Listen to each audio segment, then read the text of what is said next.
door is closed. Still nothing. You should punch a fucking hole in it. The murmur in your ears recedes slowly. Your breathing normalizes. That's one lucky door.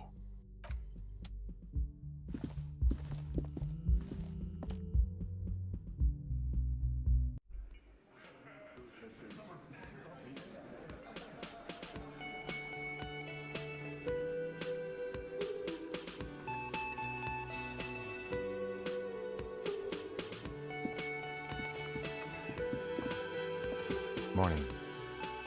Looks like we can get to work at once. The union muscle turned up. They look rowdy. We should talk to them. Everything points to the dock workers' union. The tracks in the mud, the circumstances in Martinez, my preliminary information, which may, of course, all be wrong. But we still need to talk to them, and it won't be easy. I mean ungovernable. Martinez isn't exactly enthusiastic about the RCM being here. They prefer to be policed by the union.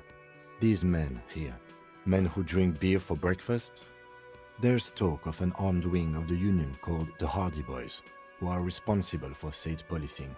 I think it's them. I completely forgot. Sorry, I had a rough night's sleep. It's them by the looks of it. Loud and nasty, just like the manager said. One loose thread less to worry about, and one big problem to replace it.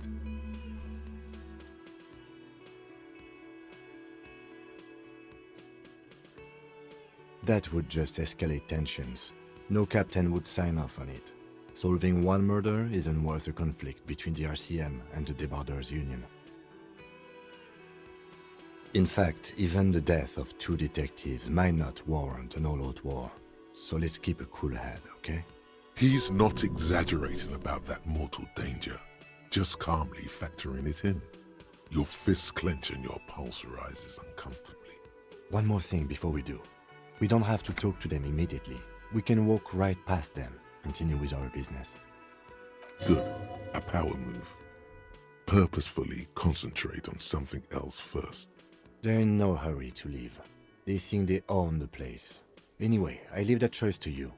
Whatever you decide is fine by me.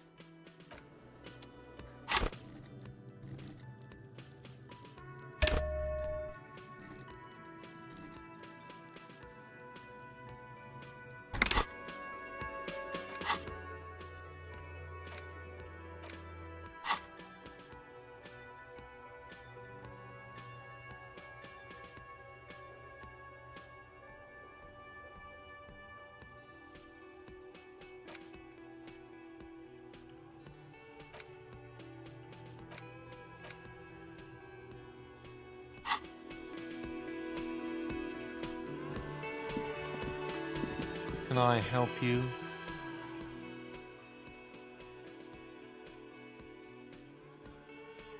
Another thing.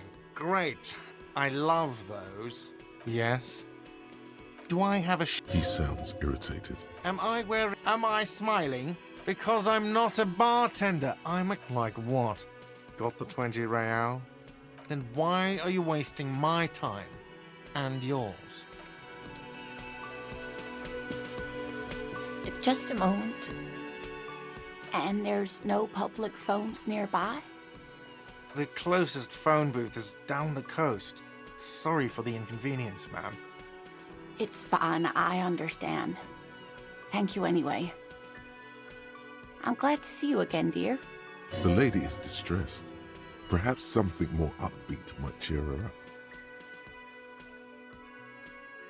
Please don't trouble yourself about me, sweetie.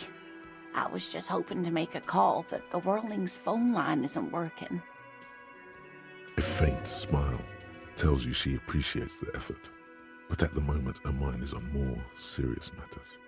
The union office probably has a phone, but I can't really get there, or to the phone booth down the coast. And Gary's phone is dead too. The manager was vague about it. Why would he be vague about phone problems? This is something to look into later. Ask God, maybe. To let the young woman who's house-sitting for us know that we may be delayed. Morel, my husband, and our friend Gary were supposed to get back by Monday night, but they're still missing, and I haven't heard from them.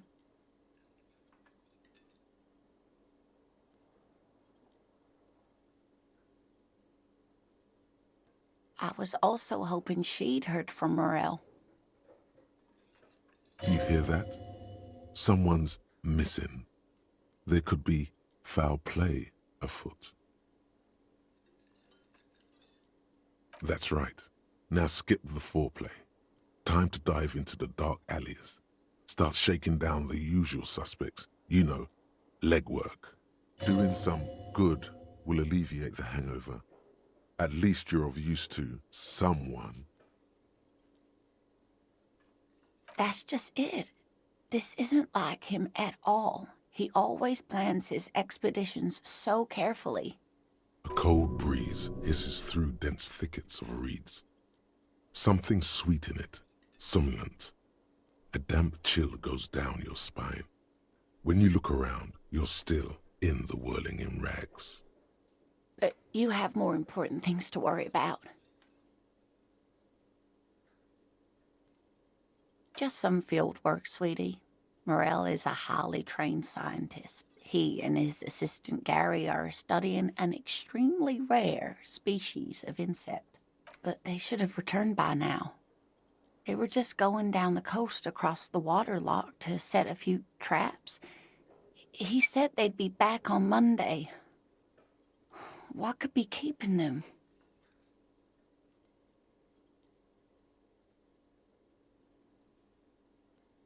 The water lock, that was broken. Could this be it?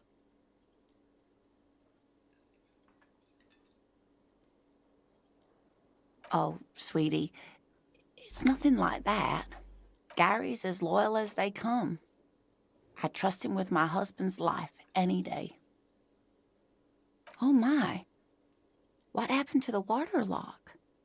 Well, whatever the cause, I'm thankful. To both of you. You've spared me another sleepless night. You're welcome, ma'am. I hate to ask, but if your investigation takes you to the other side of the coast, please do keep an eye out for my husband. This will surely lead to a cryptozoological mystery with that extremely rare insect. And if you see him, let him know Lena is waiting for him here at the Whirling. He gets so tangled up in his work that he may not know the water lock's been repaired, and it's cold out there.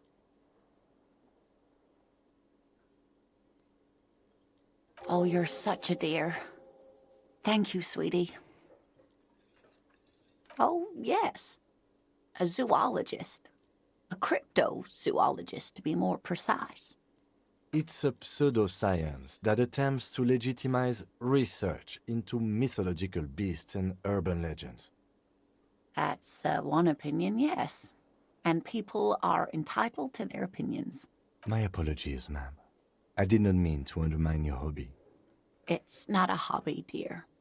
It's a subfield of zoology, one specializing in animal species that are so exceedingly rare that many assume them to be extinct or even fictitious. Searching for such species called cryptids is difficult and often thankless, and frankly, many scientists are too lazy to do it. Universities these days are rarely interested in supporting real research. She's completely internalized her husband's struggles. They are her own.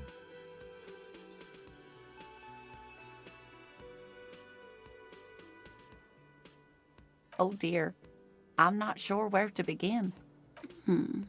Well, his expression is slightly grumpy, but his eyes are always bright and curious, like a small boy's. And his palms are quite coarse from all the field work, but he's quite gentle. It's always a challenge to describe the person you know best in the world. Oh, well, he's a bit shorter than you, but with a larger frame. And he has longish white hair, usually a bit uncombed. You might say wild, even. The lieutenant pulls out his notebook and begins jotting down the woman's description. One other thing, he'll likely have all kinds of field gear on him, even if he's not out in the reeds, you know, just in case. We'll be celebrating our 16th anniversary this autumn. Not the most numerically satisfying anniversary, but I like the less obvious milestones even more somehow. Via dating agency, I'm ashamed to say. I was looking to get back into the scene after recovering from my accident, and he'd just divorced. We hit it off, and, well, here we are. She's skipping over some important parts. Perhaps you'll find out more later. I hope I've been useful. Oh, sweetie, it's fascinating, but I shouldn't bore you with entomological minutiae. The lieutenant gives you a sideways glance. Well, it's a phasmid, technically, but Oh, yeah. Here comes the interesting.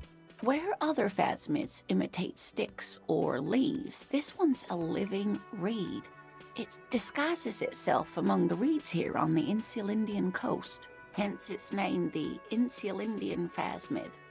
Perhaps you'll end up co-discovering the phasmid with us, officers. There's a touch of awe in the way she enunciated the creature's name. I knew it. We're gonna be chasing made-up insects with cryptozoologists. It's not made up, officer. I can assure you. There's a hint of defensiveness to her retort, but also confidence. She seems to sit up a little straighter in her chair. It's simply elusive, so much so that most establishment zoologists doubt it exists at all. Well, some teenagers making out in the reeds saw one. They didn't know what it was, of course, but there was a brief article in a local newspaper about their encounter with a ghost insect that looks like the reeds. Gary sent us the clipping. Of course, most phasmid sightings turn out to be false alarms, but their description matched the Insulindian phasmid perfectly, and they didn't even know what they were looking at. Not at all. Why else would it hide itself so carefully? Oh, I doubt it. No one gets into cryptozoology for the money, sweetie. Yes, it can blend in almost perfectly among the reeds. It's how it's stayed hidden all these years, centuries even. Oh dear, I'm afraid I'm not explaining this very well. It is very special. Morel can explain it all much better. I wish you could hear him describe it. Then you'd understand, I'm sure. You're an enthusiastic idiot, but you're still an idiot. We don't have time for Cryptozoology 101. Let's get back to work, shall we?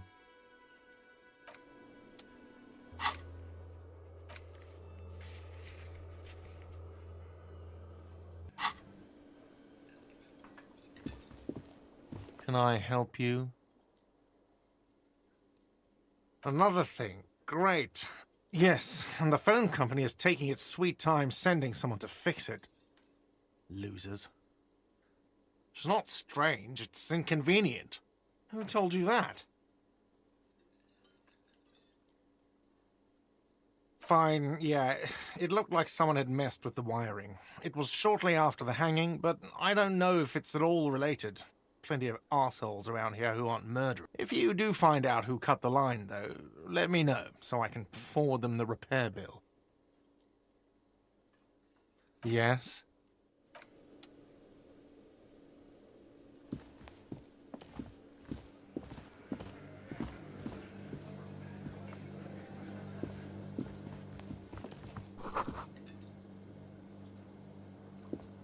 The man ponders his cooking utensils and gives you a little nod, acknowledging your presence.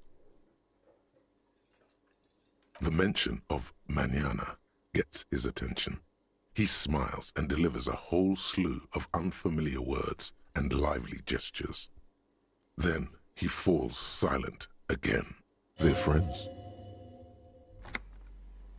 The man says a couple of sentences in that strange language of his, and then seems to wait for you to speak.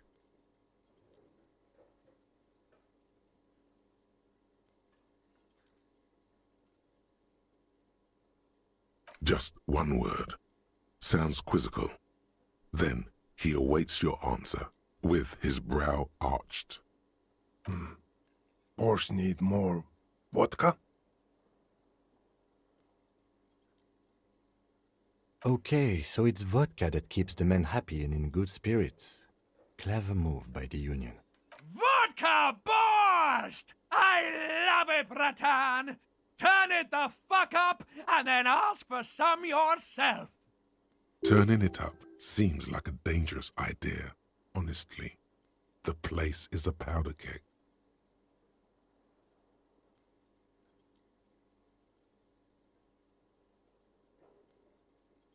The cook gives you a long, disappointed look, then turns the stove off and seems to wait for you to speak.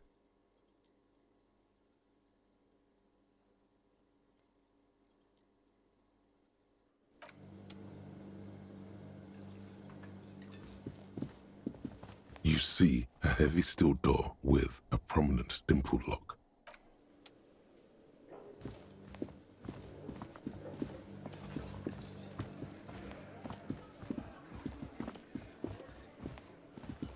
Let me handle this. Detective disorientated. Are you still wondering where you are? This is Martinez, in case you've forgotten.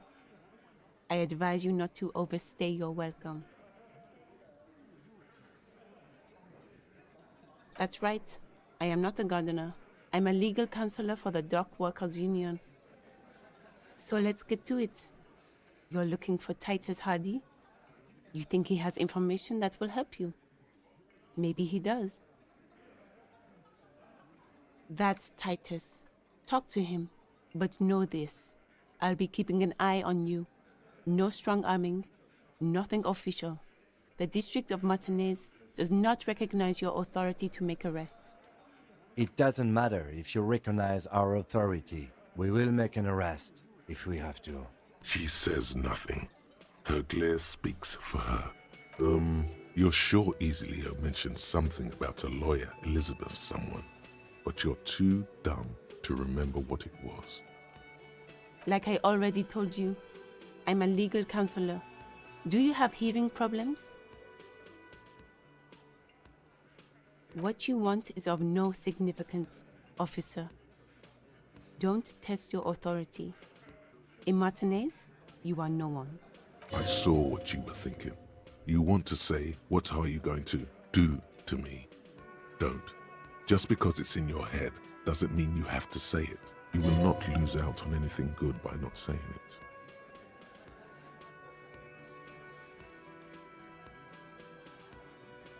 Aggressive? You make your living enforcing violence. These people are just dock workers. So you were spying on us, and now you represent murder suspects. Just dock workers. Listen, you moral intern lackeys. You're a mob, enforcing the unlawful privatization of Revachol. 20 fat men in the Occident are stealing it all, and you're their bodyguards. Fuck yeah. So ask what you came to ask, or get back to your commanders.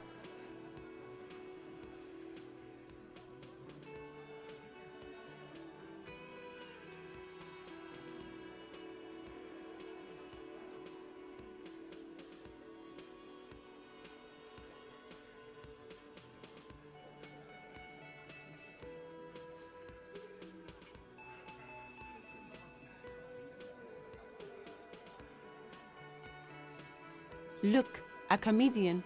Do your job, ask your questions, then get out of Martinez.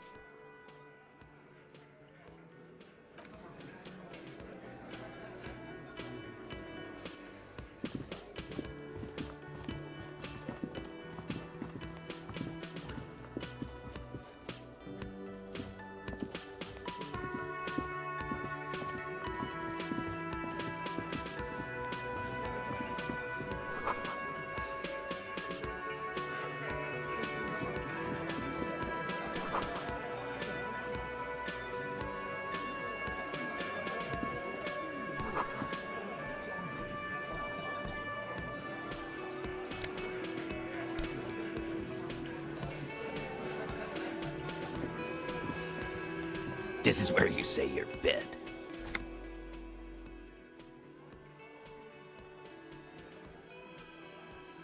He's used to giving orders and having them obeyed immediately. You should not indulge him. Detective.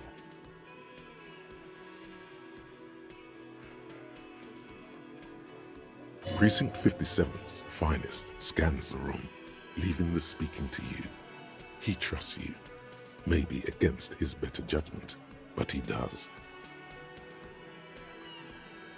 Hey, dipshit. You hard of hearing or something? The boss man's talking to you. What, is he fucking kidding? This guy high or something? Hey, asshole, up here. We're talking to you. We're looking for Titus Hardy.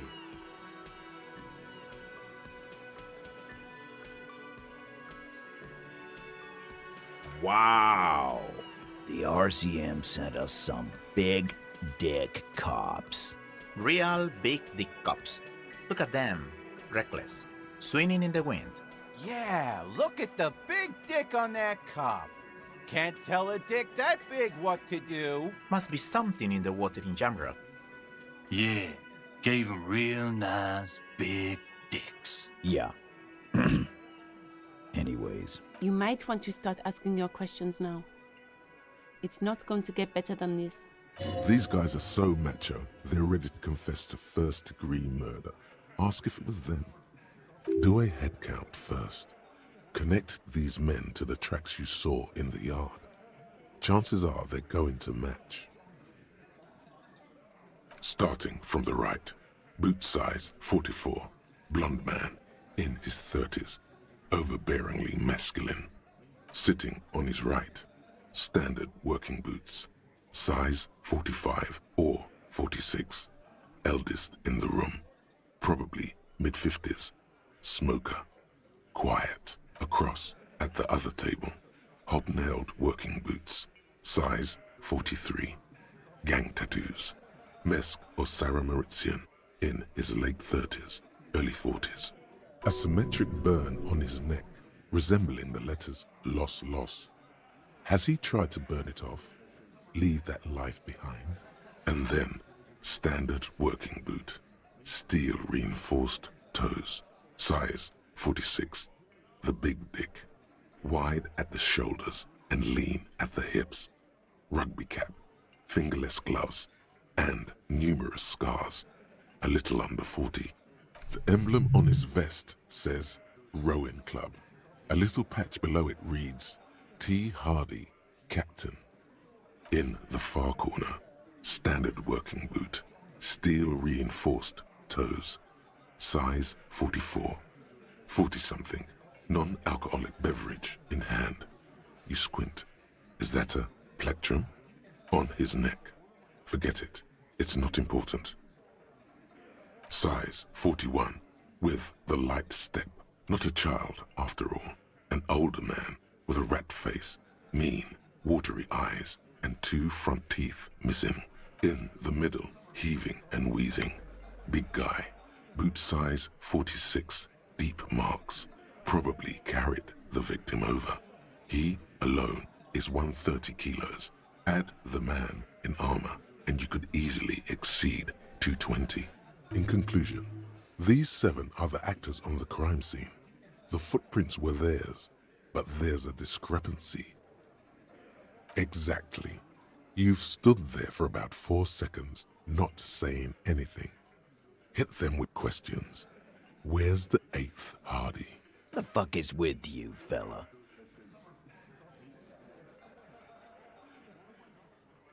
What are you talking about, madman? There's no 8th Hardy Boy. There's 7 of us and we're all here. Or what? You want to be the 8th Hardy Boy? We ain't hiring. Actually, boss, we've been talking and we think she could maybe... This person Glenn wants to hire. He really respects her. Shut the fuck up, Glenn! I do the talking here. Now what the fuck do you want, cop? So let me get this straight. There is an 8th Hardy Boy. It's a she, and you don't like us talking about her? That's right. We're not talking about this. This is a private Hardy Boys matter. Nothing to do with your shit. And You're not cops here. Don't go digging around if you don't want a bullet in the back of your head. I'm watching you. Good. We are all watching each other. Officer, your question. There's no point in pushing it further, he thinks. This is already a victory. We'll learn more about this 8th Hardy sooner or later.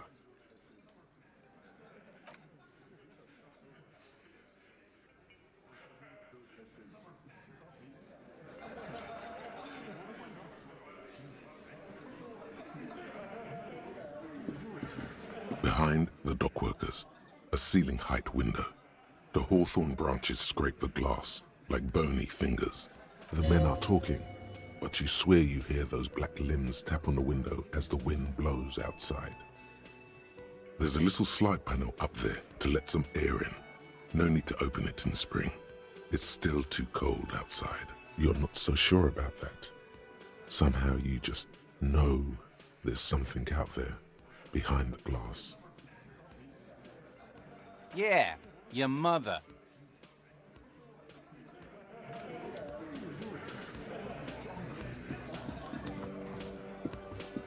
I've got nothing to say to you. Why are you wasting your time? I am not. You could be Liz. You could be anything. You could even be a model. Even a mod? Glenn, I went to law school. I am an attorney. He's right. With a face like that, she could be on the cover of Le Debutante International. The cold look in her eyes speaks louder than words. She is not amused.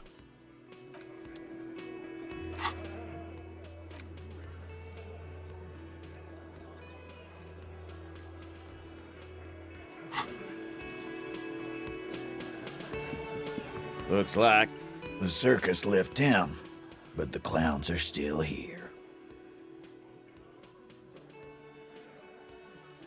So, you're not just here to swing your big dick. You're here for the pretty boy. A real looker, that one. Stinks like shit, too. They couldn't get him down, boss.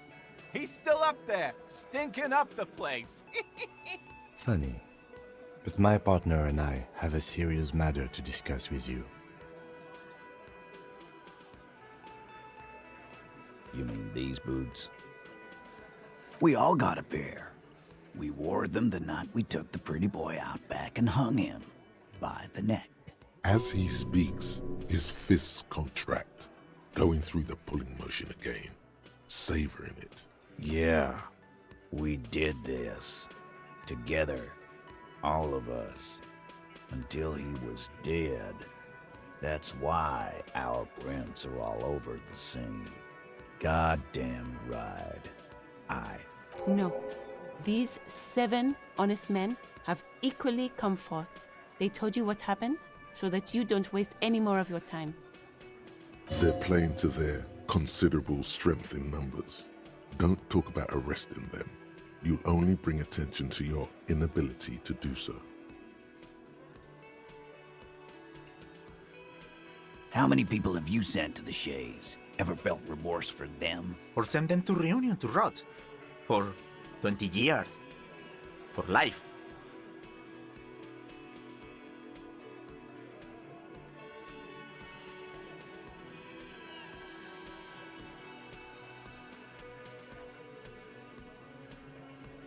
Doesn't remember them. He just forgets. Are you hearing this, Titus? Ain't no use keeping a stiff catalog in your head. That's for sure. Are you deaf? There will be no singling anyone out. You can't arrest a Hardy Boy without arresting all Hardy Boys. Do you think you could do that? Do you think you could arrest them all? Titus, keep addressing him. He wants everyone to know he's in charge. Who do you fucking think does? That's right, asshole. Titus Hardy runs the Hardy Boys. Ain't that so, fellas? I think you got your answer, Mr. Law. No, you did not get an answer. Titus does administrative work. He pushes paper, fills out forms, The others can't read. But on that night, they all acted as one man. You don't have to keep answering his questions. I know, Lizzie. Relax. We killed him last Sunday night. Seemed like a good way to end the week. Known him? We don't associate with scum like that, asshole. Yeah! Who do you think we are? Quiet. He came around about 3 weeks ago when that Pines cow first sailed into town. Happy? By the Pines cow, you mean the representative for Wild Pines? The shipping company you are striking against? No. I mean the Pines cow. The stupid-ass cow they sent in to fuck us over. But you know what? Why don't you ask her about the pretty boy? I'm sure she has interesting things to say when you ask her hard enough. That's enough insinuation for today, Titus. Officer, your interview is drawing to an end. Don't waste your last questions. Why? 'Cause he was worthless mercenary scum. And he stepped out alive in my town. And he stepped out of line. What kind of mercenary? The kind that shows up when you start a strike. The experienced kind, too. Had Cohoy and Semenine written all over him. Ex-Oranese Special Forces. A live grenade. Right here in our bar. This one has a special gripe with him coming here. I can't prove it, but I know he was sent by the Wild Pines. They hire merc shit like that. Story of every strike from here to Samara. 'Cause one night, he walked straight up to the mic and said, I'm Oranese goddamn Special Forces, and I'm gonna fuck you all! Really? Yeah, really. Had a gin and tonic up there, sang some Oranese paratrooper song, and said he's gonna fuck everyone. We couldn't believe it either, but he fucking did, right there. Like some kind of animal. Wrong. He harassed women, raped one, harassed workers, threatened to kill some as a warning.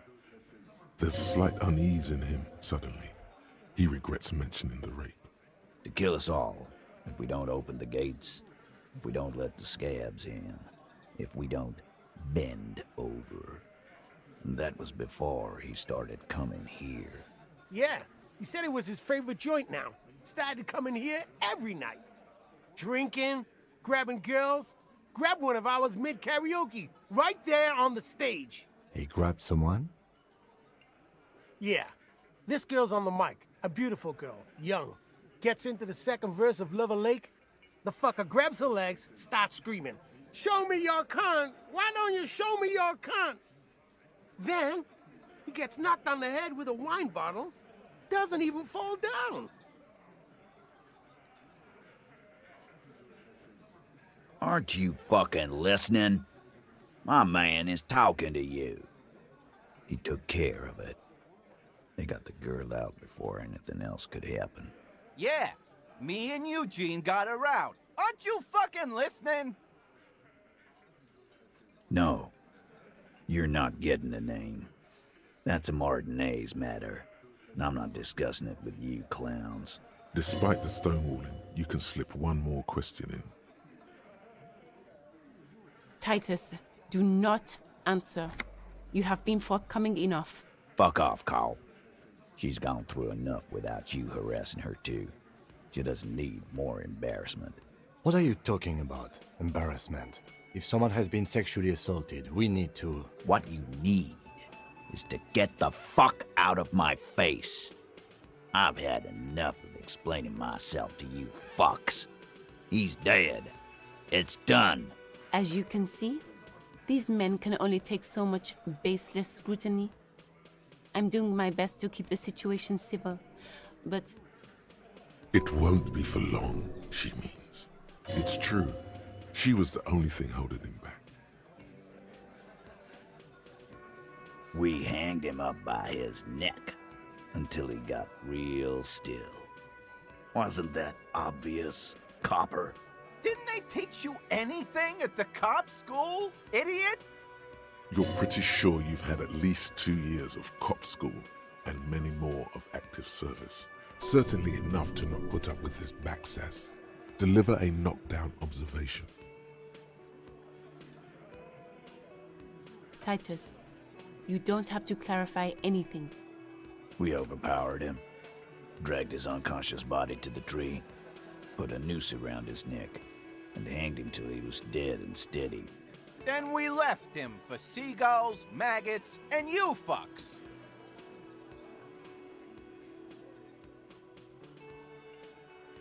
With numbers, asshole. How do you think? You're right, Lizzie. I've done enough explaining here. No, he hasn't. Not yet. Weren't you fucking listening? The fucker came to our bar. It happened right here. Titus lets the others clear out the details, so he doesn't get his hands muddy with explaining too much.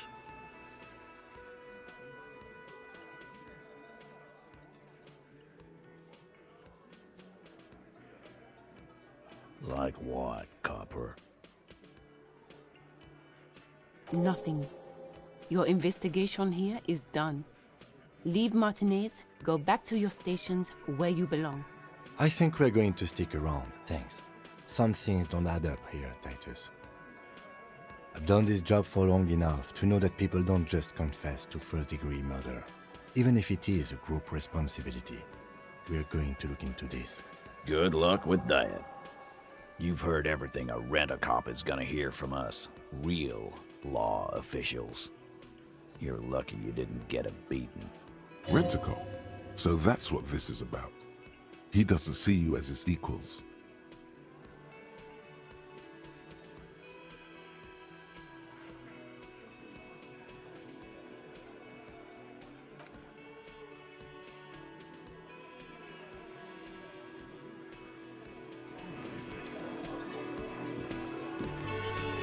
I've got nothing to say to you. Why are you...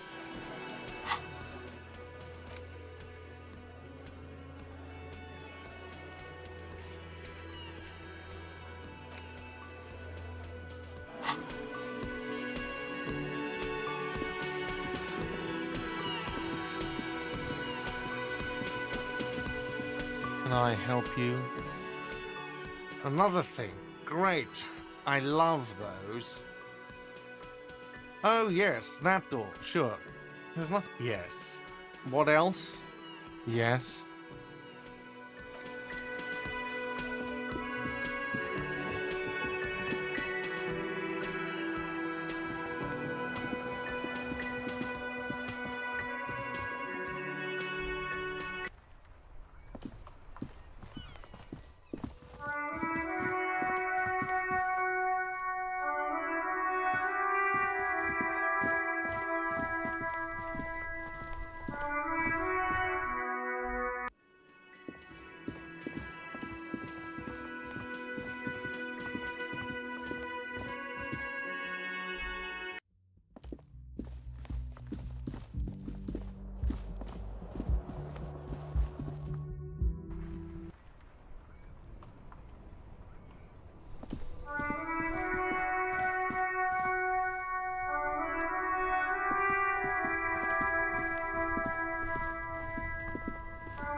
The door is closed.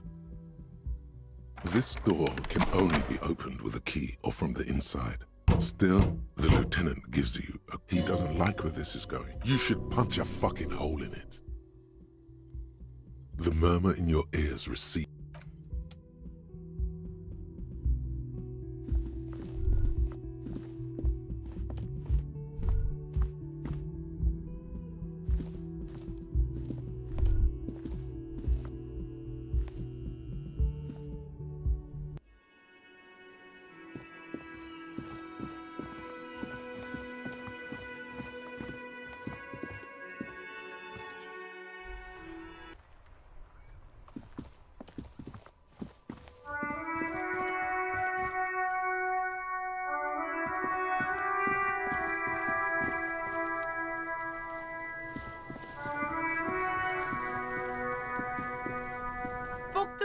okay?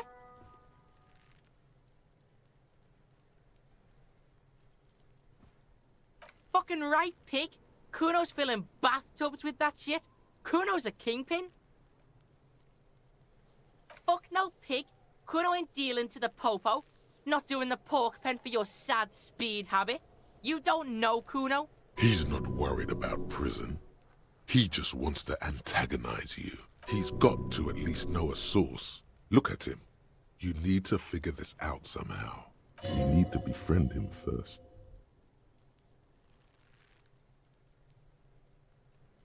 Kuno doesn't fuck.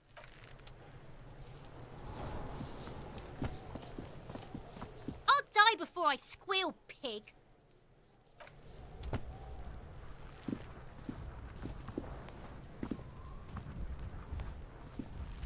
There he still is, looking right through you with his white eyes. The body below is entirely dedicated to that corpse smell. Emitting it is all it does now. As you breathe in, the odor comes over you. It's a smell of the mind telling you to run, and your stomach to wring itself empty. With your hands at your sides and your eyes squinting, you stand in it. They do after 7 days, yes. We are deep in decomposition here. The man before you is naked, but for a pair of underpants and enamel boots. His skin is greenish, marbled with decaying veins and blotched by lividity. A fading web of tattoos covers his chest and shoulders. The cargo belt used to fasten him to the branch above appears industrial in strength. The material appears to be ceramic. Its clean white stands in stark contrast to the decaying flesh above the knee.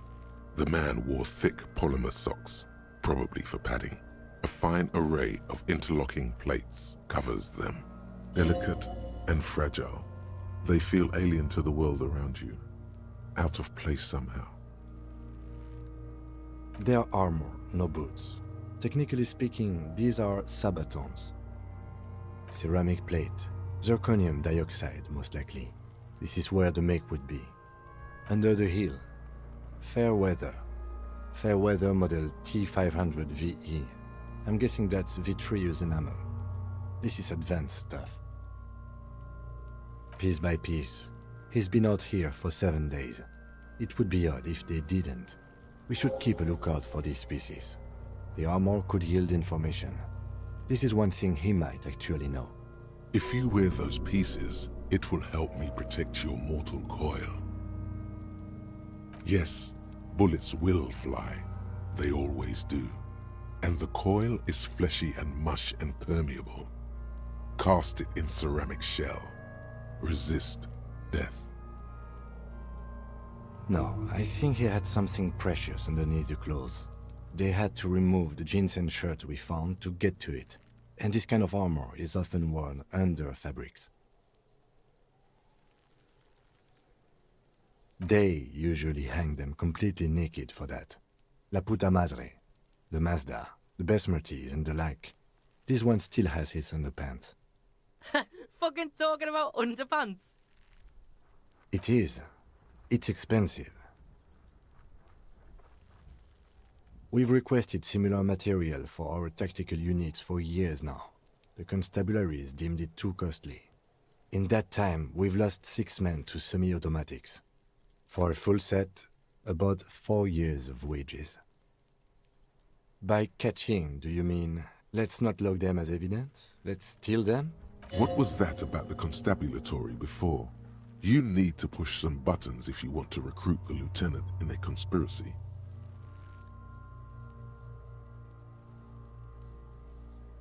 Mm-hmm. It means disciplinary hearing.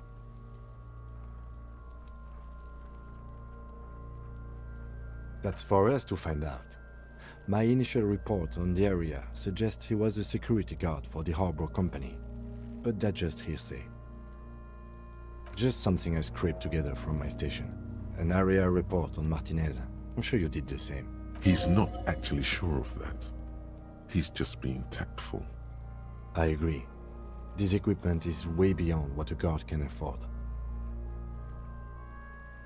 A small bell-like sound fills the air, like tapping on the side of a porcelain cup. Suddenly, your biceps coil up. Your elbow is sharp and cocked for a punch. It's anything but. This material is a kinetic redistributor. It spreads kinetic energy horizontally, from plate to plate, dissipating it entirely. See? Faint, organic lines cover the plates where they separate into smaller ones. These plates then divide into smaller plates until there are hundreds of them altogether. Like the scales of some ancient white monster, cracked and pearly. This feels dangerous. Are you sure? The sabatons dangle off the man's decaying form, ageless and synthetic. The cadaver slowly twists on the cargo belt, his torso covered in tattoos and extremities blotched pink and blue. The hangman's knot is pulled tight by the weight of the corpse below. Yellow, hard-edged polyester cuts into his neck. Above, a sliding buckle ties the belt to the branch. Oh my, there's something on the belt. A familiar word that speaks to the thirst within you. Vermilion, in yellow letters, along the length of the twisting cargo belt. Only a deep longing for vermilion golden spirits lets you decipher the fading logo of the local brewery. No, you should not get a drink. You should perform an initial inspection of the victim's corpse. We are on the raw part. Industrial strength, the kind used for tying cargo to lorries. Like in a circus, when the circus leaves town and they tie a black-spotted giraffe to the wall of a carry pen. Yes, it looks like they use whatever was on hand, paying no attention to not incriminating themselves.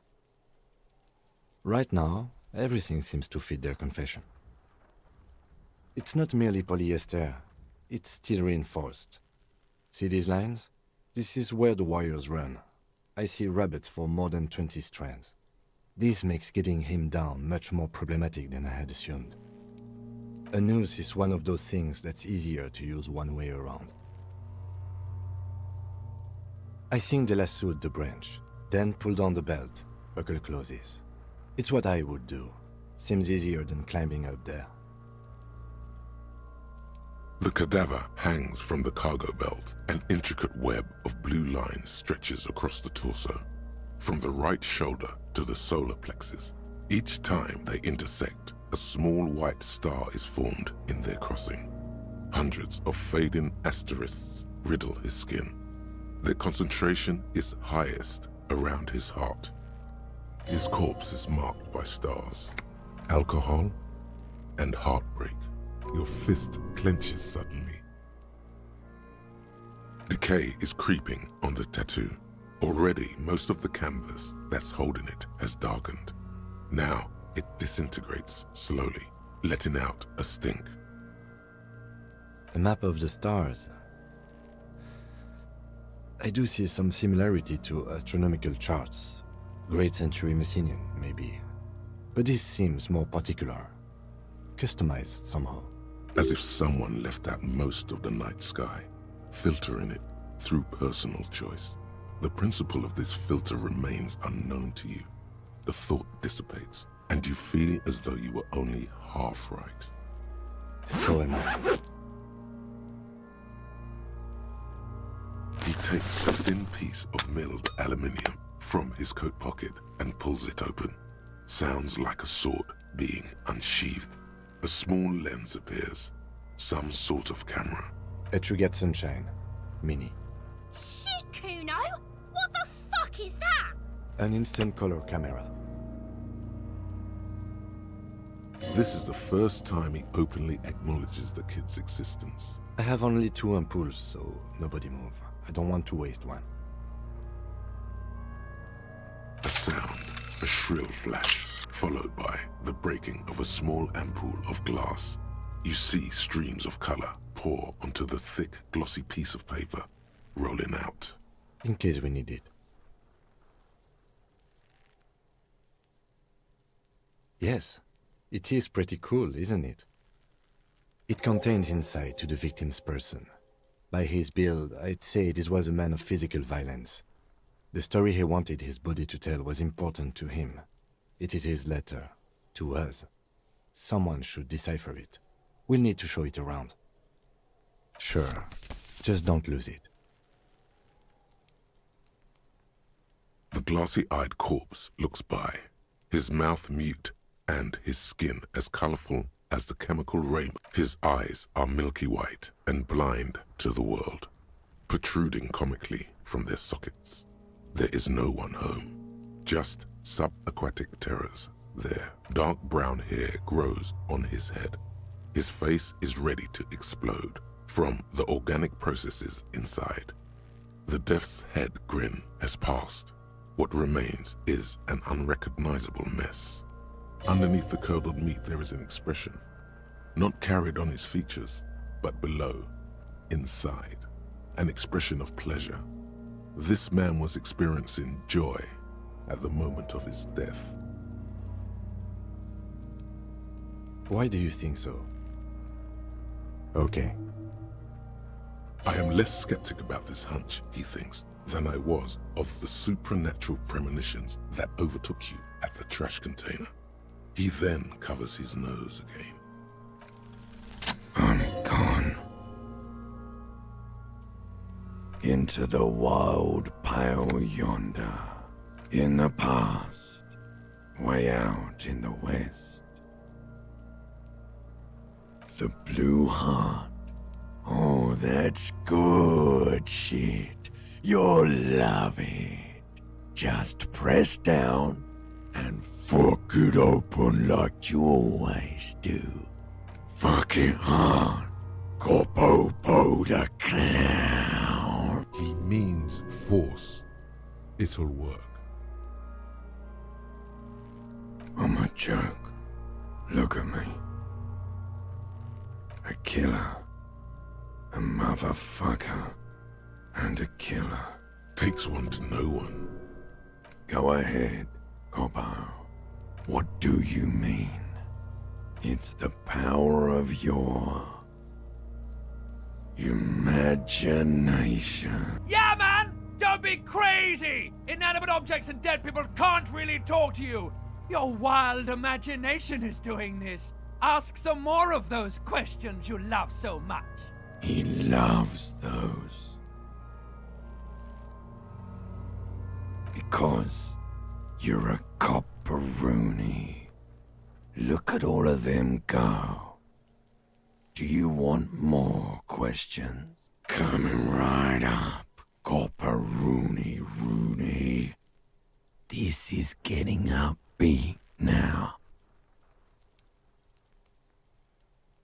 Love did me in, brother Copo. It was love all along. Fuck no. You're no Rooney. Listen to yourself. You're not a Raphael anything. You're probably just Harry or something. That's right. Harry. You might be onto something there. Because you have. Maybe I was getting my rocks off. Do I look like an erotic auto-asphyxiation type to you? Captain Coppodromo?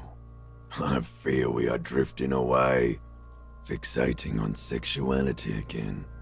Let's go with a simpler question. Sure, Lobo. I can ask you a question. Why are you doing this? Looking at my face, motionless, looking into my eyes, standing here. Why are you investigating my murder? Something is on its way. Something hidden. It's coming.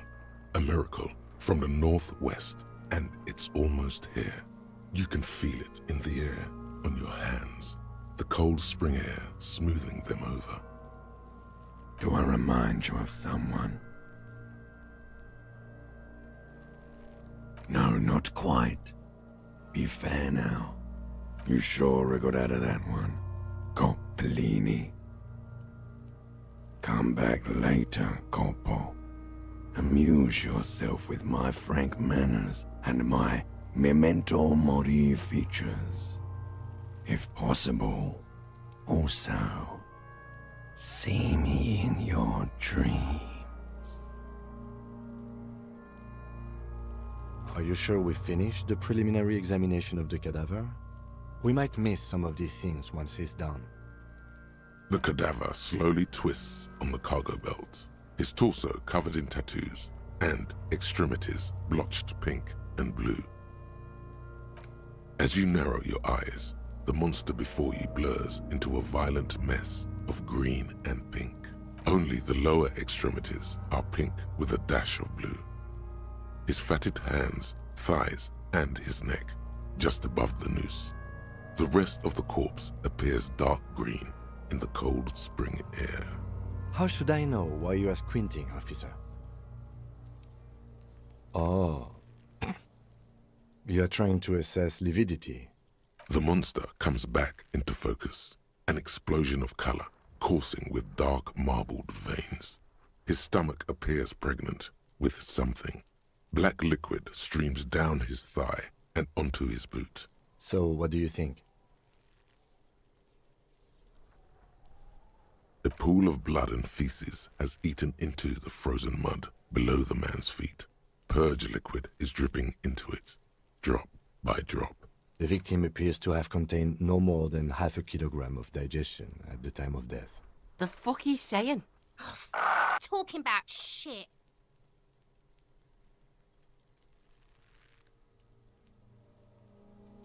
Did we? I don't feel lucky.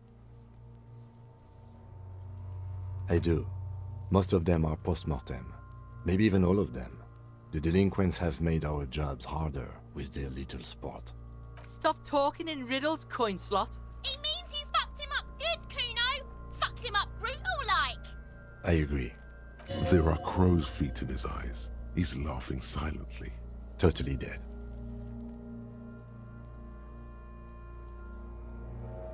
Dabadoob-doob dead. I think he was upright immediately after death. Blood has gathered in his hands and feet, and his neck. The noose acted like a tourniquet, keeping the blood in his head. The hypostasis here is in tune with the hanging. That's what I think. There's always a chance. We should check for ligament marks on his neck to see if they're in tune with the belt. We'll have to get him down first. But there is no breath to catch. Only the cadaver filling the air and your nostrils. He slowly rotates before you, decomposing. The steel-reinforced belt presents a unique challenge. I brought chain cutters, but I don't see a good angle of approach to the belt. The cadaver is a good 1.2 meters up. Neither one of us can reach the belt without assistance. And even if we do, there's the question of cutting it. Climb up there and saw the branch? I don't trust that ladder. The assailants didn't use it. It's rotten and less sturdy than it looks. And I don't see another good way up there. Honestly, I prefer a non-acrobatic solution to this. Clown cops climb tree, fall down. Enraged cop assaults children after falling from tree. Cretin cop, they like that word, saws the branch he's sitting on, literally. Local children report corpse mutilation. Fuck yeah, climb that shit, monkeys. See, you're only making them do those things less.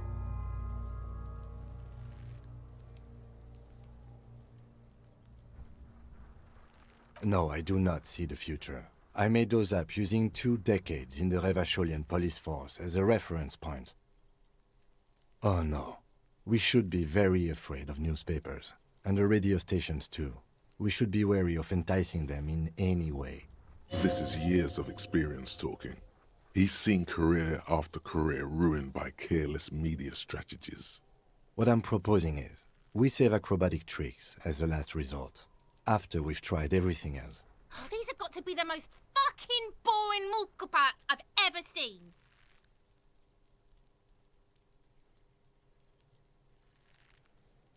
Someone else? You mean like the police? Someone already did. You know who came? We did.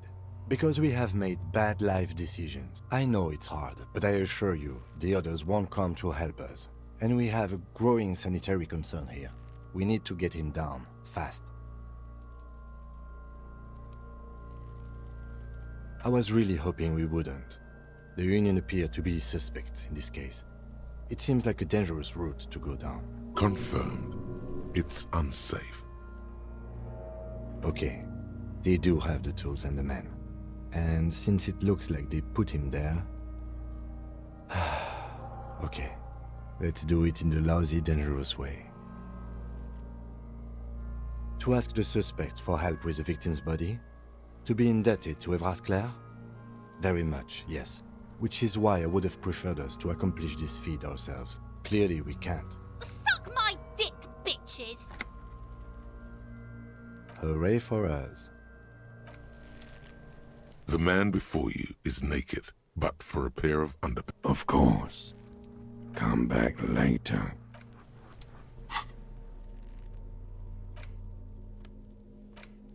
An intricate web of blue lines stretches across the torso of the hanged man, from the right shoulder to the solar plexus. Each time the lines intersect, a small white star is formed in their crossing. Hundreds of fading asterisks riddle his skin. Their concentration is highest around his heart. It still kind of looks like a map of the stars in the night sky, but something's not right. Gone. For you to discover. You've gotten as far as you will without assistance. Someone close to the victim might know.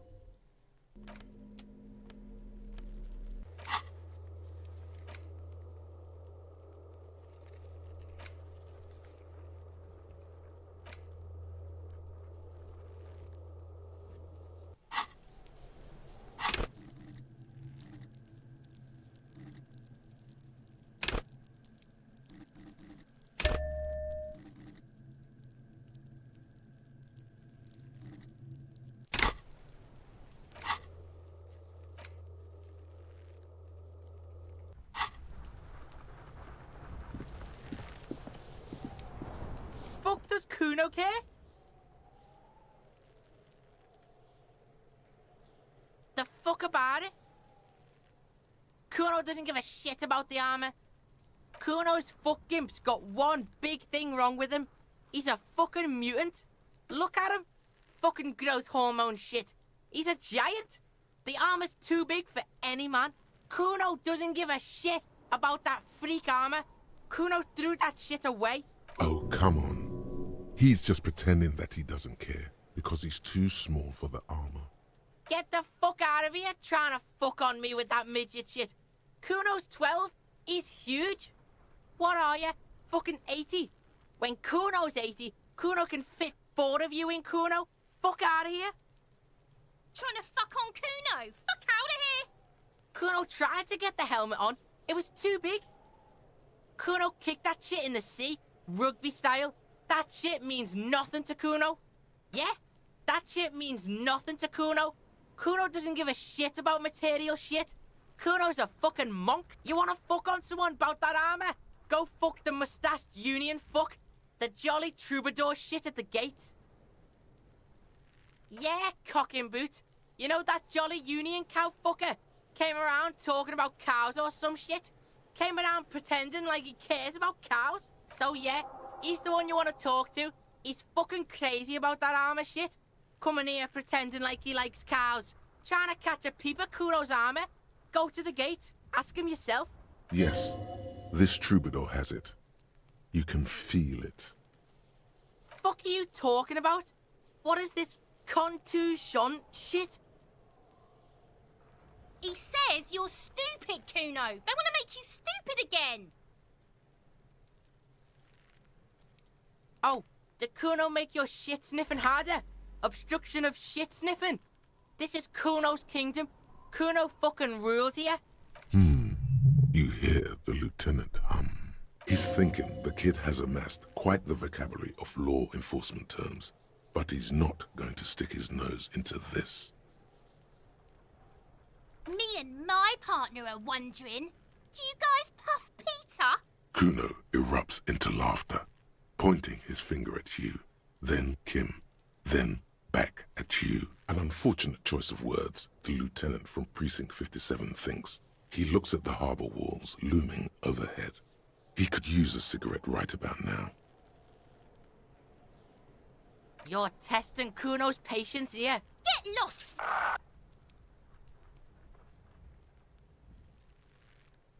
Yeah? The kingdom of Kuno? Yeah, whatever. Kuno doesn't give a shit. The fuck do you want with it? Good call, Pigman. Kuno doesn't...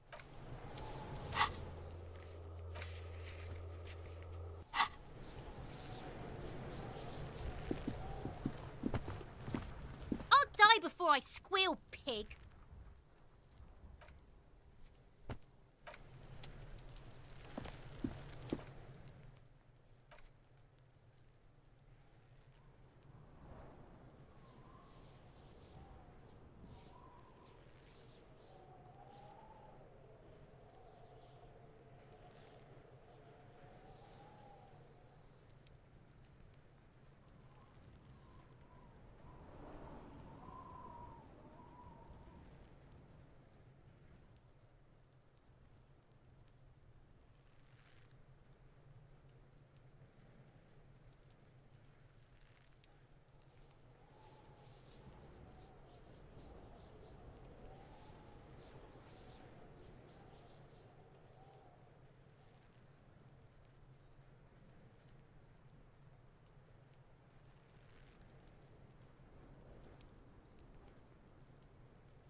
Now it's turning into a kind of a snow limbo, man.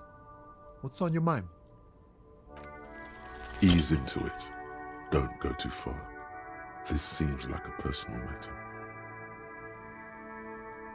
You really are the law, aren't you? Maybe the full-on, direct approach wasn't correct.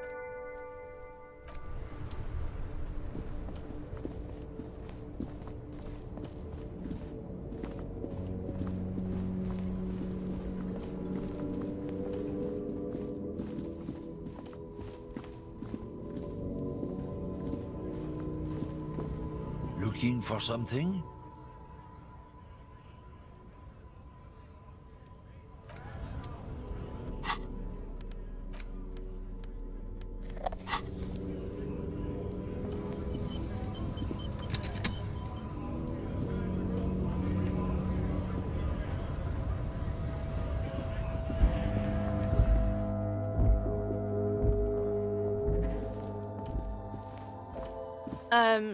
Is this about the questions again?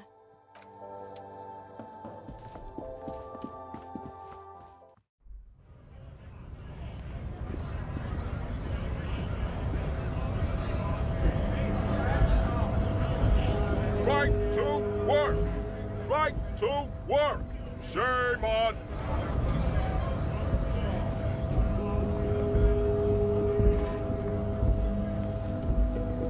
A lorry stuck in the traffic jam.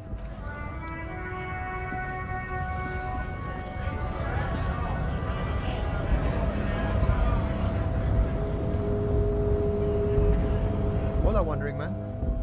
How can I help you? Los Ardis? They're an independent militant group. A bit too high-strung, but it comes with the responsibility. They're sort of like you. Preserve the rule of law and all that. Except it's Everard's law. But really, they're just like you. Is he actually comparing you, an officer of the law, to some neighborhood vigilantes? Why not? Must be nice being something else for a change. The rest of us are just folks.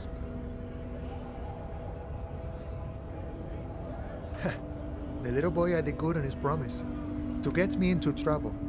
To sick the pigs on me. Pardon the choice of words. Not mine. What happened? I was asked to look into that armor situation. Official Union probe, you know. Track it down, see who took it. Did you? At first I thought, why not? Maybe the pieces can feed the strike. Buy us a few more days under the sun, you know? So I went to this boy. He said he'll make me his prison bitch. He's got eyes everywhere, the cops in his pocket, and he's the king of Jamrock. Serves me right for doing menial footwork. I dropped that probe right then and there, and it still got me into trouble. One bad move is all it takes. I learned that people don't want to talk to a drunk Union man about some armor. What else? Not much. Technical stuff mostly. That was the interesting part. I did some research into this armadura. Let's say I have friends at the library. I didn't get into the material science, just how it comes off. How does it come off? In parts. 4 in total. The helmet was the first to go. The kid says he tore it off and kicked it into the sea. I believe him. The boots were still on the guy last I saw. Too hard to remove. So, as I count, there are 2 parts missing. The gauntlets and the cuirass. This is where I left off. Too much hassle. More like a job for some militia. Oh, they're just gone. They don't exist anymore, if they ever did at all. Forget about them. I did.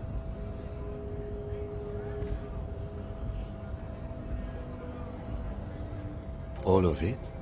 There are junior officers out there, eager to prove themselves. I would leave some for them, and I would leave the boots to processing, but okay.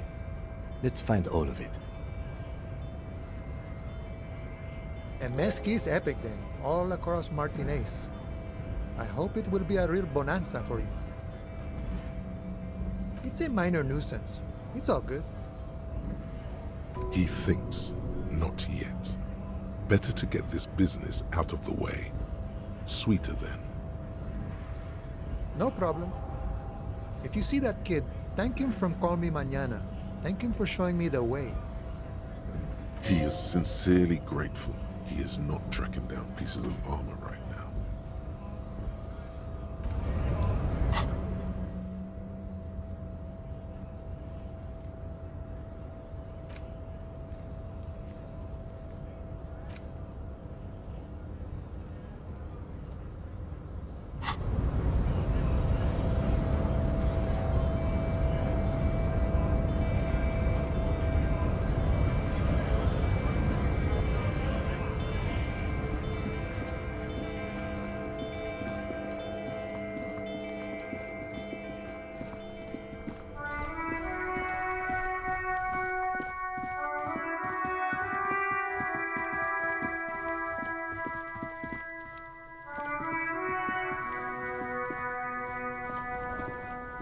Fuck does Kuno care? So?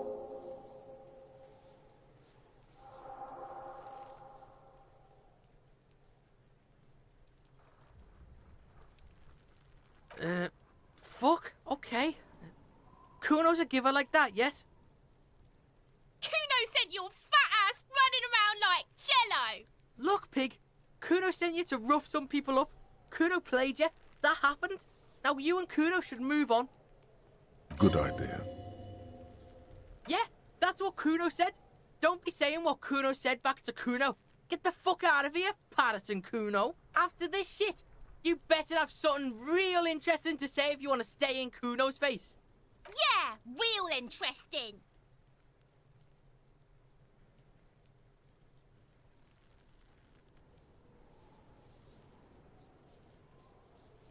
Kuno doesn't...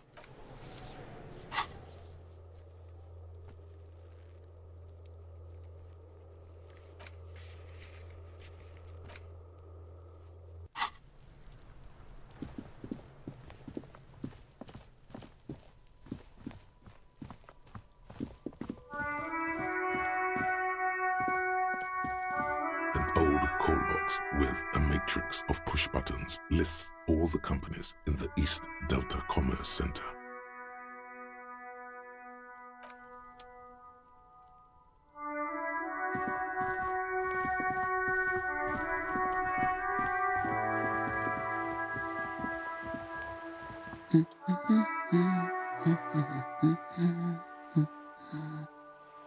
Yes? Hello?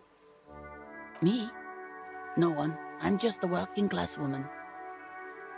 She doesn't really want to be disturbed that much. Looking for something to read. It is. I know you are. Everyone can see that. The rectangles. Mm-hmm. What with?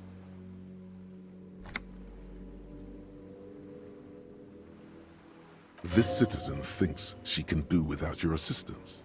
Don't buy it. They all need help. My husband? No, he's not. I don't know. At home now? Out drinking with his friends? Where is this going, officer? Yes, but... I don't really need to know where my husband is. Not all the time. No.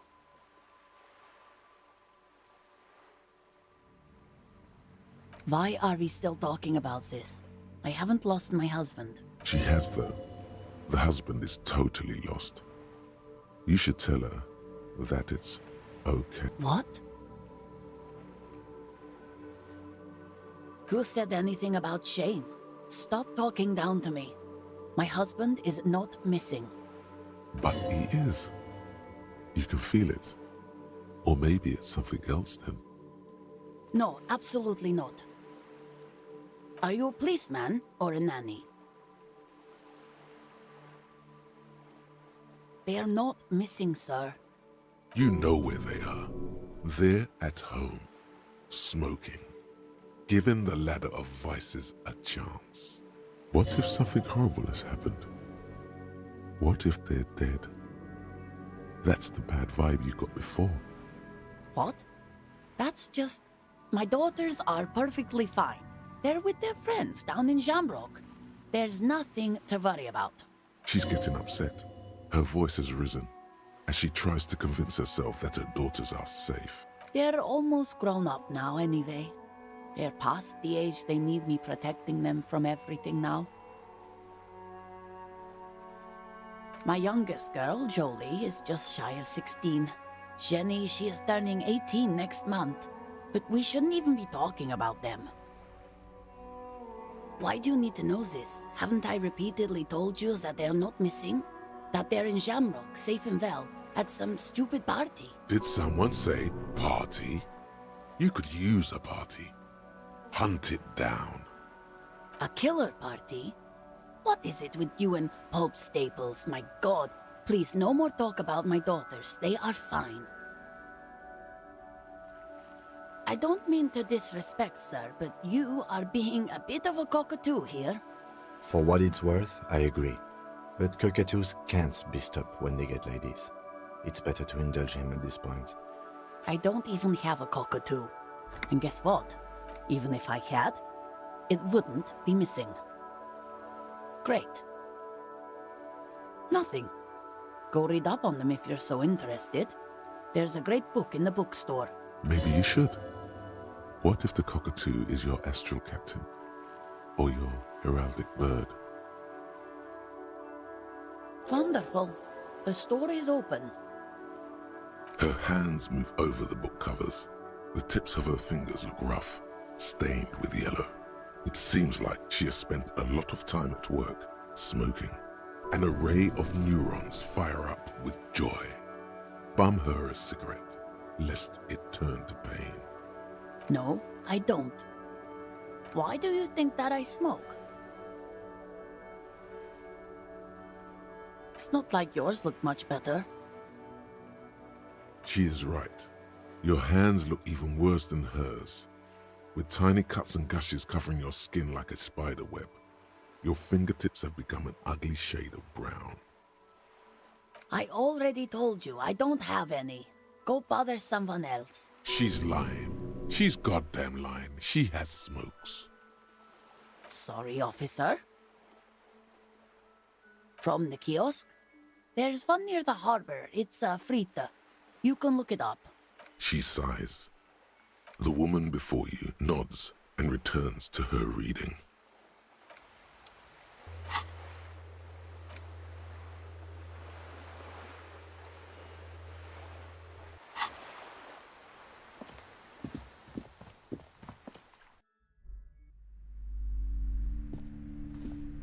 Hello again, esteemed officer. A book about cockatoos? There should be one upstairs, right next to the shelf of biographies.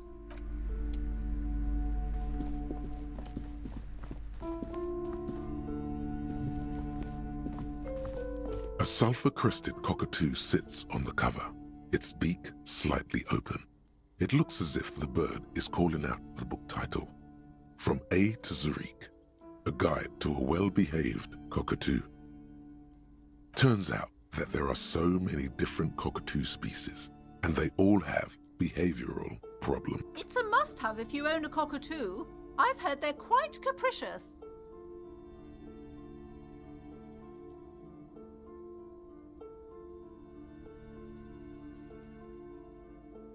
Oh, a nature enthusiast. Good choice. I knew it was a good idea to keep that around.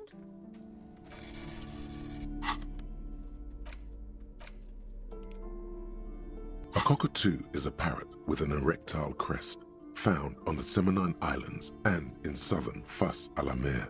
Known for their intelligence and general precociousness, cockatoos are popular birds in aviculture. However, they often exhibit various behavioral issues. This book talks about the delicate nature of toos, as well as introducing some of the most popular species among the bird enthusiasts. The funeral cockatoo, the major majestic cockatoo, and the most common bang bang cockatoo. It's colorfully illustrated. Where to even begin? All cockatoos are known for their needy natures, requiring attention for at least 2 full hours a day. They love to talk and have been described as lovable clowns who just don't know how to wrap up. Pet owners also report moodiness, loudness, and hostility as recurring issues. If left unsatisfied, cockatoos may scream non-stop, pluck their feathers, or become aggressive. It is not recommended to get a cockatoo if you're not able to cook them food every day and give them the full care that they need. These birds will never understand that you have a life of your own. You're right. Cockatoos are magnificent creatures. They love to perform, cuddle and show off, and will even scream for fun, often as loud as up to 135 decibels. This is a yellow-tailed black cockatoo. Its specific name, Psittacus venereus, relates to its dark and somber plumage. This bird looks as if dressed for a funeral, 24/7. There is something indisputably ominous about it. Perhaps the most impressive of all the species, the endangered major majestic cockatoo, is often described as the most flamboyant bird in the jungle. Its pink-colored wings and flowing crest embellishing its proud and bumptious nature. In the words of poet-explorer Sir James Fournier, few birds more enliven the monotonous hues of the verdant forest than this big, bold, and beautiful species. Despite its banging name, the bang-bang cockatoo is actually the shyest of the species, common in almost all Seminoese forests, as well as zoos and homes all over the world. Its plumage is mainly gray and white. The Seminoese name, bang bang, is thought to be of onomatopoeic origins. Yes, but all those cockatoo species are so different. Which one are you? You're right. You're Psittacus venereus embodied. This ominous bird belongs on your heraldry.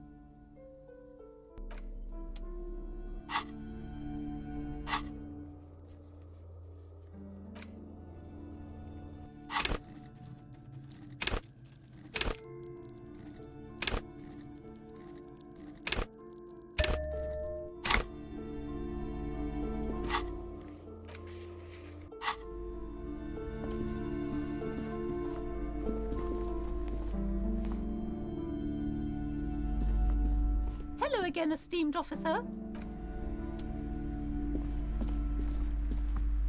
Hi, Ace Detective.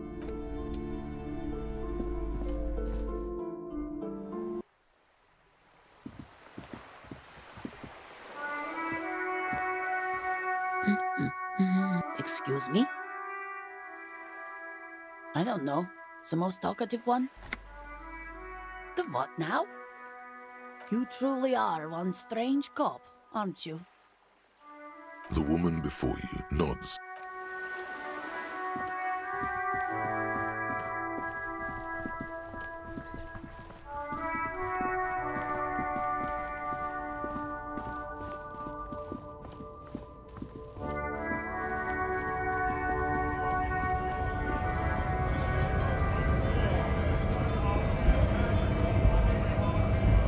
Right to work!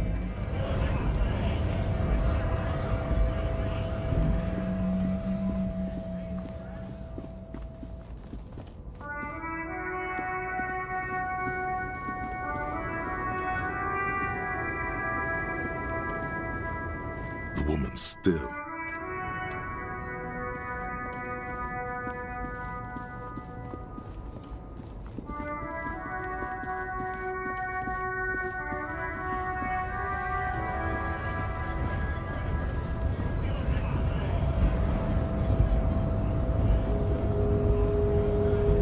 Hola, Wandering Man. How can I help you?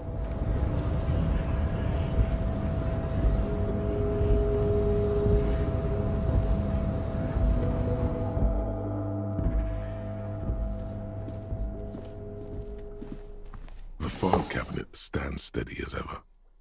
Hundreds of documents and the same materials being you already went through. The drawer slides shut.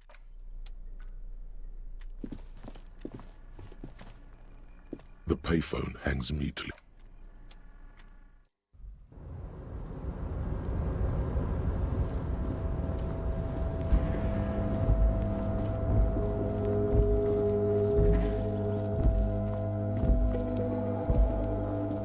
This is the night watchman's booth.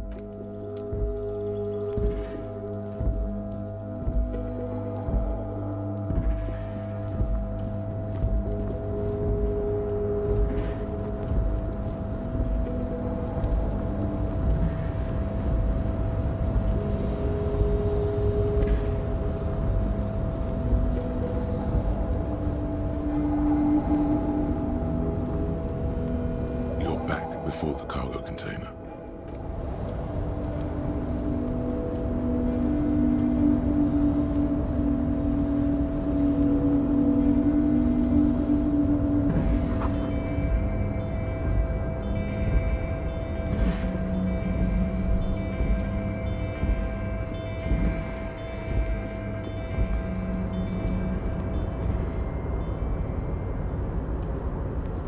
Oh, hey, mister.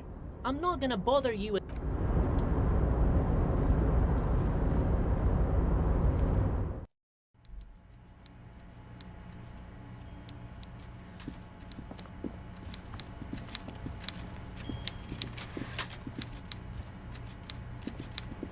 Mr. Dubois, every worker...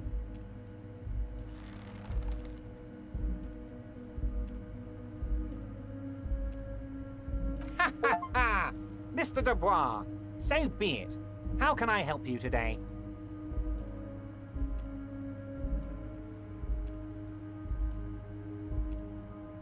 You might have noticed there's one hanging on a tree behind the hostel cafeteria. Oh my! Don't take this question personally, but why would I get involved in this matter? Mr. Clare, the man was hanged with a cargo belt, a steel-reinforced cargo belt. It's safe to assume the Union had something to do with the murder. Besides, getting the body down would benefit all of us. It's a stain on the neighborhood.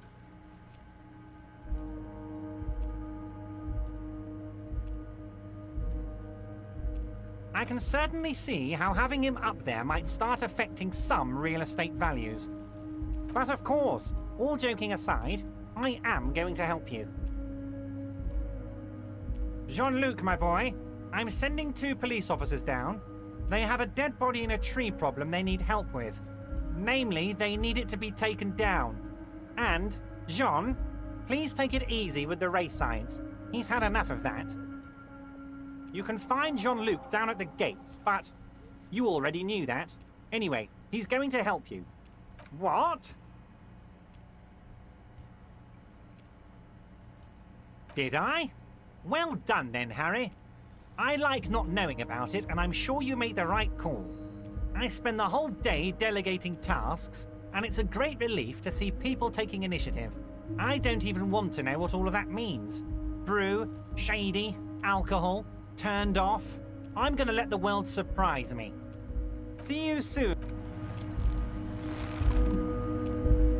Mr. Dubois. Yes, yes. What's that, Harry? Mr. Dubois, every worker is a god, right? What can I do for you today? Let's hear it, Harry. Of course, Harry, of course.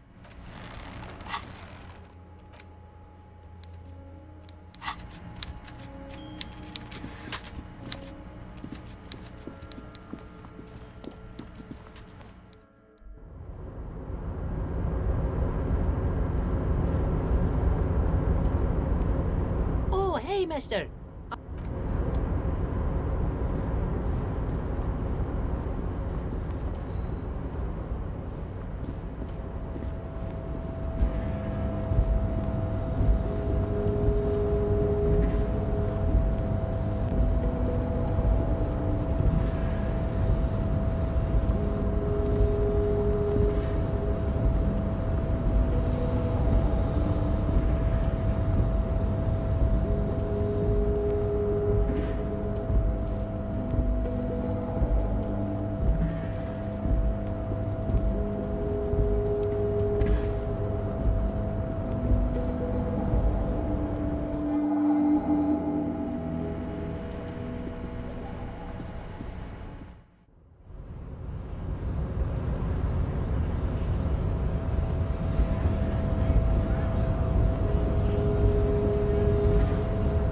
The unpromising race pupil returns.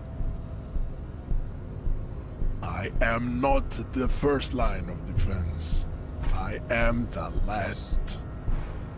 In addition, these so-called Hardy boys are an effeminate clique of bodybuilders. Their company is spiritually degrading. The Hardy manlets are on the pay of the company. I answer to the Union alone. And I do this out of race heroism. Finance is an alien concept to the Seminoles. Now leave me be. I must luxuriate in the company of my woman. So it was. My unpromising race pupil entered the harbor and used my superior to give me orders. I salute your cunning and will remove the body from the tree with my bare hand. You're so noble, Measurehead. But while I am gone, someone must stand guard on the bridge. That someone needs to be you. Both of you. That would mean you're openly showing the people that you're taking the Union's side.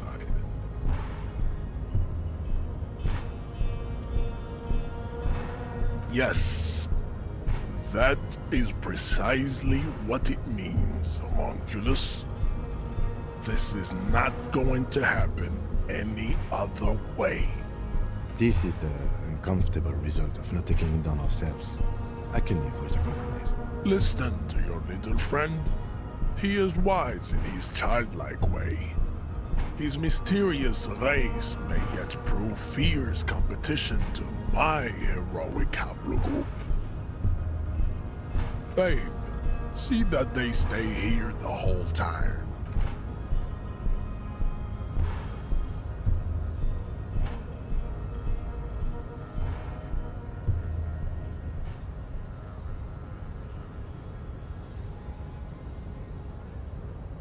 The woman's gaze follows Measurehead as he leaves. So, you guys are like cops or something? Cool. I like men with guns and power. I'm Katya, by the way. You hear that? That sound. He's breaking something. Yeah, Jean-Luc must be really tearing it up over there. I wish I could see it. Look at you! RCM rent-a-cops! Guarding that bridge like Evrod's lapdogs! Is this where it's at now? The RCM is for sale! And who are you? What is your business here?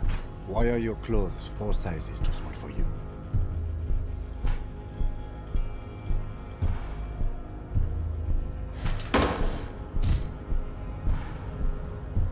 A shrill laughter interrupts you, echoing across Martinez. It's Kuno. Then the man turns to look behind him at the behemoth appearing around the corner, approaching him, walking past him.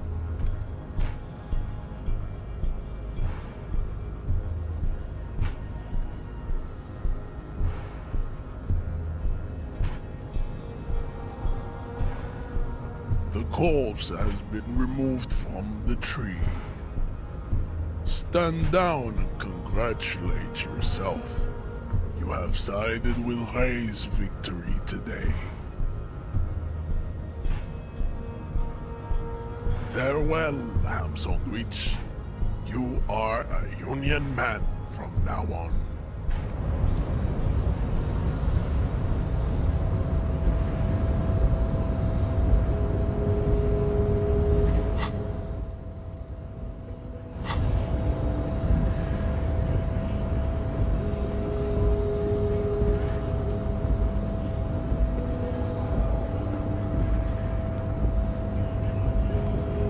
Hold on, Wandering Man.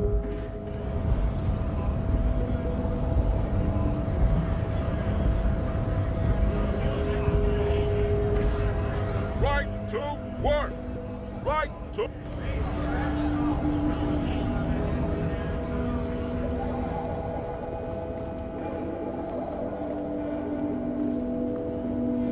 Looking for something?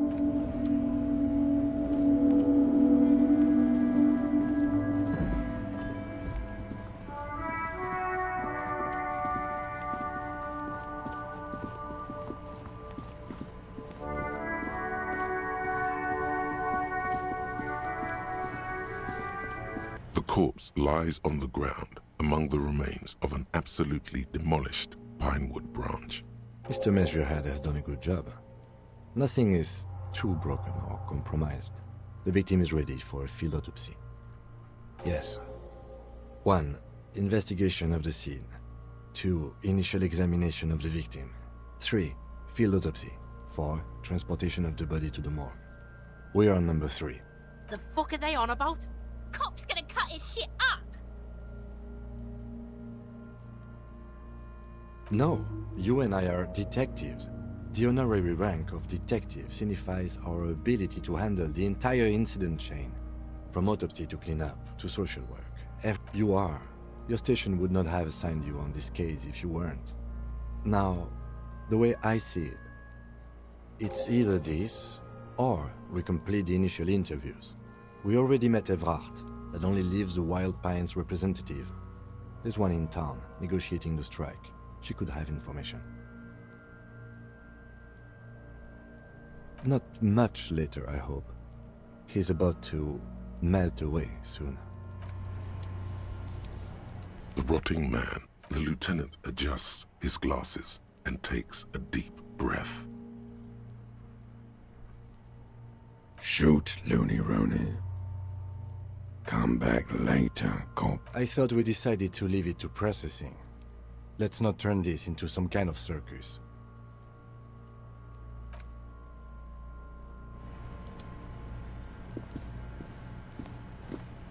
You missed a good show before. A kid came by and completely fucked the tree to pieces.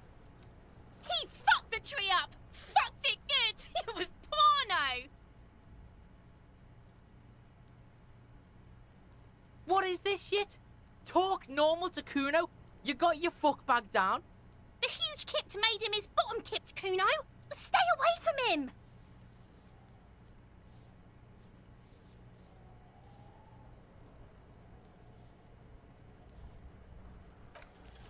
It's not Kuno. It's Kuno S. Fuck you whispering about? He's whispering too. He's going with it. But watch what happens. Fuck you whispering about. If Kuno wants to whisper, he's gonna fucking whisper, okay? Let's whisper, pig. This is it. You've got him. But be careful. You can still fuck this up. Don't make Kuno look bad in this.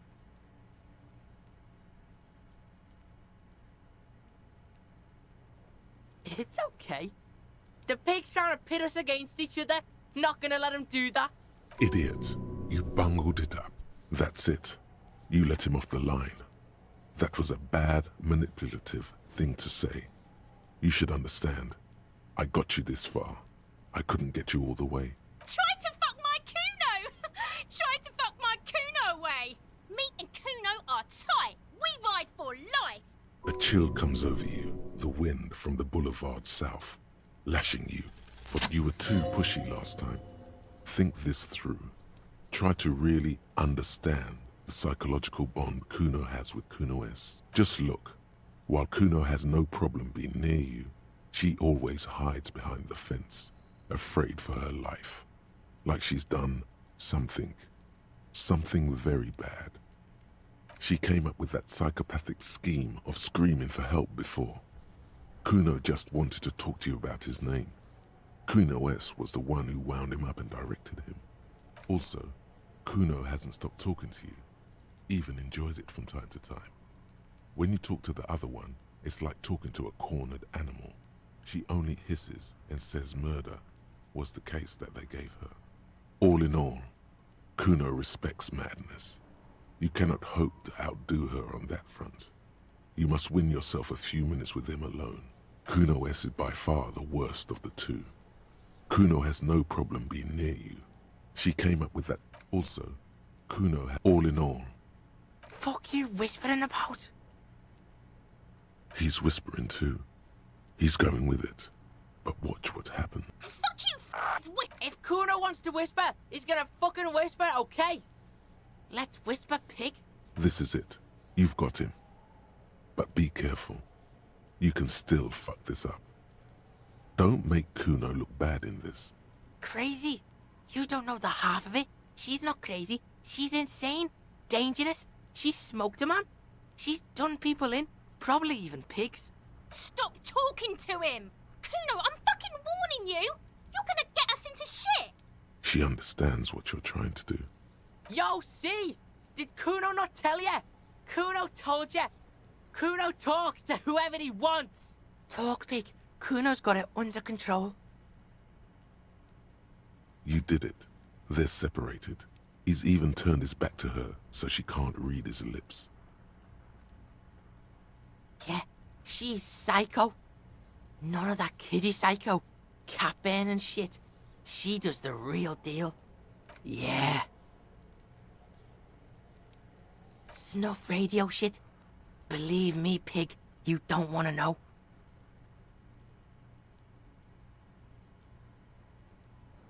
Kuno means she killed someone. That's right, she's a killer. Like, actually a killer. Are you getting this? You think I'm fucking telling you a joke here? How hard do you think it is to kill a fat ass? Sweet talk him, then knife him. She's probably killed a pig too. I mean, I'm pretty sure she has. Forget Kuno said that. Kuno was just shitting. Kuno was just running his mouth. Kuno's stupid like that.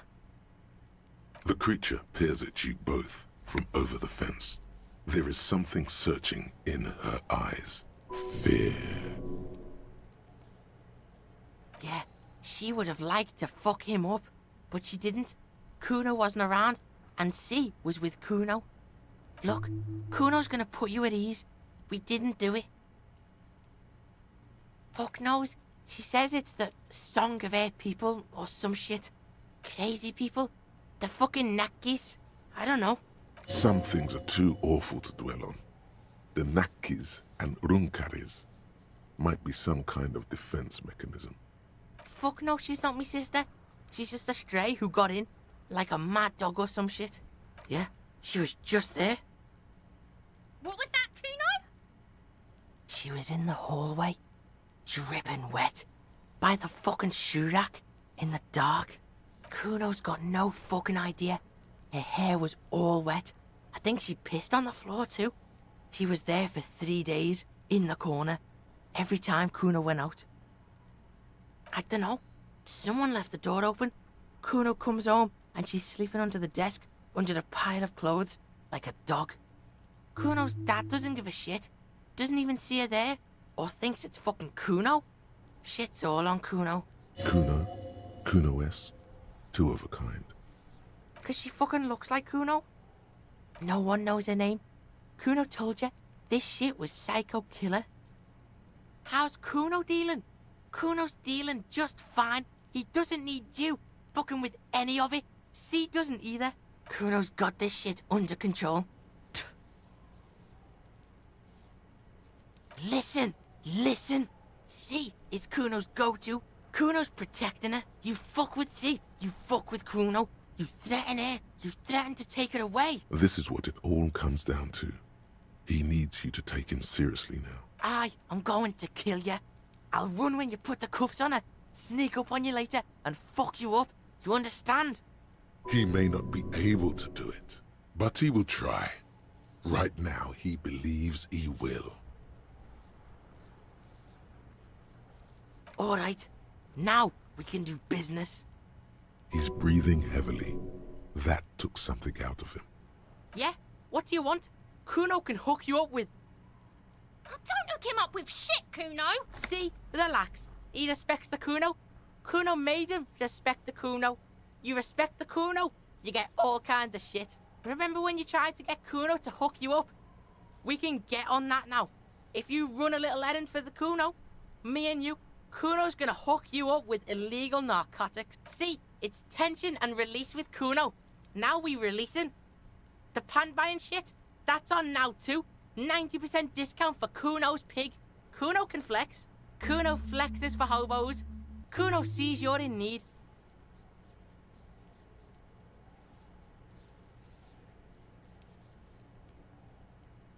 Kuno gets it from his dad. Kuno and his dad are major suppliers. That's where Kuno gets his lightning on. Problem is, Kuno and his dad had a little falling out. Now junkies clawing at Kuno's door. Streets going mad. Kuno's gotta throw his dirty popo man at it.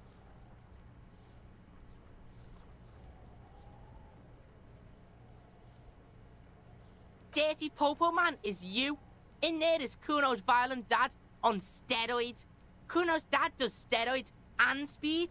If you can take him, you can have half of the speed.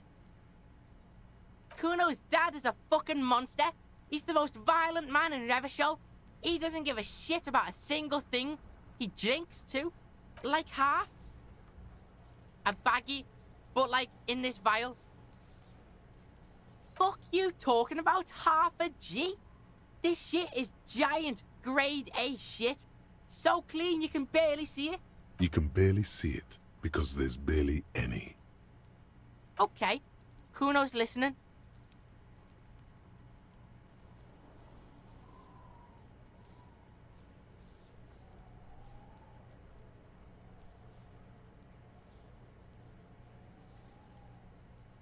Alright, pig.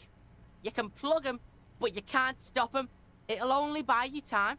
Kuno's violent dad's got Kuno's key, so you need to fuck your way in there. Go to the pier side, bang on the door till the cleaning gimp lets you in. That's how Kuno does it.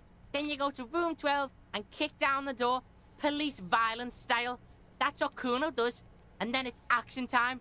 You're locked in the room with violent fuckhead. That's it. Next time Kuno sees you, you better have his shit.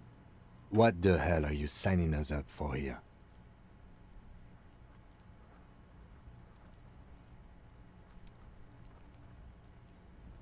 Okay then.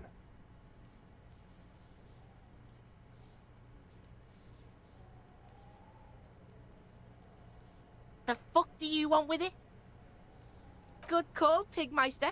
Don't come and talk to Kuno about his kingdom. Yeah? The king? Yeah, whatever. Kuno doesn't give the fuck about it. You're testing Kuno. Get lost! Kuno doesn't fucking care.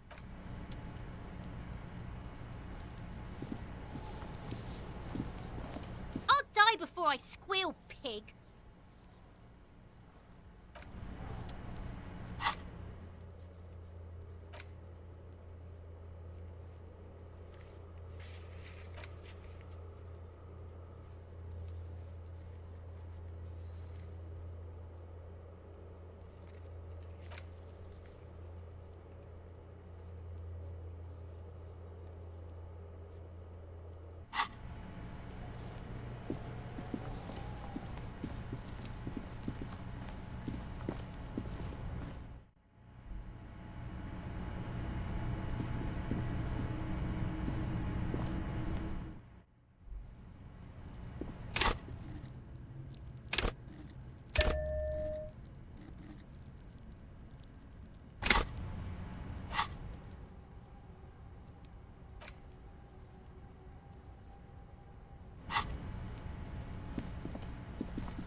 I've got nothing to say to you.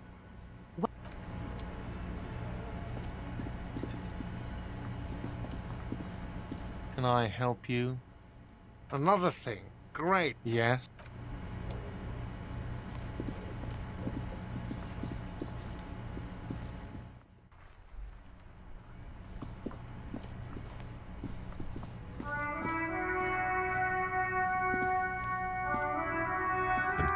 Call box with a matrix of push buttons lists all the companies in the East Delta Commerce Center.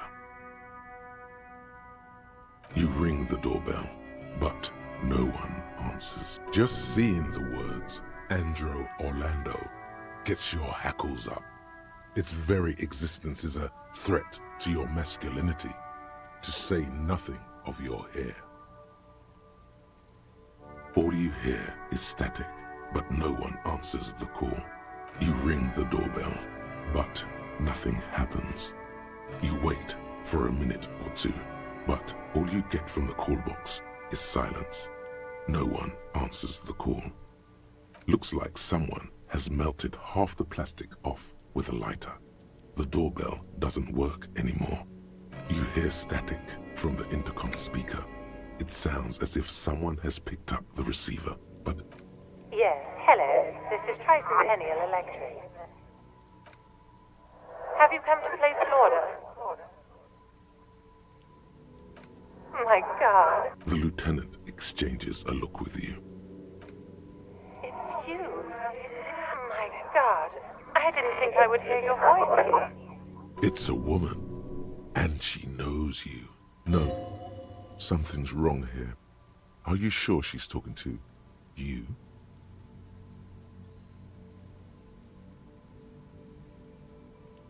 Michelle, just please. Sounds like a ghost. Wind blows through your clothes and you feel detached from your surroundings. Inside the building, a cold memory hangs. Why did you even call? I don't understand. You've been gone for months. I thought you didn't care. Ever since I came to work here, it's been different. As if my mind's been wiped clean. A spot of static overrides her words. When she speaks again, it sounds like she's submerged. It's so nice. It's so nice to be able to finally speak again. She sounds like she's about to cry. The cold is deep under your skin, as if you were talking to someone who's 100 years away. Somewhere inside the building, water is flooding the cellar floor. She doesn't answer. Silence. The only thing you can hear now is static and waves washing ashore on the bay. Another seagull passes by. It's getting cold standing here, staring at the silent call box. It must have been some kind of faulty wiring. We should maybe stop playing with this doorbell. It looks ancient. You press the number sign on the keypad that terminates the call. 12 name cards on the call box read. No, hold on. The last thing you need in your life is more hysteric emotions. Forget it. Find something else to do. Silence. No one's home at Fortress Accident. Silence. No one answers the doorbell. Nothing happens after you ring the doorbell. They don't want to talk to you. Silence. No one answers your call.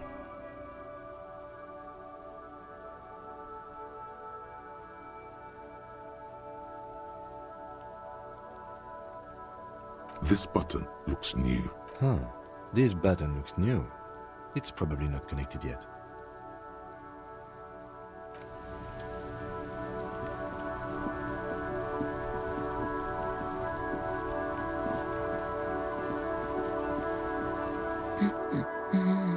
The woman before you nods and returns.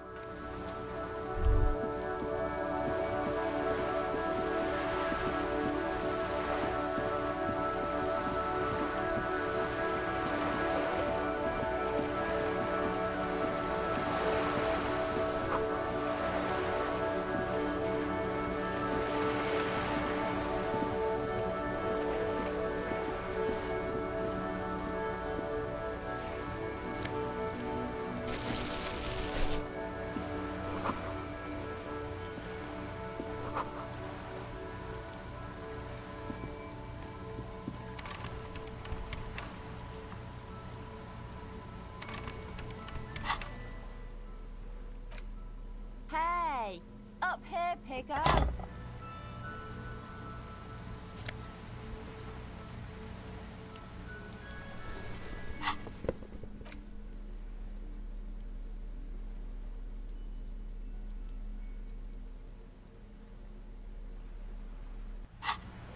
Yay!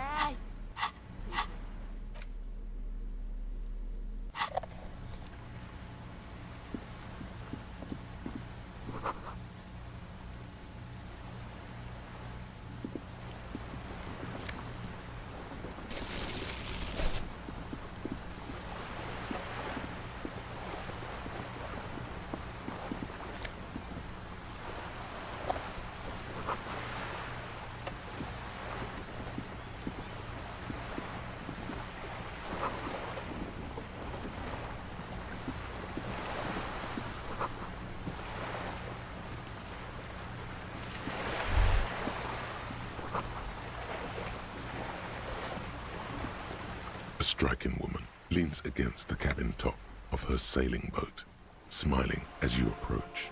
Her green raincoat glistens with droplets. A silk scarf is tied around her throat. Good afternoon, officers. I'm Joyce. Joyce L. Messier. I represent the board of Wild Pines, the owners of the harbour. You gentlemen must be from the RCM. Baton, my maiden name. Nothing, honestly. I've said it to every drunk in town, and you're the first one who's responded. What is implied here? That you're a drunk? Of course you're not. It was only a joke. I'm glad to see you here. I was dispatched to handle a strike, not a lynching. Anything I can do to assist the RCM in this matter, I will, gladly. That is good to hear, madame. My colleague will take the lead on this interview.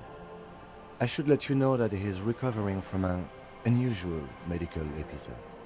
Very unusual. But I can assure you of his ultimate competency. There's a trace of irony in his voice. Mischief, even. The lieutenant is hatching some scheme. How interesting. I wish you a swift recovery. In the meanwhile, you have my full cooperation, and the full cooperation of the Wild Pines group. It's hard to get a read on her precise disposition, but she appears helpful. Why, yes I am.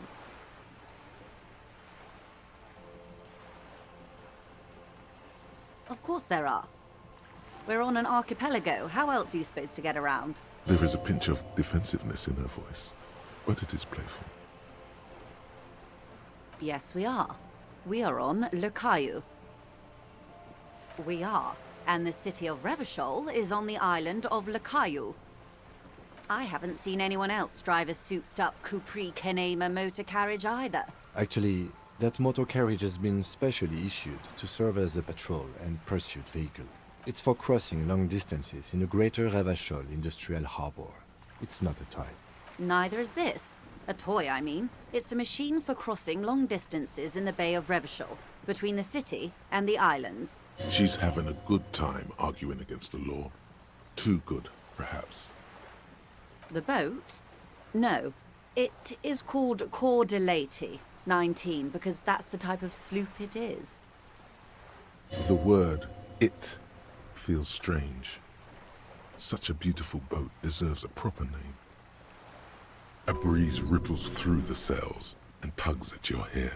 Below, the sleek, fish-like shape of the hull parts the water. Beneath that, a resounding darkness. You're reminded of something. Or someone. Okay. How about Cor de Leyte 19? Why? Because it was manufactured in Revachol East by a company called Cor de Leyte, and its hull is 19 paces long. What? I think I'll stick with the factory name, but thank you. It's a pleasure craft, a 19-pacer. It also happens to be rated for Category 1 racing, though these days I mainly use it for business.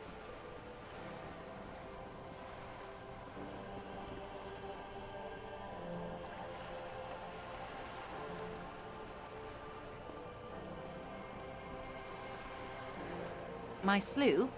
I like it a lot. It's the eel's hips, baby. I'm enjoying this part of the interview. It has so little to do with the murder we're investigating. I really do, the lieutenant thinks. Is she thrown off yet? He's looking at the woman, assessing her. Officer, I assure you I'm a highly qualified pleasure craft operator. The crowns of her teeth are porcelain, white as the boat's hull as she smiles. Qualified pleasure craft operator. So charming. Where's the damn license? I just renewed its safety inspection last month, officers. It is completely seaworthy. In fact, it's taken part in not one, but 2 insulindic regattas. Even finished once. The other time, I would have finished the race were it not for an urgent work matter, much like the one I'm on now. Actually, you don't. It is a little-known fact among those who police that the Wayfarer Act specifically denies the RCM the authority to demand anyone's operator license.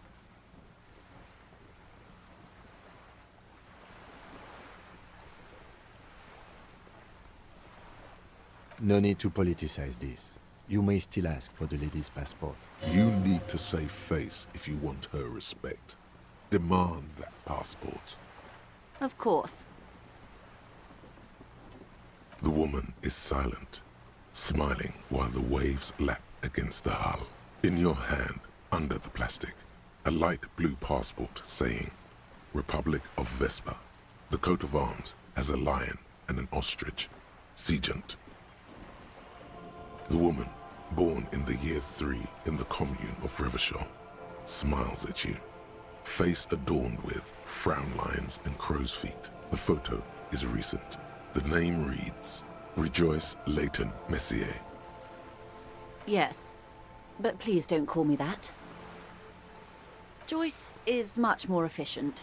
She doesn't like it. Probably a bad memory. Mean girls at school or some ancient lover. My husband is. I have dual citizenship. A Vespertine is handier when traveling. She nods and returns the plastic bag to her coat. Good. What we do. I'm afraid I don't speak for Wild Pines as a whole. It's a giant undertaking.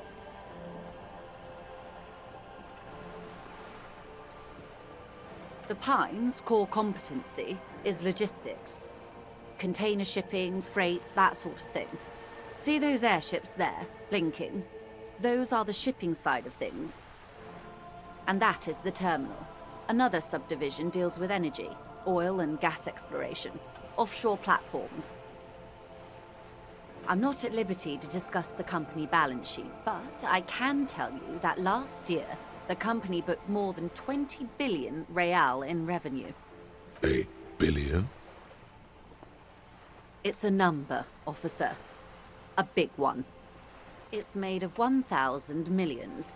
A million is made of 1,000 thousands. And to think, there are years when the group books losses in the billions. Wild Pines employs 72,000 people, all of whom have families that depend on their salaries. It is a tremendous responsibility.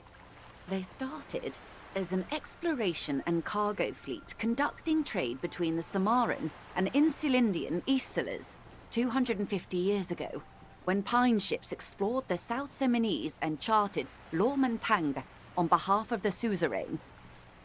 Centuries of care, deliberation, and madness have gone into this endeavor. Vessels pass through the great unrest to re-emerge with apricots in tow. The logic of the system is totalizing. It's taken everything from its employees to build it. You mean aside from being the terminal's legal owners, who are responsible for moving 8% of the world's cargo?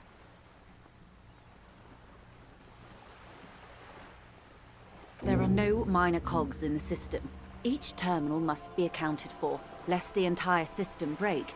Every hiccup in such a system means thousands lose their jobs, the world over. I'm here to assure that doesn't happen. With your help, hopefully, says her warm tone.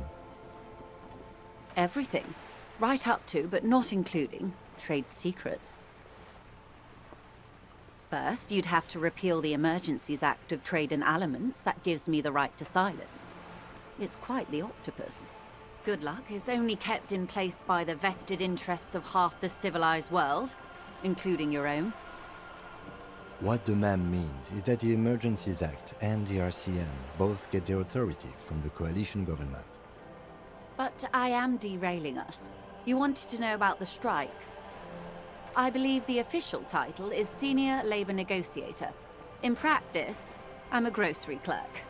I relay the union's demands to Wild Pines and return with Wild Pines' counteroffer.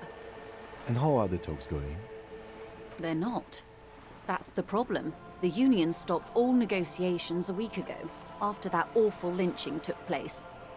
Now they won't even let me into the harbor. There's a 2-meter-20 racist behemoth blocking the gates.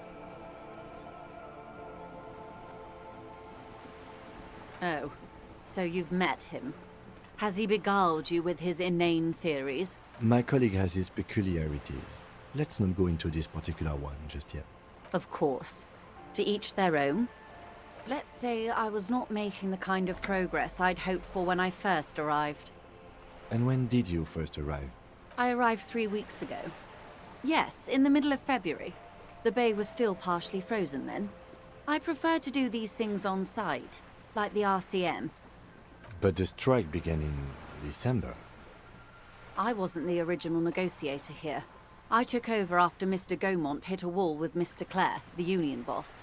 Mr. Clare refused to speak with Gaumont despite concessions he'd granted the union in prior negotiations. This isn't the first time the union has gone on strike? Heavens no. There have been 2 prior strikes. Both times the union won significant concessions, including overtime pay and a medical plan. This time their demands are more, I guess you could say, aggressive. Mr. Clare told him to... how did he put it? Fuck off, midget. Gaumont is short of stature, you see. Yes. Extremely. Keep in mind, this is a negotiator Mr. Clare has worked with before, and who was more than fair with him and the union. Sounds like usual aggressive posture. There are leaflets everywhere, and banners. What did they say again? Oh yes, every worker, a member of the board.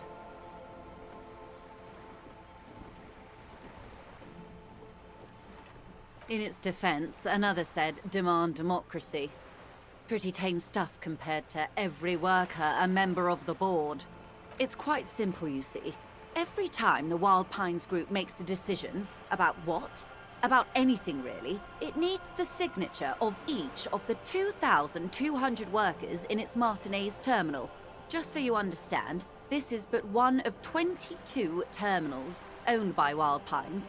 Essentially, not only are they kings of the company, they are also kings of the 72,000 employees of Wild Pines Group.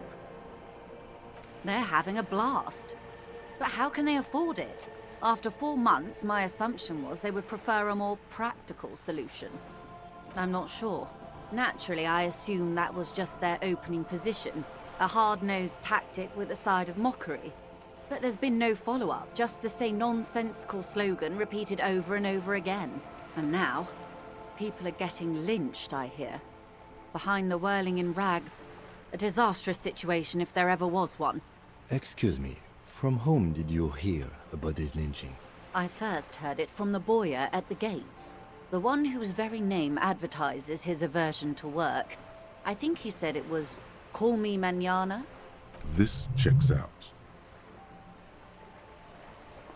The scabs? You mean the huddled masses of Jamrog, come to plead for work where the union refuses to? If they were organized by Wild Pines or its affiliates, then it would be a company secret. I could not share it with you. Not right now, at least. Everard Clare is a man of the utmost integrity. If you can say one thing about him, it's that he always puts the interests of the workers first. Of course not. Everard is fantastically corrupt. I imagine he has a thick, viscous goo where you and I have blood. He is the most corrupt individual I have ever seen, and I deal with men like him for a living. If there is anyone more venal, more irredeemably nepotistic, then it's his twin brother, Edgar. Have you seen him? Edgar looks exactly like his brother, except for that lazy eye. He also talks exactly like Everard does, and when one's term as foreman is up, the other takes over.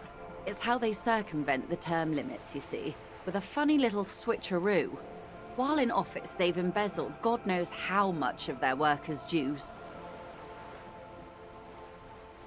The Débardeurs Union was once a perfectly normal institution. 20 years ago, anyway. It must not have been easy to establish under the Emergency Act, but they did it. I can respect that. Organized labor at its best, as they say. Then something happened in the local chapter elections. The brothers Clare came and transformed it into a... how do you say? A mob. The Débardeurs are a crime syndicate. Sad as it may be, we are forced to cooperate with them. Refreshingly honest, officer. The company has tried appeasing in the past, but I'm afraid our concessions have only emboldened Everard and his brother. And your opinion, Detective, if I may ask? I'm a curious and talkative person, you see. Would you say the Débardeurs Union is... Indeed, and a hungry one. Sadly, Wild Pines have cooperated with what amounts to a crime syndicate for 2 decades. However much you feed the leech always hungers. I'm glad you asked. There was a woman, the previous forewoman of the Union. She disappeared. Disappeared? Yes. On the last day of the local chapter elections, her daughter phoned in and said she wasn't running anymore, or coming to work. Ever. End of story. Downright haunting, if you ask me. The Wild Pines suspected foul play, but what could they do? It was a Union matter. The point of the presentation is, these kinds of things happen around the Clares. Watch out when you're dealing with him. Thank you for your concern, ma'am. We'll be just fine. Of course. How else can I help? Quite a few things, I'm afraid. Worry lines crease her forehead, but it's more than worry. In her eyes, a hint of, is that guilt? The information I'm to share with you includes sensitive trade secrets. For the sake of my employer, I have to ask for your names and badge numbers. Of course, ma'am. We should have introduced ourselves.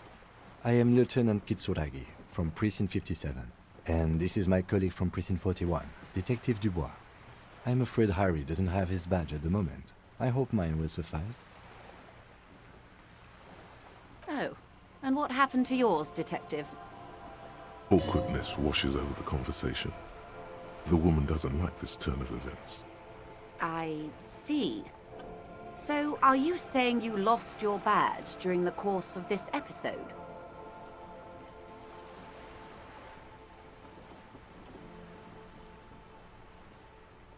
I can't hear you, darling. Speak up, please. Oh dear. I suppose this does explain some of the more curious turns in our conversation.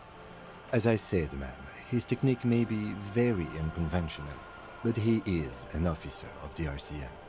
Of course, I sympathize, but I'm afraid I simply can't share anything more until I've seen that badge. Hang on. She's a professional negotiator. She should be open to some sort of mutually beneficial arrangement. I mean, favors for favors. A dirty alliance of some sort. Easy. Just offer her a favor. Like I said, nice and dirty. I will be frank with you. If I'm going to break protocol, I need to be able to justify it to my superiors. They're going to want to see something very tangible. You're in, but expect her to drive a hard bargain. Reports from inside Terminal B suggest it's a hub for the local drug trade. This is an open secret in Martinez. The Union controls the terminal, so it goes to reason. They're profiting from this trade. The company has tried looking into this matter before, to no avail. Perhaps someone with your authority and resources might turn over the right stones. Or you can recover your badge. Though if I may be blunt with you, it sounds like that may be a lost cause. Detective, a word in private before we continue.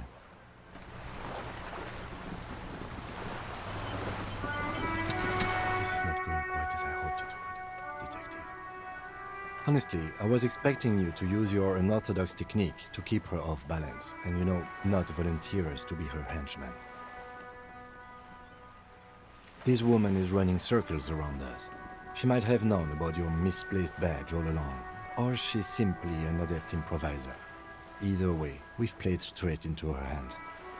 He doesn't let it show, but there is a limit to how much the consequences of your unprofessional behavior can cost the investigation. Oh, that would be fantastic, but do we have the time? The world is large and your badge is 8 by 6 centimeters. You could request a new one from the station, but that would literally take months. No. If there is reasonable suspicion, we must investigate. Otherwise, she could claim we are siding with the Union, or that we are on their take. We'd never hear the end of it. What I propose is, we ask her, then we investigate, briefly. But do not share the outcome of this investigation with her. We tell her it's done and demand for her information on the lynching. You're back. Good. What can I help you with?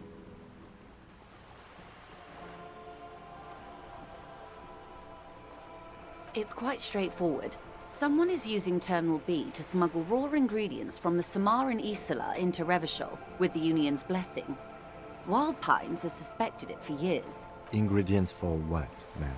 Meth and dextroamphetamine, GBL, and various synthetic psychedelics. Honestly, it might be quicker to say what you can't make from the stuff. Yes, after they clear the terminal, we lose track. The actual production is taking place at various sites in and around Jamrock Quarter, north of here. Wild Pine seems to be well apprised of the local drug trade, ma'am. Do you mean to say the Union also produces the product? Sells drugs, I mean? We're in logistics. It's our business to know. And no. As far as the company knows, the Union does not produce it. They transport the ingredients for a cut. Yes, but you won't get anything out of Evrat and the Dock Workers Union. Still, every chain has its weak link. The lorries. Someone needs to move the ingredients from the harbor into the city. Once they reach Jamrock, they're distributed to a network of local manufacturers, well beyond our grasp. But in transit, they are vulnerable. Perhaps you've noticed that a number of lorries are tangled in a traffic jam at the roundabout just now. Interview the drivers who are still hanging about. One of them might be waiting for a crucial shipment. I'll be explicit. If you find this driver, I will share company secrets with you. You'll be indebted to her, in a way. But one step ahead of the Union in another. We did. On more than one occasion. Apparently, there's some sort of inter-precinct disagreement about whose jurisdiction this area falls under. We know the company has launched its own probe into the Union's alleged involvement. We also know it's come up empty. It's not just the RCM. No one's been able to find any hard evidence. Well, here's your chance, officers. No. We asked East Motor Track to raise the drawbridge. The road company is a partner of one of our subsidiaries. However, this is a limited time opportunity. Once the complaint has been processed by the Trade Committee, they'll have no choice but to lower the drawbridge, and the operation will continue. Thousands of liters of raw ingredients will pour onto the streets of Revachol. Not the east across the river, but the west. The vulnerable, the weary. Cold breath rushes in from the bay, making its way down the alleyways and potholed streets. From Martinez to Jamrock, in the traffic you hear the clinking of glass vials, concealed beneath tarpaulin. Or is it just your teeth chattering in the cold? A lot of it. It comes in from large Samaran factories in South Safre, Sigai, and Sinyao. The literage they must get from this terminal alone must be oceanic. Well, at least this solves one mystery. What is that, Lieutenant? Why I had to call East Motor Track and beg them to open a drawbridge for me. I'd wondered since I first drove in, on my motor carriage. I am sorry for the inconvenience, Lieutenant Kisaragi, but we need them trapped here. This is a unique opportunity. I'm sure you understand. How do you think they're financing this strike? There are thousands of unpaid dock workers going strong for the 4th month straight. There was a shakedown of local businesses preceding the strike. Many were squeezed to bankruptcy to fund it. With all due respect to these desert cacti, the contents of a few cash registers cannot provide for 2,000 men. The local businesses can scarcely provide for themselves. Precisely. Smuggled out of that very gate at night, most likely, then loaded onto lorries and driven to Jamrock. You simply need to find one driver who will open up to you. It sounds like she tried looking into it herself, though she's clearly not the type your typical lorryman would confide in. The two might even be connected. Or not. Though, if you have evidence to the contrary, I'm eager to hear it. As eager as I am to share it, Lieutenant, once the job is done. Yes? Excellent. According to my reports, there are at least 3 lorry drivers lingering near the roundabout. Hopefully one of them will know something. It may come to nothing, or it may just blow the case wide open. I can keep the drawbridge up for a few more days at least. You should have the time you need. In the meantime, let me know if there's any other way I may be of assistance. You have? And how did you like Mr. Clare? Finally, time to choose sides.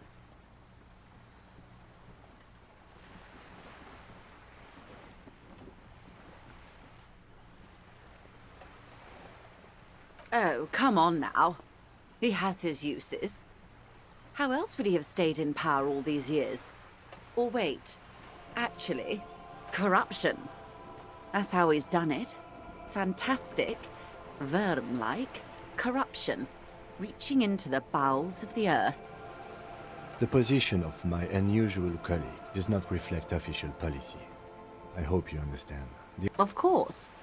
And I don't expect you to share anything he told you with me. I'm not a corrupt Verm myself. However, if you felt like discussing something, how could I stop you? Are we not human? Are we not curious to hear another person's take? It's only natural. We would only be gossiping.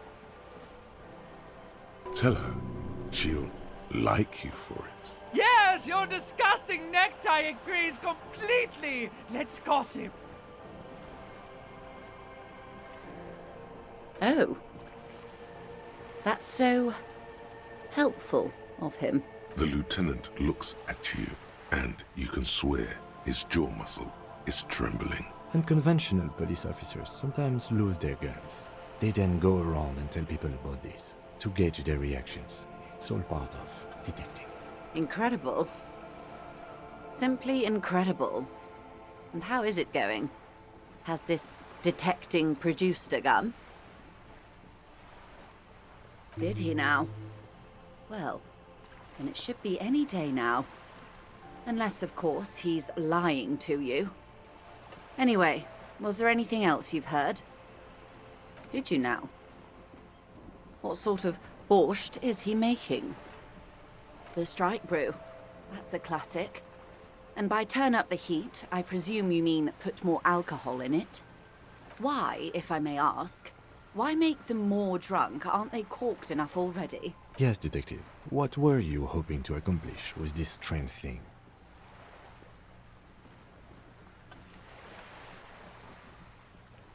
Very curious. A very curious thing to do. Truly. But that's how he operates. He just does things, man. And then talks about them, even if it's inappropriate. A strange equanimity has overtaken the lieutenant. He's just going with the flow now. Easier that way. What else? Of course, Detective. Should something come up later, down the road, don't be afraid to drop by for a chat. Until then, is there anything I can help you with? That's the man who was killed. Better not tie the forestay to the backstay on this. I hope there is something else I can help you with. She wants to answer the question. Protocol keeps her from it. That's the man who was killed. I'm afraid this is a discuss. Better not tie the forestay to the back. She wants to answer the question. Protocol keeps her from it.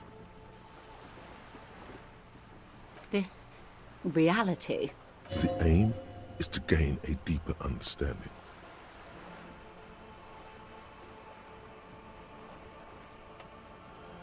A sort of spiritual quest. Something of ancient Ilmaran origin.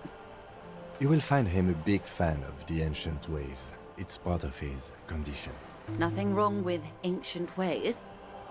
Our modern ones aren't necessarily better. Ask away, officer. I'll help however I can. All right, we're in. I know these all look good, but begin with the first, okay?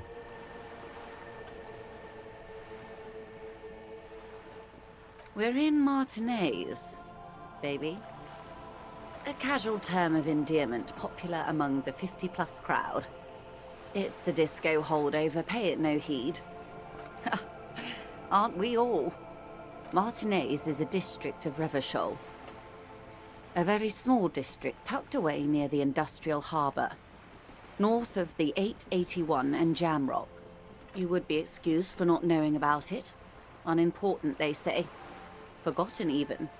Shelled to smithereens during the Revolution. It has its charms, just not this time of year. I'm not a good ambassador. I've only been here once before, as a teenager. Not a lot has changed. There are ruins, a terminal, fishing boats, reeds, boys with boxy shoulders. A brief spike of longing in her upright body. The dots under her eyelids shake. This place used to be a province.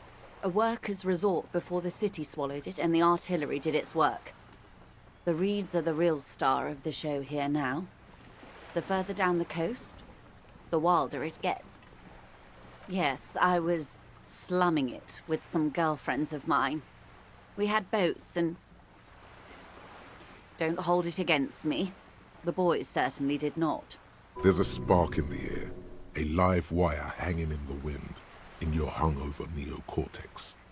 Then the sea air cools it down. It's not really a sea, it's the Bay of Revachol. And the bay feeds into the ocean. Yes, we're on an island in an ocean, the world's largest body of water, the Insulindic. Vast, lukewarm and unknowable, flowing in and out of sight. Caillou, as you already know. Imagine a pebble. A smoothed-over pebble amidst a great blue sea, misshapen, cracked. The cracks are the River Esperance. We're in the delta of this river, on the 6th branch, the Martinez distributary. It is clear this pebble is of enormous value to her. Revachol? Revachol is what you call a city, the great kind. As if it's self-explanatory, beyond patriotism, a fact. History, detective. They built this city to resolve history. Our part in it, at least. The nations of the Occident, or migrant workers from Seminine and Ile-Marat, depending on your creed. In the DeLorean century, 380 years ago, they say it's where the terrible questions of our time will be answered. The tensions are highest, the fault lines deepest. By that I mean conflicts. Ideological conflicts. The stuff of men. We are standing on a fertile, self-sufficient island able to sustain up to 200 million people. In the middle of the Insulindic Ocean, the world's connective tissue. It's where the money is.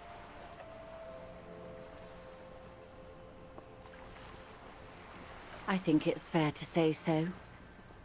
Martinez is about 22 kilometers from the center of the world. That soldering iron is the bank of the world building. The bottom floors are Insiacom. Coalition government, Insulindian Mission Command. Silence. She lowers her hand. The water, the light. It's as though you're seeing it for the first time. There is no recognition. Only the immensity of the sea and the cold radiant. We are where we are. I have no truer answer to give, unfortunately. This is one thought you need to complete. Where are you? Was there something else you wanted to know? I remember something about a lowdown. This has been informative. Thank you, ma'am. I'm sure my memory-impaired partner has many more questions to ask, about even more fundamental aspects of reality. Might I suggest not asking them all right now? Ma'am, Messier will be here later too, and tomorrow. Isn't that true, ma'am? Absolutely. My commitment here is long-term. That is understandable, but perhaps it's better not to eat all your candy at once. Indeed. I'm always at your service.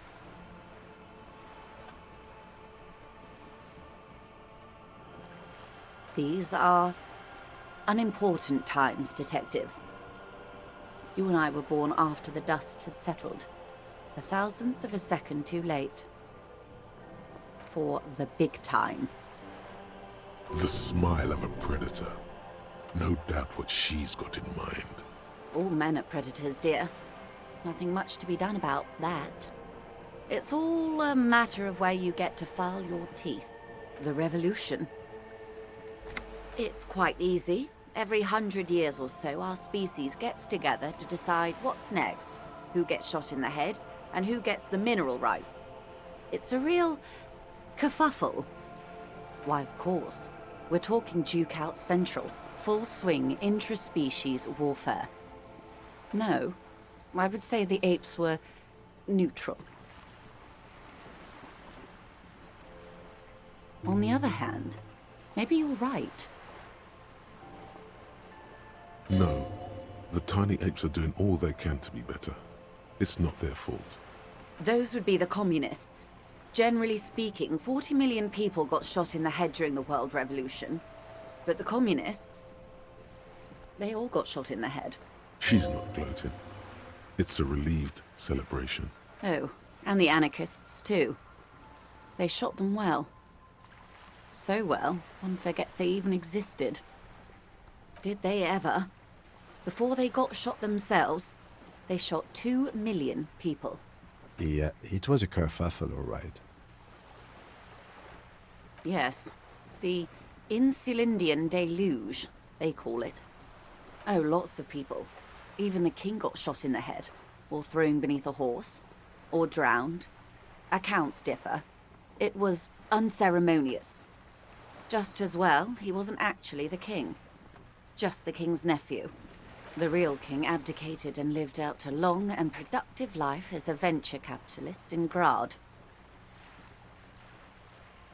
I prefer the term risk-averse. King Guillaume was nobody's fool. He could smell a PR disaster brewing, so he got out alive, and his nephew Fricelle got shot in his place. Him and tens of thousands of his wonderfully fascist kingsmen. It was a wild time. The liberals got the mineral rights. And by mineral rights, I mean everything. Liberals are usually middle-class people, Detective. Or the remaining gentry. The beneficiaries of the pre-revolutionary arrangement. Some were rich enough to stay with the Constitution, with monarchy. Big mistake. Others bet on the revolution. They were called the ultras, or ultra-liberals. They fared well. They didn't win so much as survive. We were the last ones standing when the war ended. Everyone else got shot in the head, remember? To foreign intervention. The coalition. Those people really took the mineral rights. The liberals took everything that wasn't nailed to the ground. The coalition took the ground. The ocean, the laws, and the people. The coalition of nations. Grad, Mesk, Vesper, Messina, Oranje, and Sur-la-Clay. The armed center of the world. They landed here and ended the revolution. It was the moralist thing to do. There is bitterness in her voice, tempered with understanding. She is critical, but ultimately understands the cause. The moralists believe in keeping everything exactly the way it is. They believe in mineral rights, and not shooting people in the head. At least not in the same manner and volume as the others do. They are the long-standing provisional rulers of Revachol now, the coalition government. The rulers of Revachol, and also the world. These guys are strong. This is their zone of control. They embolden the RCM with crumbs of the same law they took. Technically speaking, you are a moralist. An almost endearingly moralist standpoint. It must be hard to take a moderate approach to head shooting in your line of work. The turn of the century revolution? Don't answer it. It's a trick question. The revolution began in '02 on the Isla of Grad, though by the end, nearly the whole world had gotten involved. It wasn't a who, but a what. A pandemic of Zarat, a particularly virulent prion disease, which the authorities in Grad proved unable to contain. Then Mazov came along and overthrew the government. It made people overthrow their governments. Indeed, Zerat is a highly infectious microorganism that destroyed brain tissue. The actual causes of the revolution were material. The pandemic only provided the spark. From Revachol and Grad? Not far. The world managed to cauterize itself. Mazov's government was overthrown in '08, and the coalition crushed the Revachol commune 2 years later. It was the end. Why? You and I, officer. Our lives in the zone of control. Something tells you her life and yours are not that similar. Maybe it's because she has a boat and you have that necktie? A pair of pants? No doubt. But we share the same time and position on the planet's crust. That counts for more than you think. A city-state divided into free market zones under the everlasting interregnum of the Coalition of Nations. And you, of course, the citizens' militia. The clatter of typewriter keys fills the main hall of the reappropriated silk mill. Precinct 41. Chad Tilbrook presses enter. Outside, Officer Elfboy Williams slams the door of an armored motor carriage. The zone of control is the third incarnation of Revachol, after the failure of the suzerain and the commune. Modernity. They developed the marvels of the inter-eastlery communication, telematic milieus, radiation, colored plastics. Meanwhile, in Revachol West, the aftermath continues for the 5th decade. 43 years. Hard to fathom, I know. The 20s saw a decade of urban war, west of the river leveled, offshore platforms in flames. Still, it's regarded as an improvement on what came before. '08 to '19 was simply hell. The 30s? Things settled down in the 30s. Revachol East transformed itself into the world's largest tax haven, with the international community's blessing. For the first time in a long time, it seemed like things were going somewhere.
No.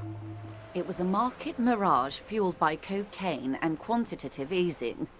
The 40s dispelled it like a cold splash, an Isla-wide hangover, you might say. And here we are. Welcome to reality, baby. From the looks of it, the 50s haven't been much better for the zone of control. You can see it in her eyes. Days slipping away. I've no right to be dissatisfied. This shirt is Barbara Muscova, this raincoat is impervious to rain and is guaranteed for 100 years. My daughters will wear it. No, it's just... we could have had so much more. Every one of us. If only we'd played it right. Good question. What would you have done differently? No, her first.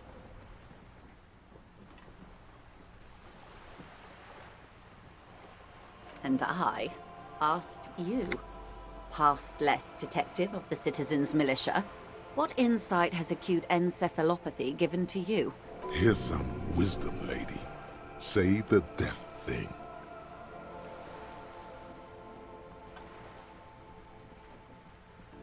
The cold runs down your spine as you say the words, like a small electric charge that seeks grounding. I see. A tenth of humanity. The key of history is in the lock. Keep turning at any cost.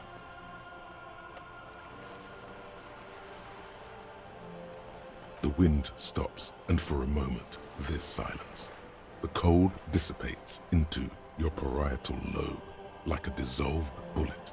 All is quiet on the Martinez Inlet. Revachol forever. Forever?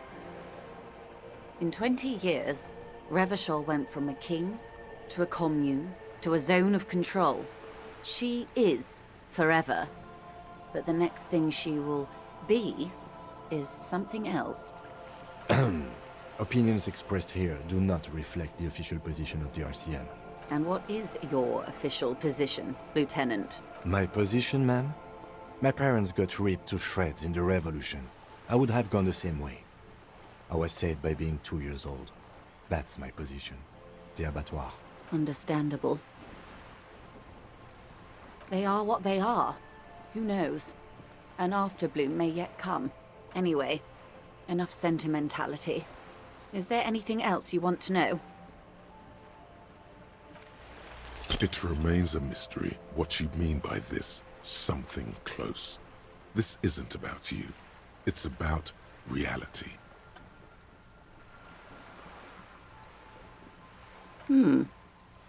She won't maneuver her way out of this one. I am the vilest of the vile. A traitor. A devourer of nations and infants. I am an ultra. It's sharp. Yes. I am the nether creature of the Forbidden Swamp. I pushed the king under a shit wagon and betrayed the revolution. My kind surrendered the nation to financial colonists. I can see you thought we'd gone extinct. After all, no sane person identifies as an ultra-liberal anymore. Not in broad daylight. You've got Revachol in your blood. A real nationalist. No? Tell me, now that I've uncoiled myself, are you repulsed? In her green eyes, you see a mixture of truth and self-satire. Decades of guilt and pride. Forgive her, but only because you like pearlescent teeth and those light green eyes. A devil, who being of great charm and guile, sneaketh into the homes of the godly. Beneath her waterproof raincoat and silk shirt is a body imbibed in numb 12 perfume. You are suddenly and intimately aware of it. I'm afraid you'll find that every woman is a devil woman, detective. There are only aesthetic differences between one and the other. When the dust settled, the liberals were the only ones left to clean up the mess. By virtue of their survival, they were handed enormous power to shape the future. This was all our last generation managed. With due respect to our overlords, the eternal caretaker government that keeps Martinez a monument to the efficacy of its artillery. While a gentle wind sweeps the streets in the rebuilt east, light drizzle washing it clean, lights go up and motor carriages circulate the tracks. I would not have relinquished sovereignty to the Coalition. Not here in Martinez, and not in the Stella Maris or Delta Beachheads either. If not for my own sake, then for my daughters. We had an obligation to defend our sovereignty. We should have burned the whole Isola down rather than let them have it. Dark orange flames reflect in her green eyes. An oil fire on the ocean. Perhaps. My intellectual vanity will be my undoing. Yes. I suppose I am. But I wouldn't be a patriot anywhere but here. Seditious talk, ma'am. Yes. Whatever else I am, I'm also a mother. And a wife. Now, shall we return to reality? A bird? A sphenicid? A flightless bird of the polar regions? Of course you're not, my dear. I'm just terrible at guessing games. Ah!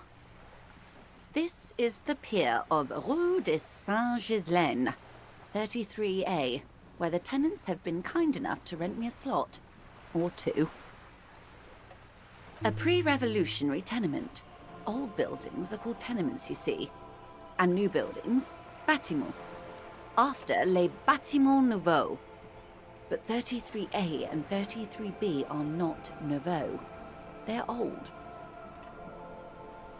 This one used to be 8 to 10 stories tall. A real high-rise by the standards of the last century. Built to mirror the skyscrapers across the bay in the Delta. That was before the war, of course. Mostly the urban middle class, I believe. This was once primo real estate, before the cannons lopped 4 or 5 stories off. Splat, splat. Wonderful. The girl in the old lady rags looks like a sullen and rebellious member of a teen infraculture. Yes, you and I belong to the supraculture. We're common, the herd. The music on the radio, the food in the chain restaurant, those are all too popular for the girl in the old lady rags. She prefers a fantasy world, an infraculture with its own dress code and vernacular. It is an illusion, I'm afraid. There is no refuge from the supraculture. I can't. That's how simple it is. One may dye their hair green and wear their grandma's coat all they want. Capital has the ability to subsume all critiques into itself. Even those who would critique capital end up reinforcing it instead. All right. What next? A strange coldness comes over you as you look at the world. The waves sway the sloop slowly. That's all. It's on the tip of your tongue. A doubt of sorts already in your head. But it's not fully formed yet. You have to wait and return to this later. Once the jamais vu thought is complete. Glad to have been of assistance. The little that I know. Of course, Detective. It's clear you like the hard stuff, Bruta. Lower intestine? The term is metabolic and circulatory system. Fascism, Bruta.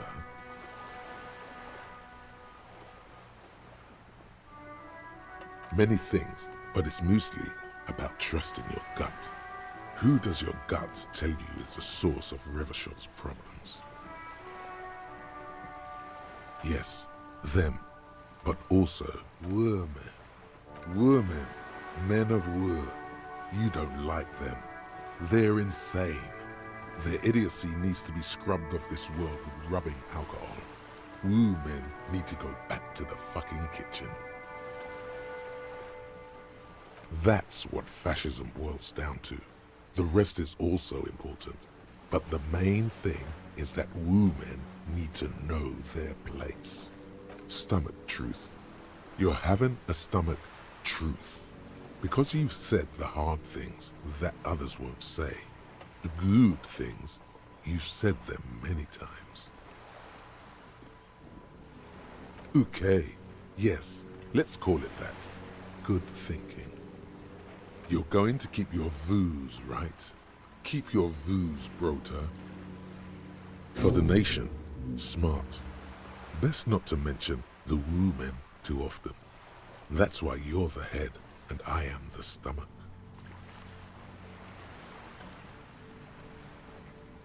Of course you are, Bruta. Of course. What's this? We're getting reports of normal, reasonable, temperate political opinions somewhere in Martinez.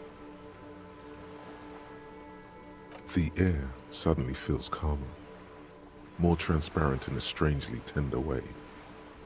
Perhaps it's the hangover. Perhaps it's a temporary surge of serotonin.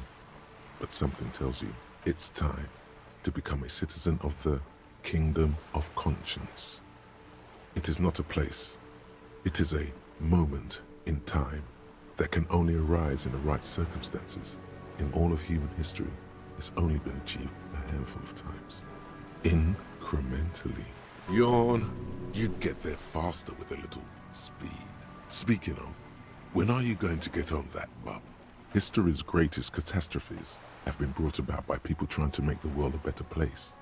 Too quickly. That's the genius of Dolores Day.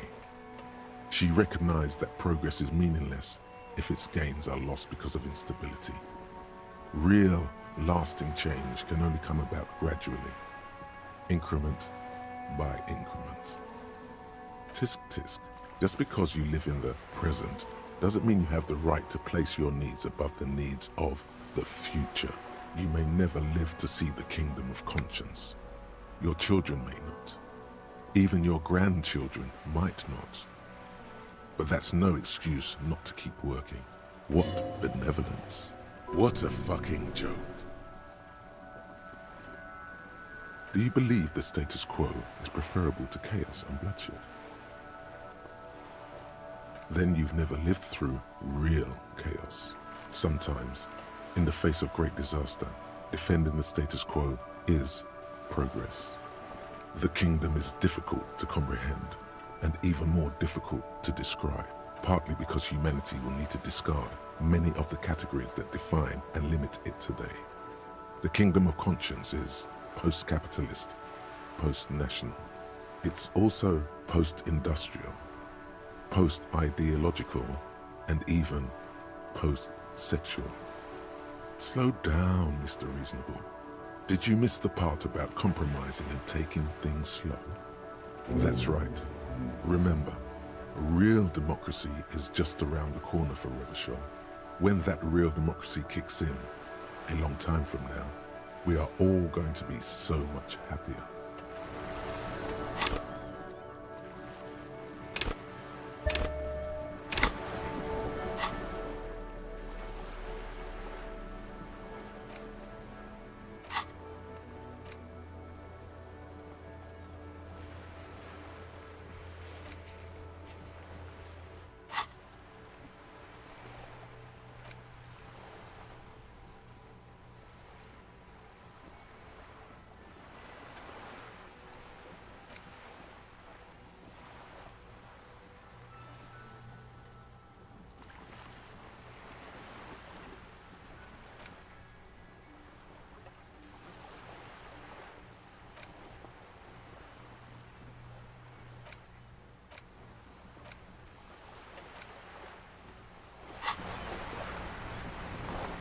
You're back.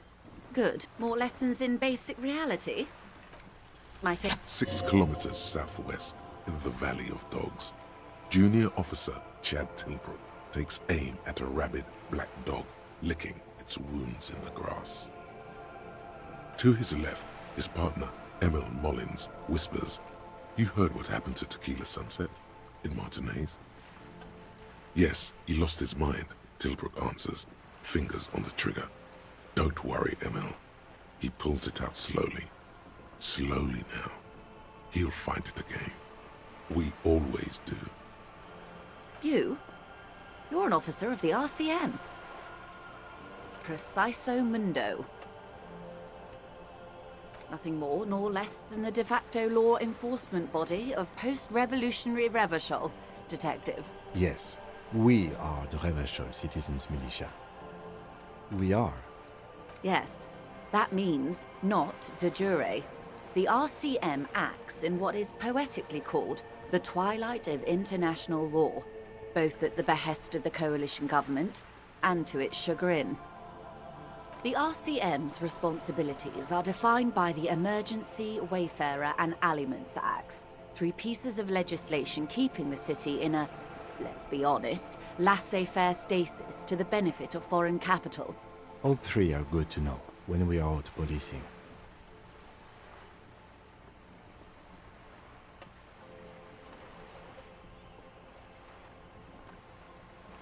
There's nothing basic about your role, Detective. It's true that the RCM keeps everything the way our seemingly permanent provisional rulers like it. Yet, on the other hand, I know these people. I deal with them daily. Let me tell you, dear, they are not fans of you. The post-revolutionary decade was a disaster for the coalition government. Revachol in the 20s was hell, especially on the west side of the river. Gang warfare, a botched privatization scheme, a nuclear pile meltdown. They called it the international zone because no nation wanted to claim responsibility. The RCM restored peace where the coalition failed. A true blue citizens' initiative. They will never forgive you. That's somewhat of an exaggeration. In reality, ours is a mutually beneficial arrangement. Revacholians get to keep the peace in Revachol, and the coalition doesn't have to worry about it. Anyway, sorry to intrude. Please continue. Yes, Lieutenant. Permit me to conclude with this. Who you are, to me, is the police. The only legitimate law enforcement authority in Revachol. And if those authorities drink so hard they need help recalling the basic terms of reality, well, I'm here to help.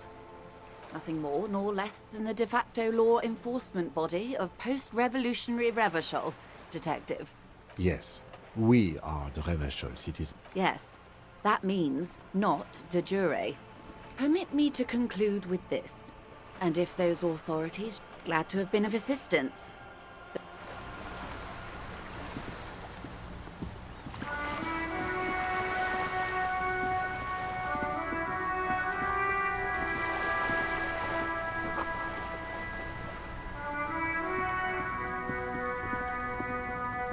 A sturdy metal door guards the southwest entrance to the apartment building. It's locked. The door rattles against your knuckles, but there's no response. The door rattles again, but this time you hear an elderly woman's voice calling out from inside. Stop banging on the door! I'm not letting any more strangers inside. Doesn't matter who I am. Now go on, get out of here. Ha! The police? Everyone knows the police don't come round here. No, I already told you. I won't be responsible for any more strangers getting into the building. Go check the backyard door. Maybe someone there will. Backyard door? There must be another entrance to the east. Madame, I assure you, we are real police officers. There is no reply. Just faint, sweeping sounds inside.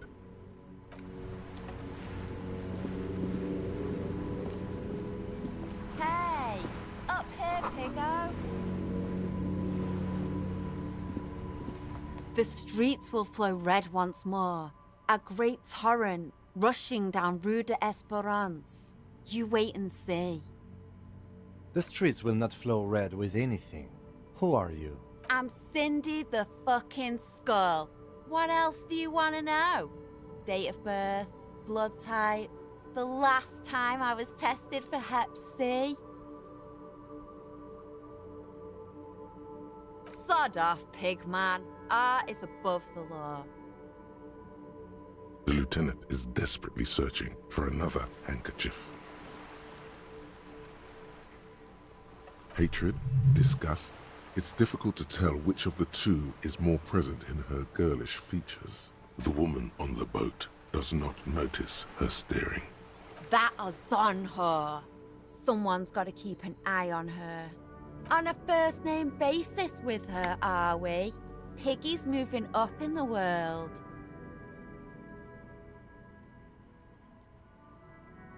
It's where they grow whores like her. And they're whoremen. Have you got a crush on her? Aching for an opportunity to defend her honor. Can't you tell? I'm painting a beautiful mural, an aereo graffitio visible from low orbit. I haven't really started it yet. I'm waiting for the right words. Have you ever tried your hand at graffitio? When faced with a blank wall, most people write unimaginative stuff, like pigs go home and Mono is here. We rarely see pigs round here though. Just union cards. And my name's not Mona, so... She wants it to be something true and total. This place is severely lacking in havoc. Not even the occasional trash can fire to break up the tedium. I thought I'd mix it up, you know, summon the forces of crime and social chaos with a wall-sized invitation. Yeah?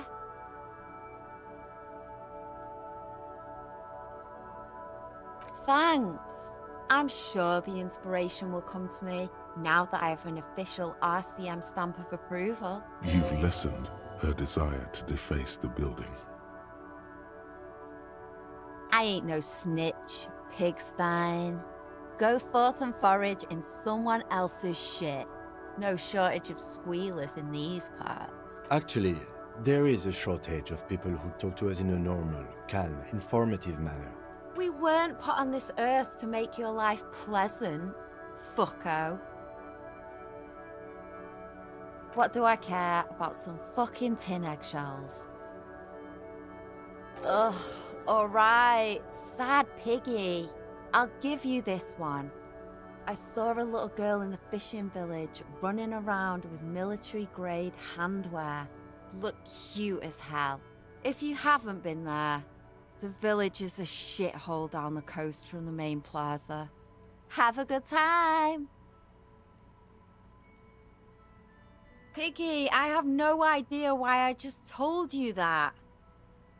You look like a shaggy dog left in the rain for too long. I have a weakness for animals. Watch your back, ungulate. You've got eyes on you.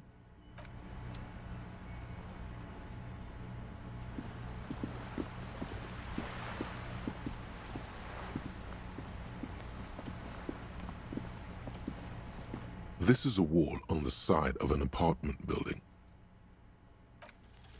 You have no clue. It's just a wall. So many walls all over Martinez. Weather-worn, cracked, their paint peeling.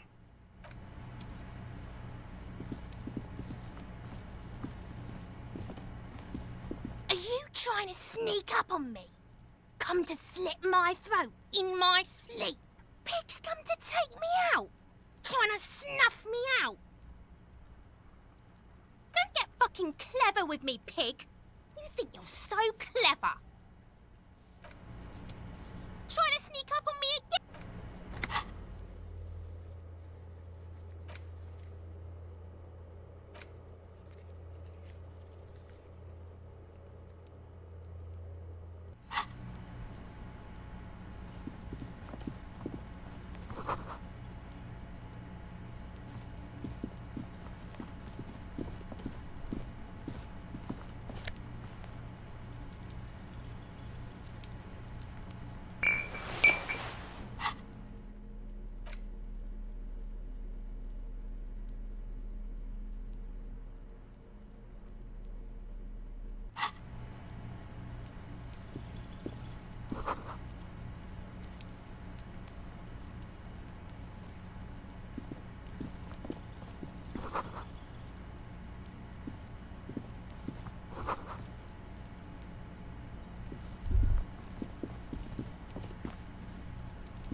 This must be it.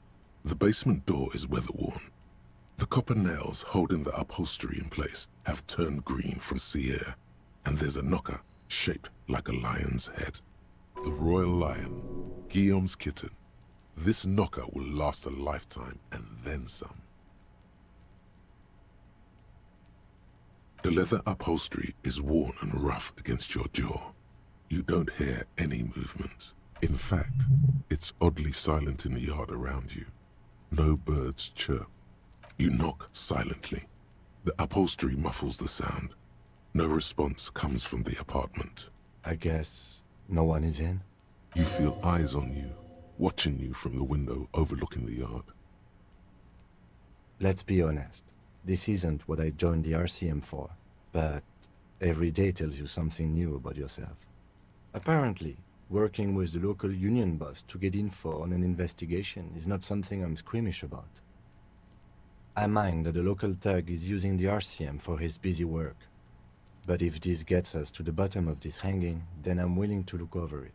On the other hand, we could just leave and tell Evrart we opened the door. No one seems to be tailing us to see if we actually did it.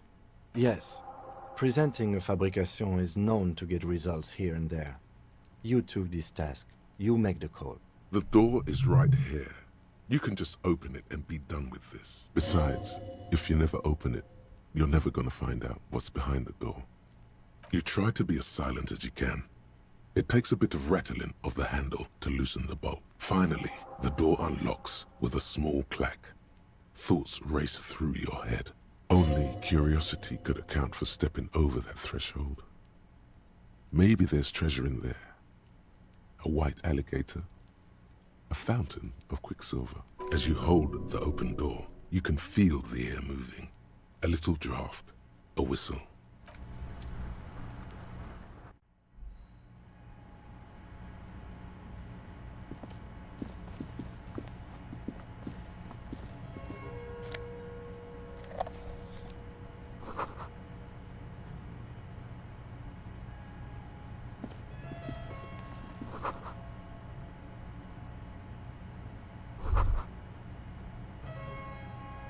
This is the flag of Revachol, the suzerainty. This isn't just one sun, but there are little suns dancing around the big sun. This is the sevenfold sun miracle. It's an optical atmospheric anomaly the first settlers saw. Happens in cold weather. 6 small suns around the big one. This complex halo phenomena is how old Revachol got its flag. It is but one of the many strange optic atmospheric phenomenon of this wondrous archipelago. You're sure you once saw sundogs in your youth, and blue flares. Mm-hmm. The tenant is an old-fashioned guy. The lieutenant does not bow to the flag. It accepts your salute with quiet dignity. It is not my flag, he thinks. My flag is the signal blue of the zone of control.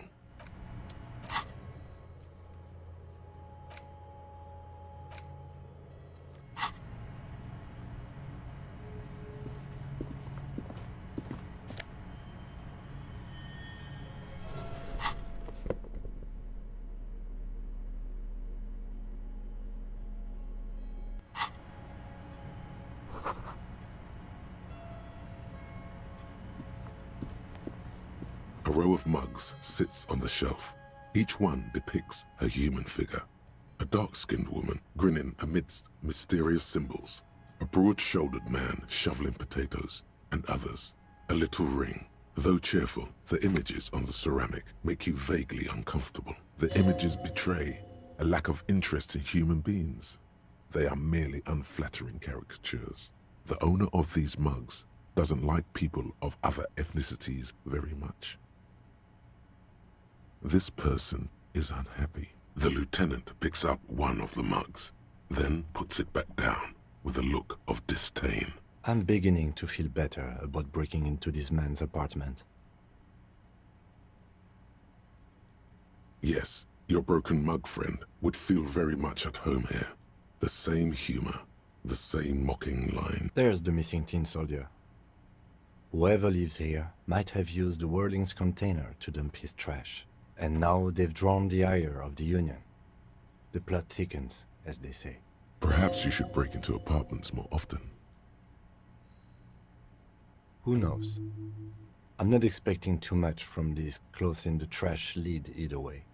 It might turn out to be some random local matter, but still, a nice coincidence.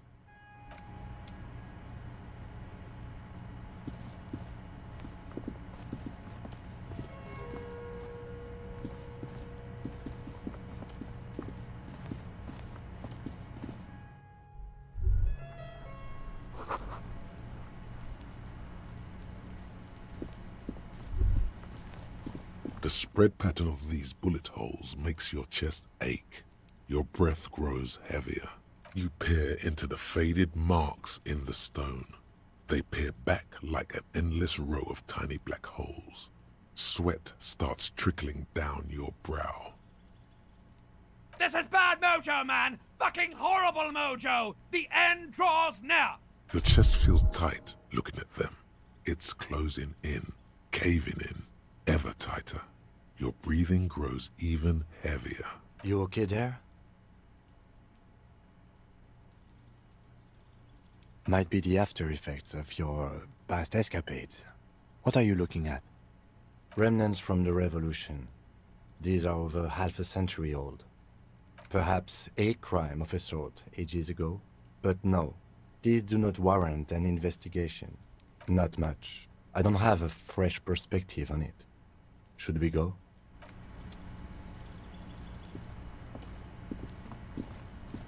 You see a young man on a balcony nursing a cigarette. His eyes have been following you for a while. Not looking for any trouble, officer. There's no trouble. I'm just speaking in a lowered voice. I don't want to be seen talking to the gendarmerie if that's okay. I just want to finish my cigarette. It's the god of cigarettes and youth. Ask him if he's got anything to spare. Don't let him go. This could be your witness. The balcony has a great view of the whole thing. Apologies, but this is my last one. The god himself has denied you absolution. Absolution?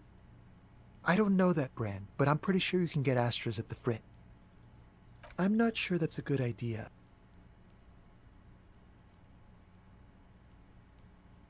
As you wish. Is it really that important? Like a nervous cat, he keeps stealing looks at the neighboring windows. All right, but make it quick. Once I finish this cigarette, I have to run.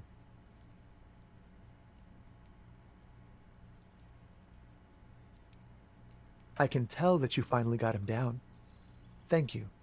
It was quite a disturbing sight, even by Martinez standards. What were you doing last Sunday? Oh. You already asked me that, didn't you? No, not you. Some more muscular type. And when did you speak to this more muscular gentleman? Last week? I don't know. Look. You didn't answer the question. What were you doing last Sunday? I had a friend over. It was my Sunday friend. A Sunday friend? How intriguing. Makes sense. Friends are nice on Sunday. You don't have to work. You can just spend time with pals, watching rugby and drinking beer. He doesn't reply, gesturing no with his cigarette. In the neighboring windows, you can see faint reflections of his silhouette, all from different angles. Someone hides behind a curtain. Those windows have eyes, and those eyes are watching, spying on you three. My name? My name is Martin Martinez. Martin Martinez? Good local name. Let's go with that. Help you? No, sorry, gendarme. I have to run. No. We won't. Now, if you'll excuse me, I really need to get going.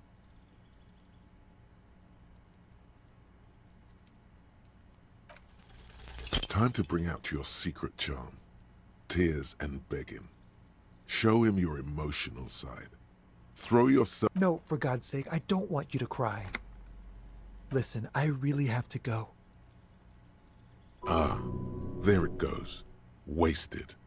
You would have gotten at least a few good drags out of it. Good luck with the investigation.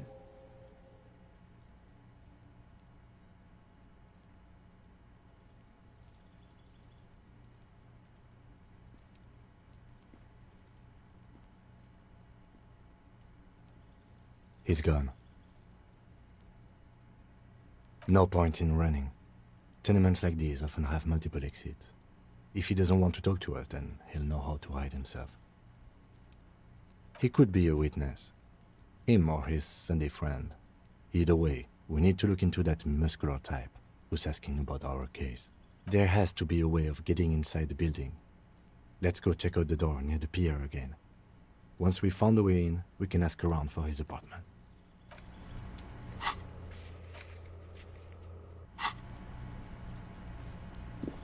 There must be another way into the building.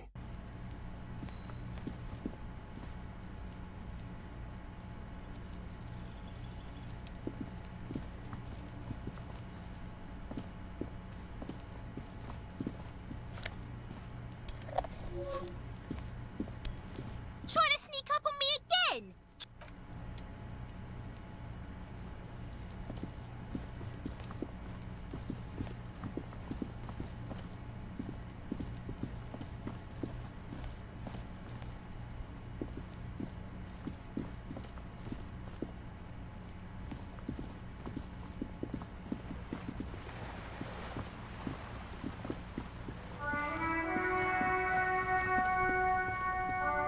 A sturdy metal door guards the southwest entrance. This could be a way into the apartment building the smoking man vanished into.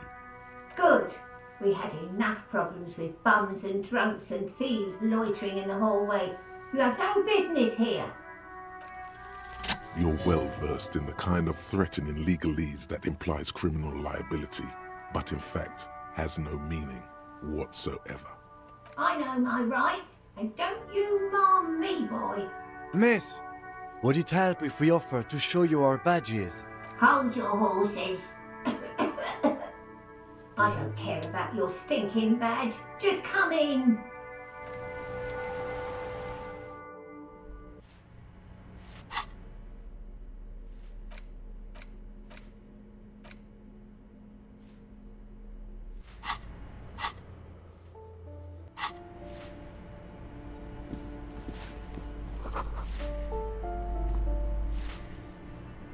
Give me a moment.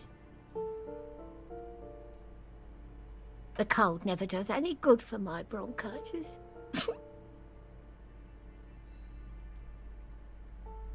I'm fine. Fine. Don't you worry about me. You're still worried. It's very worrying. Now, what do you want from me, policeman? I'm no one. Just an old woman who cleans these hallways. If you can call it living. I have a little room upstairs right next to the coal room. It's barely bigger than a closet. But I don't complain, no. I have my bed and my aching bones to keep me company. And that's all I need from this world. And all she gets, too. The coastal wind beats down hard on the coal room door outside. Splashes of waves make the balcony slippery. Oh, you'll find plenty of martins here. Don't you worry. Pea-brain, someone played a trick on you. Martinez is a name for anyone who comes from Martinez, like Tim Jamrock or Raoul Ravachol. Oops, you really didn't get the joke there. I thought it was obvious. Anyway, officer, we don't have the witness's name. Yes, I know who you mean. The scrawny boy who's always smoking like the devil, right? Somewhere in the building, a child starts crying. You hear a radio tuned to a talk show and someone taking a shower. What's he in trouble for? Talk? He lives upstairs in room 28. Go to the balcony. It's one of those doors there. He's usually home in the evening. Thank you. We should go check out his apartment on the balcony. See if he's home. The waiters are at the end of this hallway, right next to the communal bathroom. Ask away, policeman. The artiste? Nothing I can do about her, I'm afraid. She ruins the walls faster than I can clean them. Still, she leaves an old lady to her business. More than I can say for others. She mumbles some kind of a response. then hacks something into her handkerchief.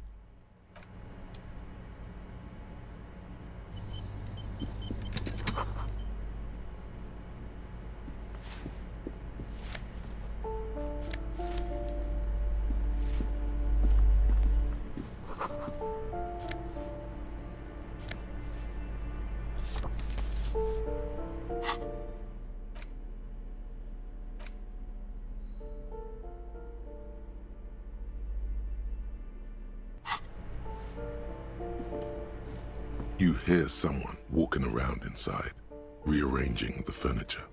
The number on the panel says 10. The walking stops abruptly, but no one comes to the door. You can feel tension on the other side. A poor communard from the looks of it. The room is barely bigger than a closet. Do I have to open the door? Do you have a warrant? Let's go. We don't have a reason to get inside that apartment.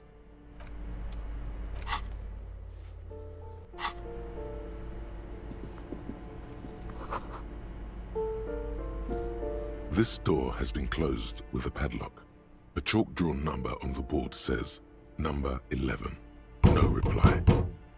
It's a solid lump of metal, but the shackle is deeply corroded. A solid pair of chain cutters would make short work of it. Better whip out those cutters.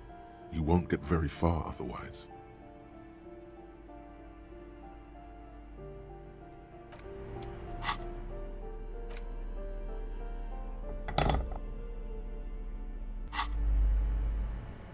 This door has been closed with a padlock.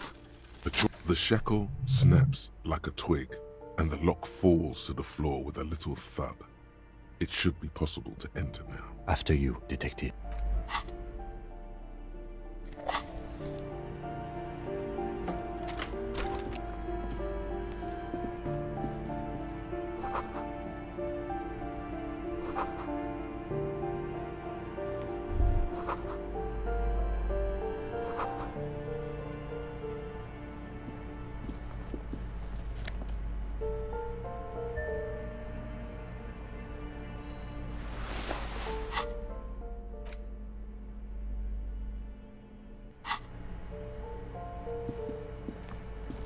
A plaster cast bust depicts a middle-aged man with impressive sideburns.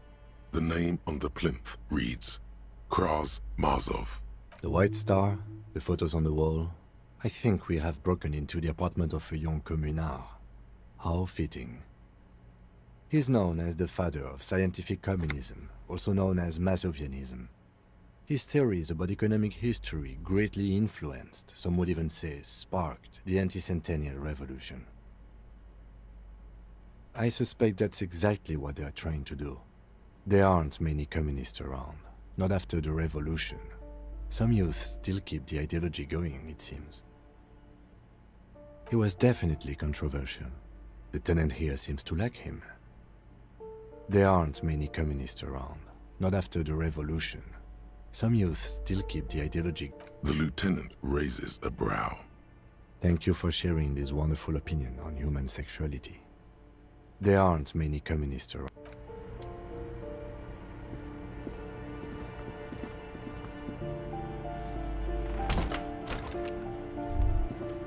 That isn't just a five-pointed star.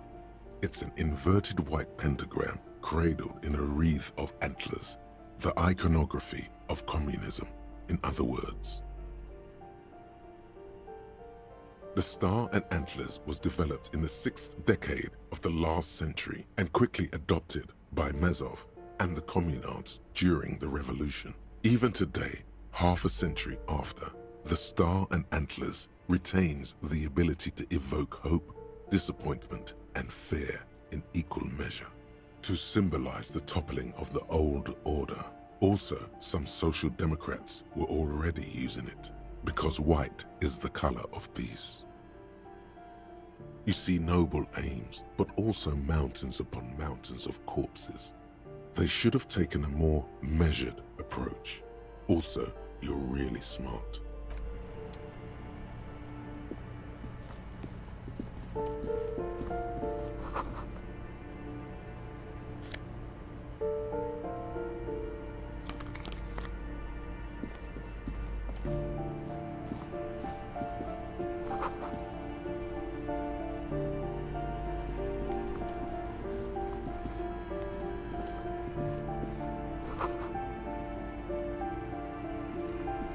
A shabby door hangs oddly on its hinges, secured to the doorframe with a safety chain. An unpaid energy bill is attached, threatening to cut off the electricity. It's addressed to Mr. Uno Doroita. Your heartbeat quickens, palms go sweaty. The siren of amphetamine is singing you her song. And the place comes with 3 months' worth of utility bills. No response. You'll need to equip the chain cutters to enter. Snip right through the metal.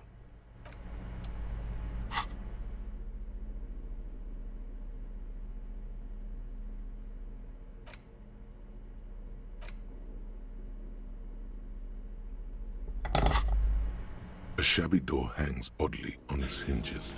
It should be easy, but it's just an awkward angle, okay? The door doesn't really open wide enough to really get the cutters through. You can't get the leverage you need, and the cutters are blunt. Trouble with the chain, officer?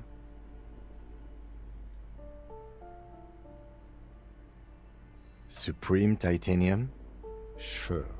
The door inside this complex has super hard, super expensive chains. You can't stand for that. Come on, show him what you can really do. Snip, so much for that goddamn chain. The links fall to the ground on the other side of the door.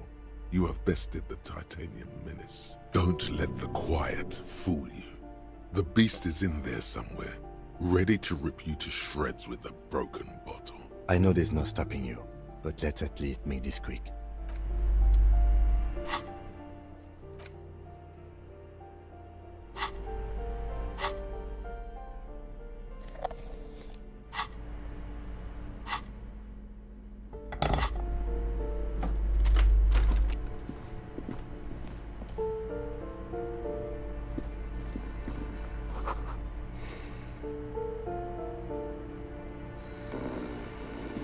A phone book lies open on the table, covering a stack of utility bills. Right next to it, in plain sight, sits a small bottle of amphetamine, conveniently equipped with a straw. Score! It's right there, baby. Today's your lucky day. You pocket the bottle as if it were the most natural thing in the world. Don't wait. Celebrate. Blast that shit right here. Take inventory of it once this boring table shit is done. Blast it before you face the beast, Deruita. You're going to need the encouragement.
This door is made of metal and appears to be reinforced.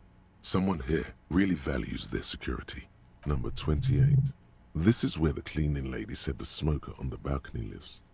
Let's see if anyone's home. Knock on the door. No one answers. Looks like the young man we are looking for isn't home.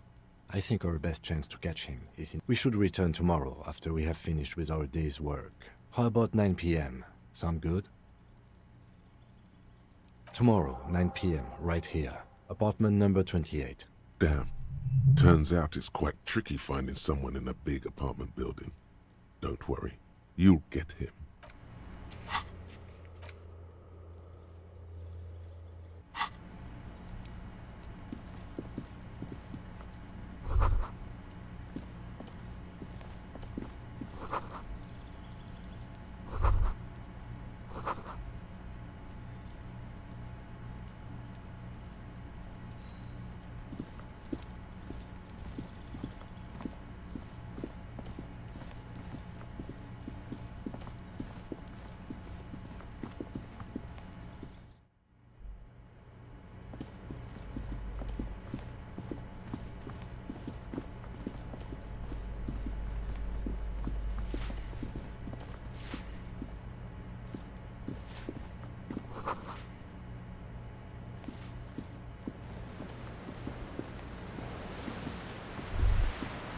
A shift in temperature.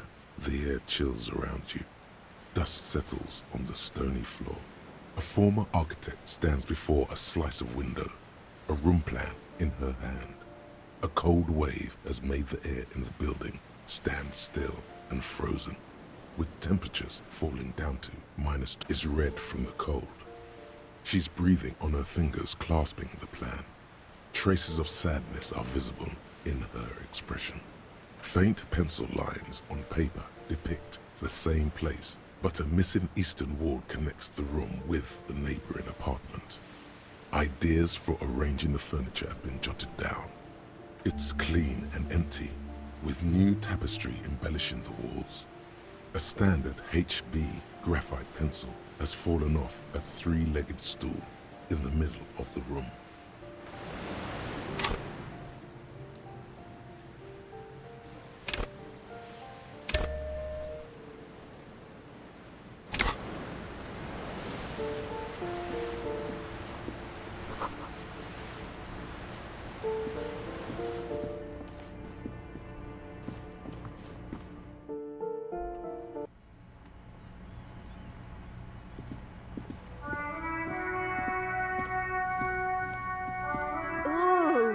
The piggies have learned how to saunter up staircases. I didn't think you could do that with hooves. But here you are. Yeah, I can see that. Cool mutations. That smell coming from her paint bucket. It's not paint. It's heavy fuel oil. Red-dyed heavy fuel oil, intended for exclusive use in government vehicles, to be precise. What did you think I was using? Aquarels? Sucked it out of a cop's fuel tank myself. Back in Jamrock. She really did it. She's proud of it too. You ain't seen nothing yet, Piggy Boo.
Hello again, officers. Have you come to admire my mural? Ooh. Not only have you found my address, you've discovered my biggest secret. I'm a coal miner. It doesn't have to do anything at all. Nothing does. Like me. Right now, I'm doing nothing at all. Yes, I keep hoping the shaft will collapse on me. But somehow, it never happens. Does anyone in a city like this? If there's pain about any particular home she's lost, she's buried it deep, fortified herself against it. Shoot, Piggy.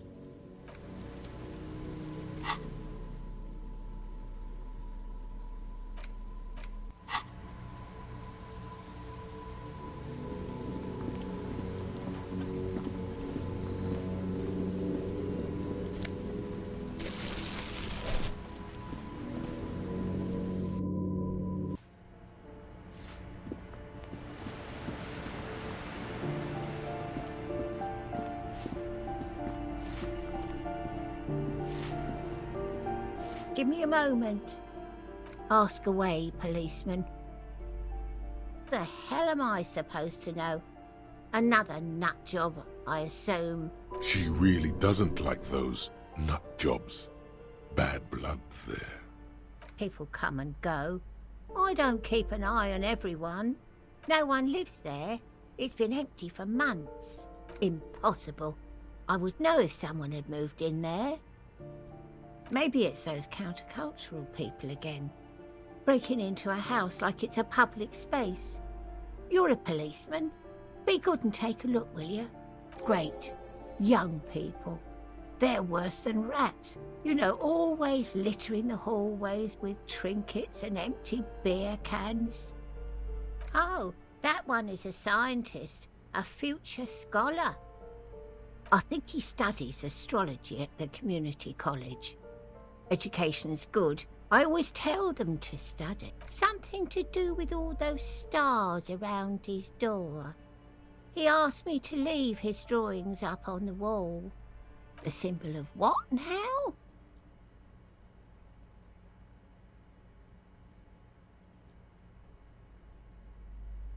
The cleaning lady shrugs and returns to sweeping. I don't want to talk about Deweeters. Addicts, all of them. And sometimes I hear them screaming. They don't like me cleaning behind their door. Think I'm listening in on their fights. So she doesn't. Not after that one time. There's a that one time. It didn't get physical. She heard something she doesn't want to hear again. We saw unpaid utility bills. Aren't they going to be evicted? No one likes them in this building. It's only because of the kids they haven't been thrown out. I don't like talking about those people. She mumbles some kind of a response.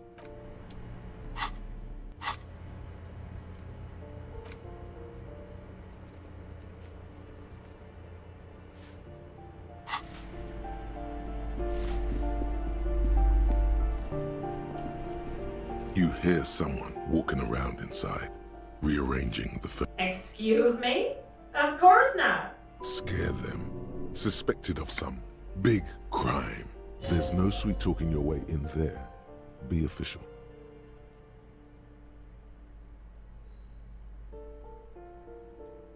Oh, come on. That was smart.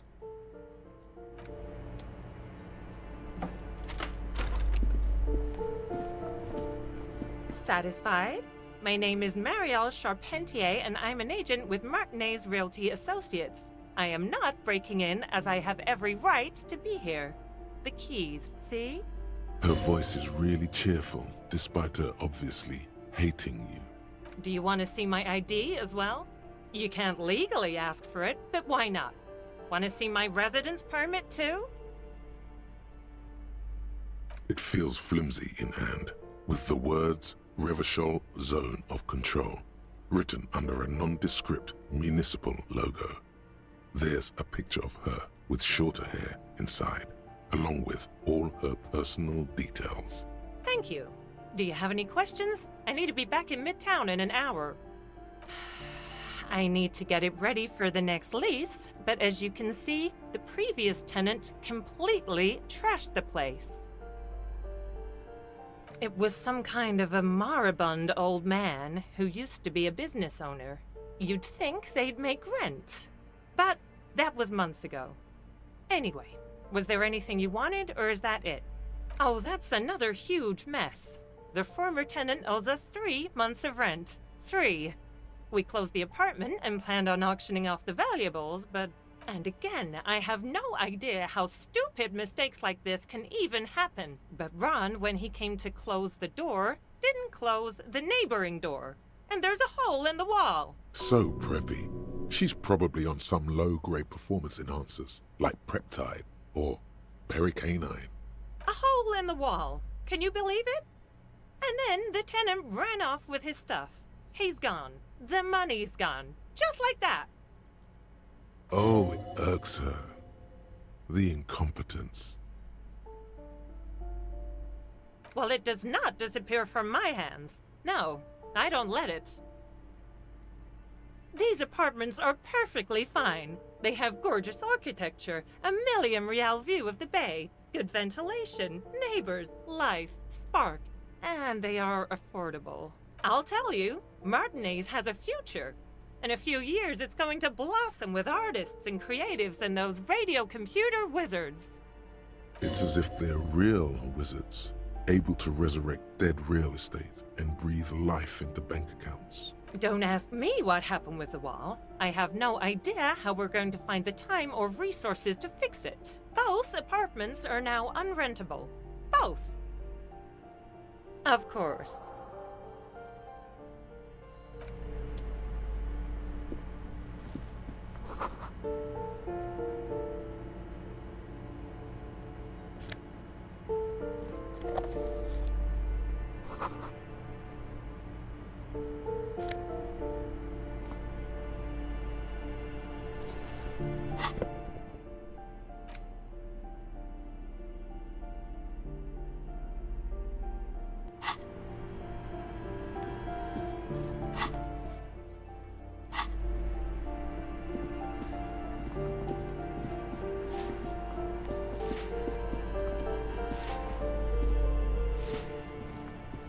Give me a moment.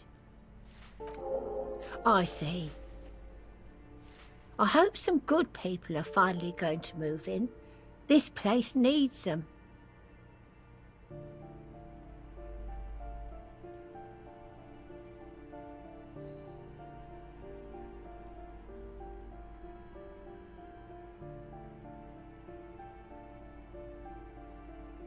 Oh, I do like wizards.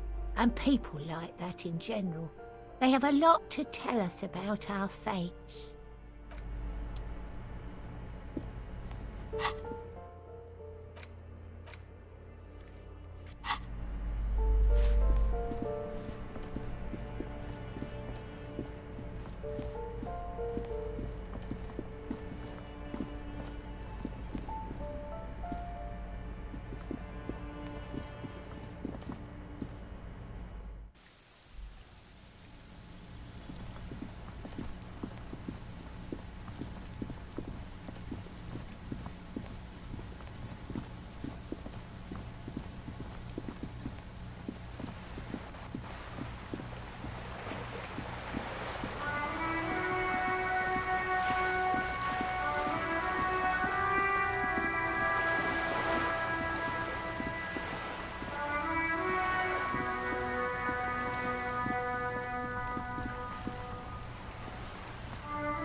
Vigilance officer, what can this old carabinier do for you?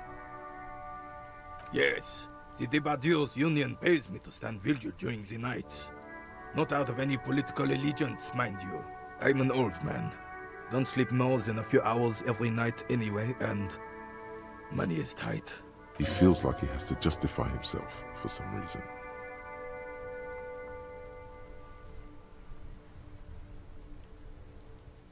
Yes, it does. Unfortunately, I wasn't working that night. Been on a 2-week leave since last Monday. It's a private matter. Nothing to do with your investigation.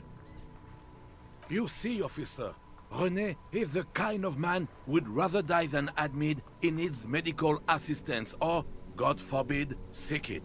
A real man's man is just gonna ride it out. I'm fine, goddammit. Mind your own business. It's nothing. Just got to cut back on coffee. No one. The bus has been unmanned since last Monday. There's no other guard. It's just me. No one has been guarding the container yard since last Monday? Yes. It's not actually an issue. I mean... Look, officers. The container yard doesn't actually need a guardsman. Never had one before René. Monsieur Claire had that booth built specially for him. It's mostly decorative. The possibility of someone being in there is enough to discourage any ill-minded individuals.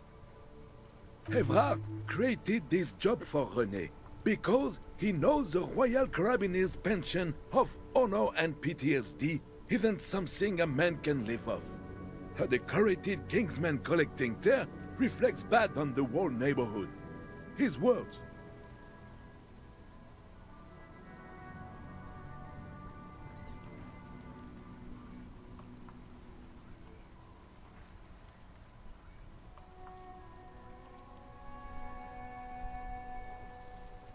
Oh, I didn't mean to imply there's something wrong with that. I do it too. Everyone does it. It's an excellent side thing. Yes, yes, yes. Can we conclude the topic of my guard boost now? He is not going to become an entrepreneur. She is nobody. This is none of your concern, and I refuse to discuss my private affairs with the RCM. The lady is Jeanne-Marie Beaulieu, and she sure as hell wasn't a nobody.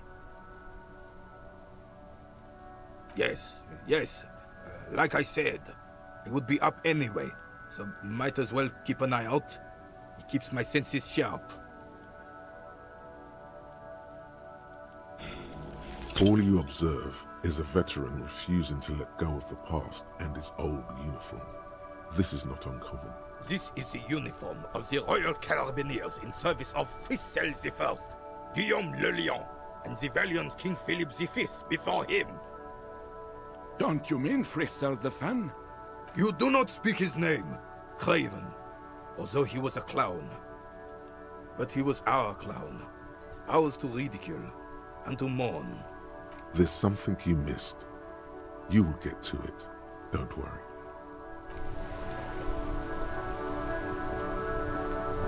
Officer, the mere sight of police in Martinez makes me feel safer already. How can I help you? Oh, sweet Jenny. She was the finest woman in all of Revachol. Maybe the entire world. Do not defile her memory, Gaston. Let her rest in peace. His tone lacks its usual intensity, like he doesn't feel he has the right to speak on the matter. We knew her, all right. Lived on the same street our entire lives, just 2 houses apart. The 3 of us have been best friends since we were 4.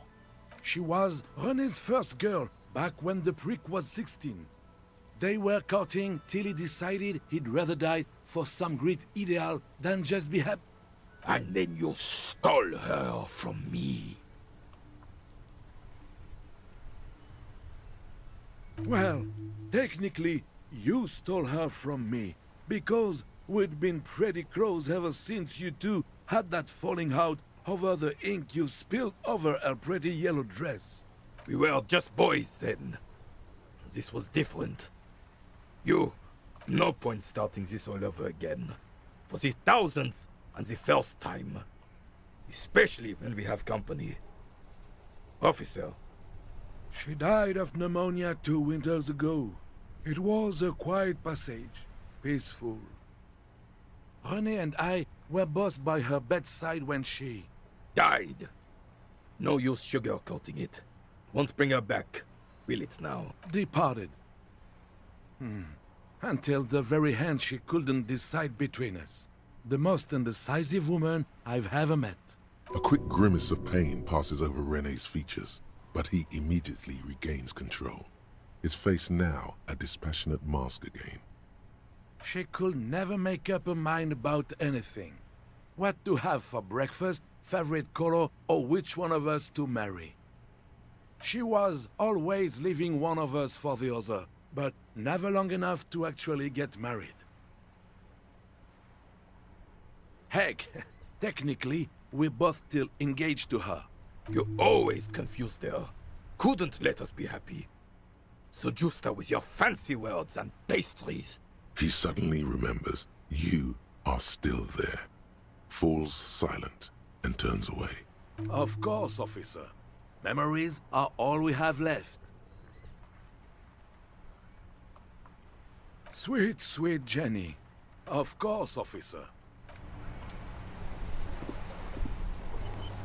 Vigilance officer? What can this old carabinier do for you? There's nothing for you to understand here. It is not her death you are investigating. Absolutely not. She died of pneumonia in her bed at the age of 79. This is highly usual. Revachol Fair of 91 in the Faubourg district. A parade was held to honor Guillaume le Lion's name day, and the Carabiniers marched in the place of honor. This was the happiest day of my life. I was 22 when I returned from King Guillaume's Akira operation in the south and found my sweetheart in the arms of this wretch. I won her back. But while I was dealing with some issues. You were like a dark cloud sucking the joy out of every living thing around you. And you hurt her. Dark cloud. That sounds unpleasantly familiar. Those days and memories are gone. The old soldier says nothing, but when his glance quickly runs over Gaston's face, there's an odd look in his eyes. Could it be guilt?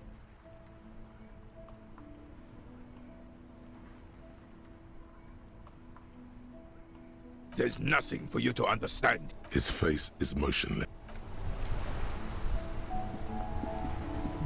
Officer!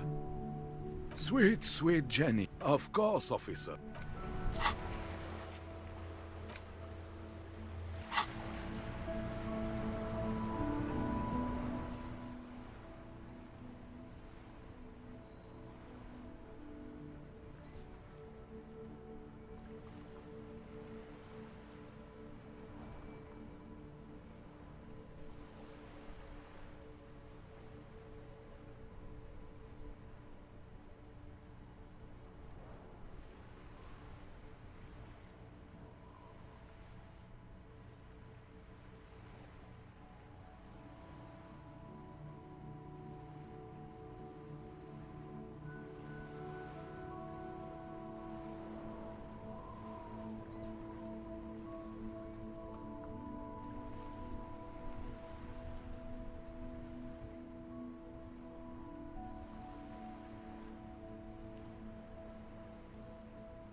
There. Working class drunk. You know what this means, right? Cracked it. All in a good day's work. What do you mean, what did I crack? Look at how working class that drunk is. Yes, and you found him. Now go and tell the working class woman. Protect and serve, recruit. There's no need for champagne when there's honor, recruit. Go and tell the working class woman what you found, right now.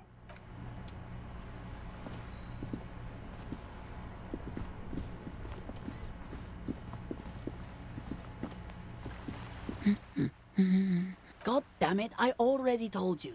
My husband isn't missing. And I specifically added that I didn't need to know where he was. Very well then. Where is he? Excuse me? There's something else hiding in her voice, though. A trace of worry. Right, 'cause working class women come with alcoholic husbands. You know what? You were right. I do have an alcoholic husband. Although not that one. I did, and he is. He's also an alcoholic. No, he's not. Or maybe he is, I don't know.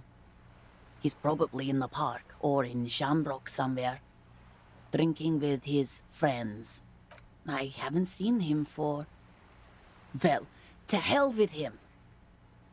There. She's worried now. I wouldn't be so sure. Ma'am, just to be completely clear, do you want to report it to the police? Report what? He's just out drinking with his friends. I'm sure the police has better things to do than to chase down local goofballs. They are not all they're cracked up to be, officer. Because people either show up on their own, or you never find them. I'd say there's nothing mysterious about incompleteness. It's in fact rather unpleasant. You're wrong there. Incompleteness is the essence of mystery. All right then. He has questions now. What kind of questions? Honestly, not that different from you. Oh, thank God, no. It hasn't come down to this yet. Well, he's slightly chubby. What else? He was wearing a dark brown leather jacket with a bright blue inner lining. The lining is hand-sewn. I made it myself. It's his cool jacket. God knows it's too cold to run around in this, but he refuses to change. I even tried throwing it away once, but he just dug it out of the bin. Can you believe it? Well, what can you do? I hope that at least that extra lining helps him keep warm at night. I wouldn't like him to catch cold. She's thinking about him out in the cold, in some park, or on the coast. And it's making her more and more worried. Yesterday morning, he went to the library. He went to retrieve my book, and he promised he'd walk straight back home. Because we talked about this. We talked about not wandering off again. I don't know what to do. I honestly don't know what to do with his addiction. Just makes me feel weak. She turns away from you in an attempt to recover. So you are going to look for him? She genuinely wants you to now.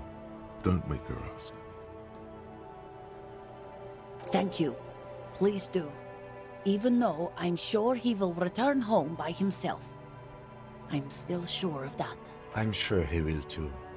When he does, would you let Precinct 57, Kim Kitsuragi, know? I will. Of course, officer. As I said, right. What? She gives you a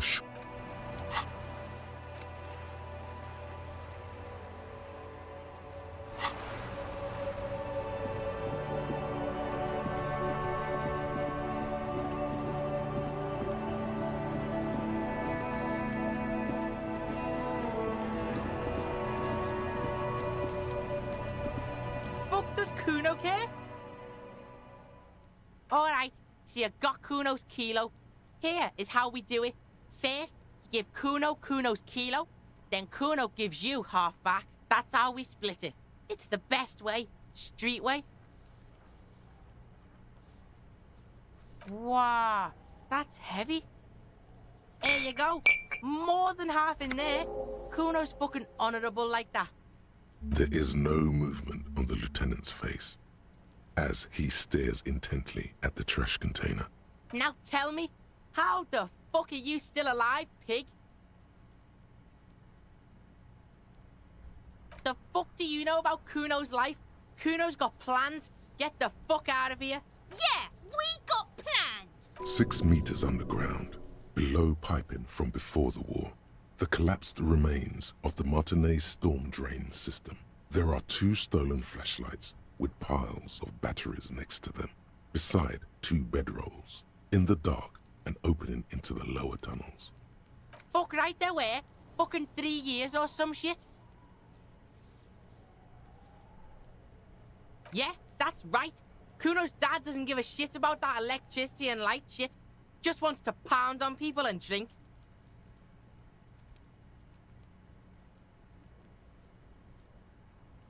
Fuck that shit. Kuno's gonna move underground. Lead I am shit. Ancient shit. Kuno's gonna live in a fucking catacomb.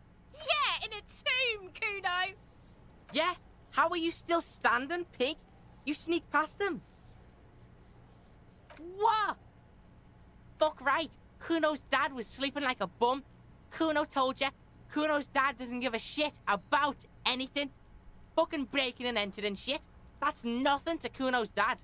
You got lucky, pig. Kuno knew this. Kuno's fucking violent fiend dad's been drinking hard lately. Kuno knew you have a way in.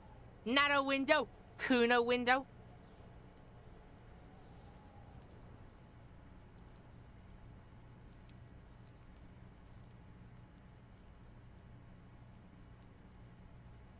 What are you trying to do? Get the Kuno to stop. Kuno's just getting it on. A small lump forming in his throat. Keep your ass together, Kuno. Yeah, Kuno's dad is fucking nothing. fucking coma shit, stroke shit. Kuno's dad is so fucking violent. He's had a stroke many times. Shit.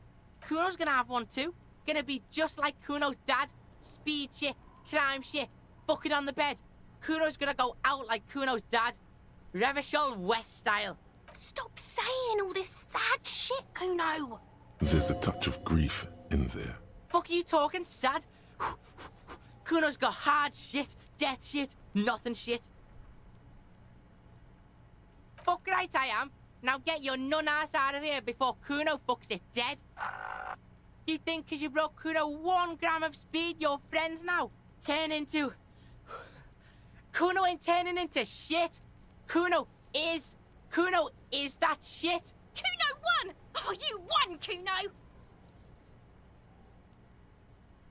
Yeah, pig, this shit is done. Now get the fuck out of Kuno's face. Kuno needs to drop the bomb.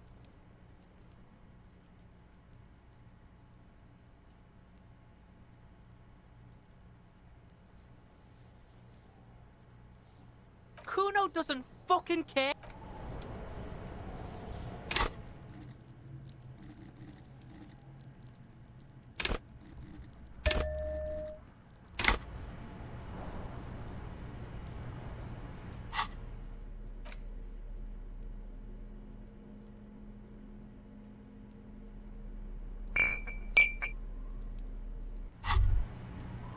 Now that you've acquired some stimulants, it's time for a little pick-me-up.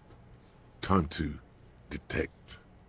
It'll make you into more than that. A mega cop. This is your modus operandi. This is how you've done it for years. Let's go. See? That's your problem. A lack of confidence. Speed can help you with that. And, Kim, it can help you with everything. It's not ideal, no, but you need the zeal. Let's face it, you're never going to finish this case without cheating. You raise the bottle, close a nostril, and inhale furiously. The rush is almost immediate. It tastes bitter and caustic and stings a bit inside your nose. Now the taste is slowly receding into your throat. The rush is growing in intensity, your little heart pounding like a bird in a cage. A sweat breaks out across your brow. Your jaw clenches. And, let's be honest, there's a little chest pain. The good kind, of course. You may want to blast a nosophed or something. Whoa, this shit is strong. This shit is disco. Time for a little truth. Tell the lieutenant you did some. Clear the air.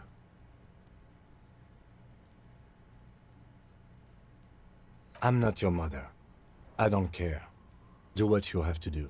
As long as you remain functional, he thinks. Now, let's get back to work. To this? You kidding? There are downsides to not being on it. There are massive downsides. It's a potent neurotoxin. You're turning yourself into a frayed idiot. Spring. Everything is clear around you. You're ready to concentrate on the next task in the task chain. In the bottom right corner of the screen, there's a speed button. Speed gives +1 to motoric skills. Perception, reaction speed, hand-eye coordination, savoir-faire, interfacing, and composure. This is good before a white check, but damages your morale.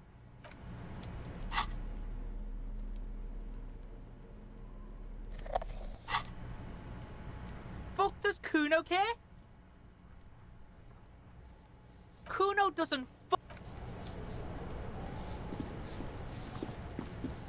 I'll die before I squeal.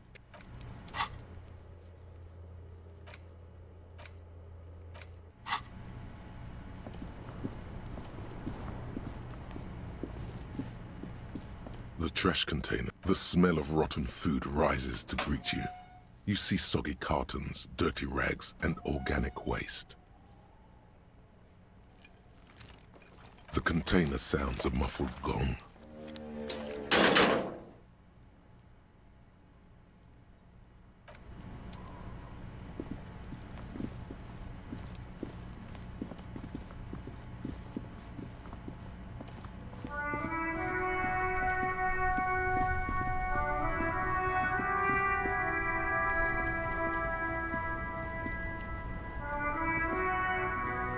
Still here. Stuck in this damn jam, my man. What's up? Ah, man. Me and narcotics go way back. Had some good times surfing the psychic waves of my own consciousness, you know? But those days are behind me. There are other addictions in my life now. Why the inquiry, my man? Just be straight with him. Hey, man, that's serious criminal talk. Are you trying to pull some sort of an entrapment thing on me? We have a credible lead, sir. Someone on this roundabout is waiting for a bulk shipment from the harbor to load it on their lorry and drive it to Jamrock. Not me, man. No way. I don't need any trouble. Shit's bad enough anyway. This jam's got folks up in arms, and I'm afraid it's headed toward a conflagration. Look, man, I try to stay away from the criminal underbelly of Revachol. I'm a guest here. You really need to find another man to probe with those questions. It's not a lie. It's something else. Impossible to say what at this point, but there's something in him. Some trepidation. In his eyes, an unfamiliar longing. Flecks of brown and gold. It's hard to say. His gaze wanders southwest, down the street that goes beyond the horizon. The road continues for miles, flowing together with other roads, turning into causeways or bridges, ending suddenly in dead ends, or ramping up or down highways. It forms a crisscross pattern across the land. Above the Jamrock Quarter, in the form of a raised motorway, and then the never-ending sprawl of Forburg, high above buildings, new and old, the air filled with the rumble of motor engines. To the old south, to the farthest outskirts of Revachol, through the checkered fields of farmland, upstream to the river Esperance, past Montmartin, the border approaches. You cannot see. It's out of the city. Up ahead, the mist blocks all sight. A gale blows across your cheeks. It is cold. Before you stands a tall lorry driver with sad eyes. Excuse me? A flinch jolts his frame. The question has touched a nerve. Man, I don't know what to say. Not much anyone can do. There's no helping in absence, you know. I miss my family. They're all I have. My wife, second kid on the way, waiting all the way in Diora. And here I am stuck in this shit, so far from home. Diora of the Seven Seas. It's on the other end of Le Caillou, pretty much, on another island called Laurentide, off mainland. We've got a little place there. Can almost hear my kid laugh when it snows. What's it like? Good. And bad. An ache that brings you joy. I think of them a lot. I dream up these silly scenarios in great detail of living with them. It comforts me. What about you, cop man? You missing someone? Is that what it is? This feeling? No, it's scarier than that. You're pursued by a hunter, smelling of apricots and sorrow, and the past. I feel for you, my friend. It's bad enough to know who you miss. Missing like that doesn't feel like it has much of an upside. But, thanks for this. It's nice to talk to someone, and I know it wasn't easy to ask. I hope you find your way through your own troubles.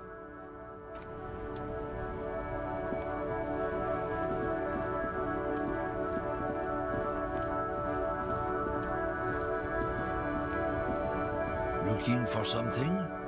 Drugs? They're shit, man. I don't let anything pollute my body. You know where that shit comes from? Sarah Miriza, Safre, Ilmara. They take the money from our local junkies here and then use it to outcompete us in the manufacturing sector. They know they can't beat us in a fair fight, so they have to get us to weaken ourselves somehow. It's racial sabotage, racial economic sabotage. I don't go for that foreign piss. Proper booze is made in Mundi. Or sometimes I like a dram of that Yugograd vodka. Koikos and worse much, but they do no booze. Not in, not out. I'll never betray the purity of my tribe. So you're telling us that you don't know anything about drug smuggling through Terminal B? I don't know shit. And if I did, I wouldn't tell you. What do you think? I can't leave the lorry unguarded. Stuff's been getting looted lately. It's those little kips sneaking around at night. If they touch my stuff, the bosses will be on my ass like ass cancer. There was a bunch of spilled boxes in the back of a big lorry nearby. Yeah, I knew that guy. He was an honest driver who loved his country. We were having a good debate about genetics at the Wheeling in Rags, when some kip boys smashed his lock and took damn near everything. Lost his fucking job over it. Since he left, I haven't had anyone to talk to. It's a fucking travesty, is what it is. Isn't it obvious? Fucking Sealang, that beady-eyed South Samaran. His little side business is a scam. I wouldn't be surprised if he was peddling drugs as well. He's a Samaran guy who likes to pretend he's some kind of businessman. Really, he's just selling his employer stuff. Stuff he stole after he broke the seals on his Humanox lorry. Just follow the smell. It smells like apricot and oil when you're nearby. Yes, yes. Where is he? Looks like I offended your partner there. Too bad. Sealang's usually a little bit south of here, near the canal. You can't miss him. Just watch yourselves. His tribe are natural liars. It's in their blood. He's your man, all right? 100%.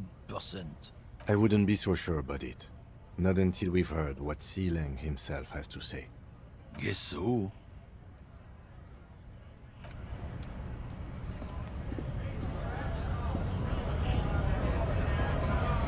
Right to work!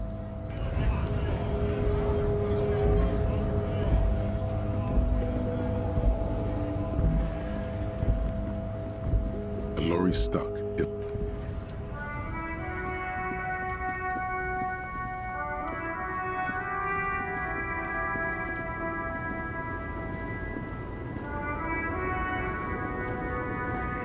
The woman still has her eyes fixed on the photograph in her hands. If you want her attention, you may need to be more forceful. Where am I? Who are you? The smile on her face has disappeared, replaced by the weary aspect of a cornered beast. Never mind. I remember now. I'm still stuck in that traffic jam in the 50s. The men have small jaws and everything is made out of plastic. Why do you need plastic when you can make the world out of amber? Back in Mefka, during the time of the revolution, the sidewalks and cafes are filled with young people. I was on my way to see a new Boyadero picture starring Gabriel Buenguerro. Until you came along, that is. This is Gabriel Buenguerro. A strikingly handsome man looks straight at you, his head crowned with a wide brim hat. His hair is dark as an oil slick, and his jaw the most perfectly chiseled thing you've ever seen. This man's got a hold over her, even 50 years later. You can feel it. He was the biggest star of his day. Girls used to faint in the aisles of cinema whenever he came on the screen. And schoolboys used to memorize all of his lines. Someone was. They are someone's memories, boy. What difference does it make if it's me or not? They're beautiful. That is all that matters. Beautiful and true. And they will win. They're coming for this, you know? All of this. She seems to derive some bitter pleasure from this strange thought, as if the past will one day wipe the present away, like a tidal wave approaching.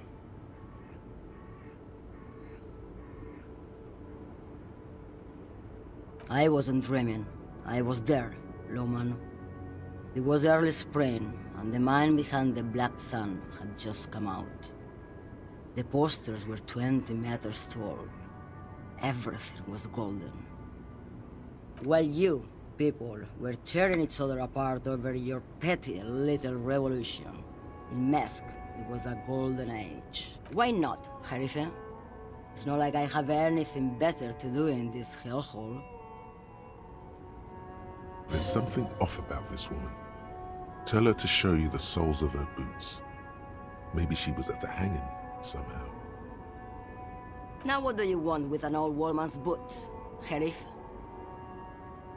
I'm starting to think you should let me get back to Gabriel Buenguerro. You are no Gabriel. She's wearing sturdy worker's boots, made of black leather. Buckles run across. The sole is also made of leather. Just before Gabriel, it was the coronation of Franco Negro. Now, there was a real man. Moreover, the boots were size 37, tiny. There are too many discrepancies in all this.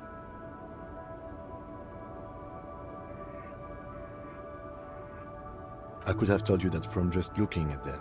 The size is 37. The feet of a little girl, they fit well on the pedals. Diamonds? Of course not. But wouldn't it be marvelous if I... Whatever stupid things they put in the lorry, I imagine. I quit concerning myself with that a long time ago. Besides, I don't drive the lorry for the cargo, if you know what I mean. She says that as if something narcotic is the real reason. Then it's contraband, Lowman. What? Do you want to take an old woman in? Be my guest. Lock me away like Bad Hand Hermenegildo. Of course not. To truly understand the Boyadero, you need to listen to On the Western Plain. It's an old ballad about a young girl who falls in love with a daring Boyadero. He promises to marry her as soon as he returns from the Western Plain. Of course not.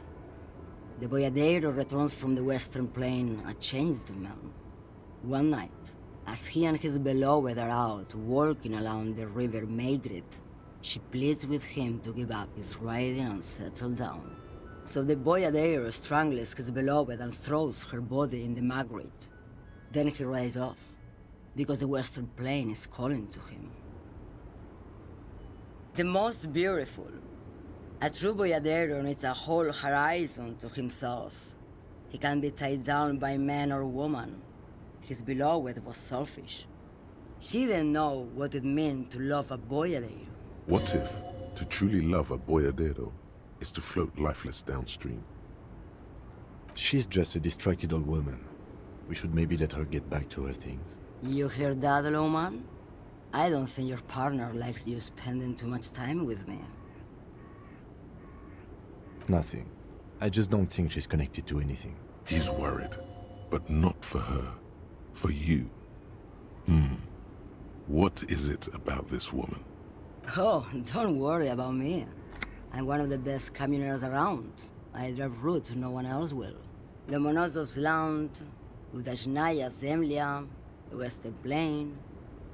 A terrible cold comes over her, rattling her teeth as she stares inward. The Transcatolia Magistral. You for 1A. Adestradas du Mirador.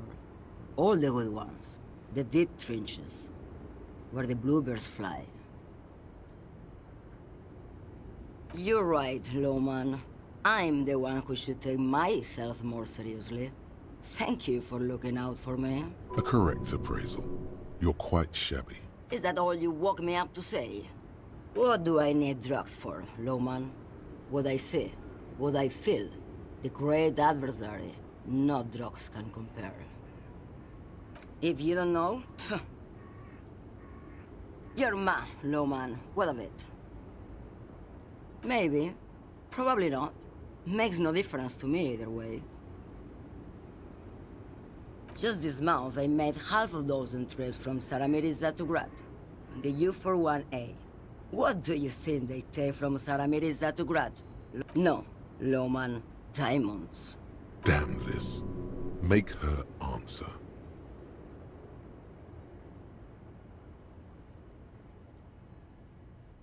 Easy. He's the skinny man who thinks he's a poet. Never trust a poet. Also, he's the only one I can see from here. That's correct. There is no visibility of any of the others. Diamonds are good for you, Lowman. You should try them sometime. Make yourself pretty like Eva de Zoras. I would never make fun of a real lawman, Sheriff. Ma'am, you're not responsible for what the client puts in your lorry, as long as the seals are not opened. We officers know that. Lay off her. Where do you want me to go? This isn't so bad. I can listen to music, or the seagulls. Look at all the colors and the futures of this world. It's a good palate cleanser, this jamboree. Or I can just relax and let my mind carry me back where it will, to the Great Plains. I think we're done here, no? Yes, go. Enough jamboree. I need to get back to Mesquite.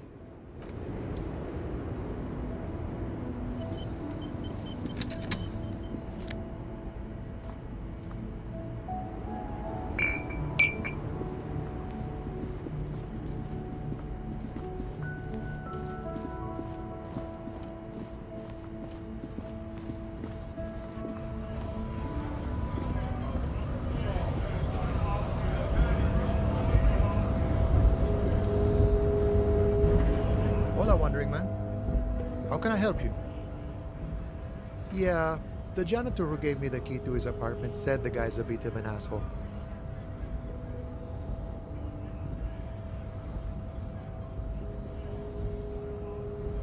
Like I said before, I don't know much about this weasel, but the bossman said he's a real piece of work. Thanks for helping out, friend.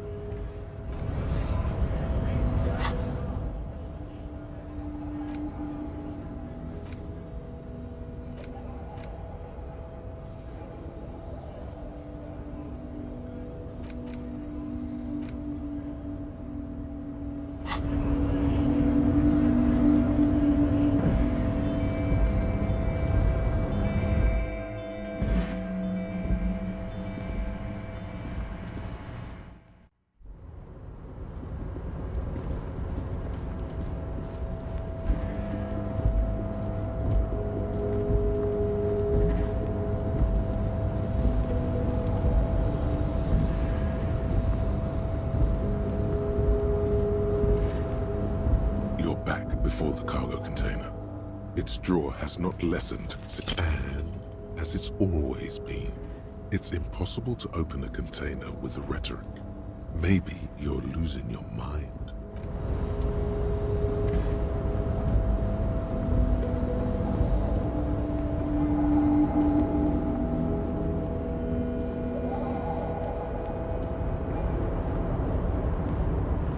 Oh, hey, mister.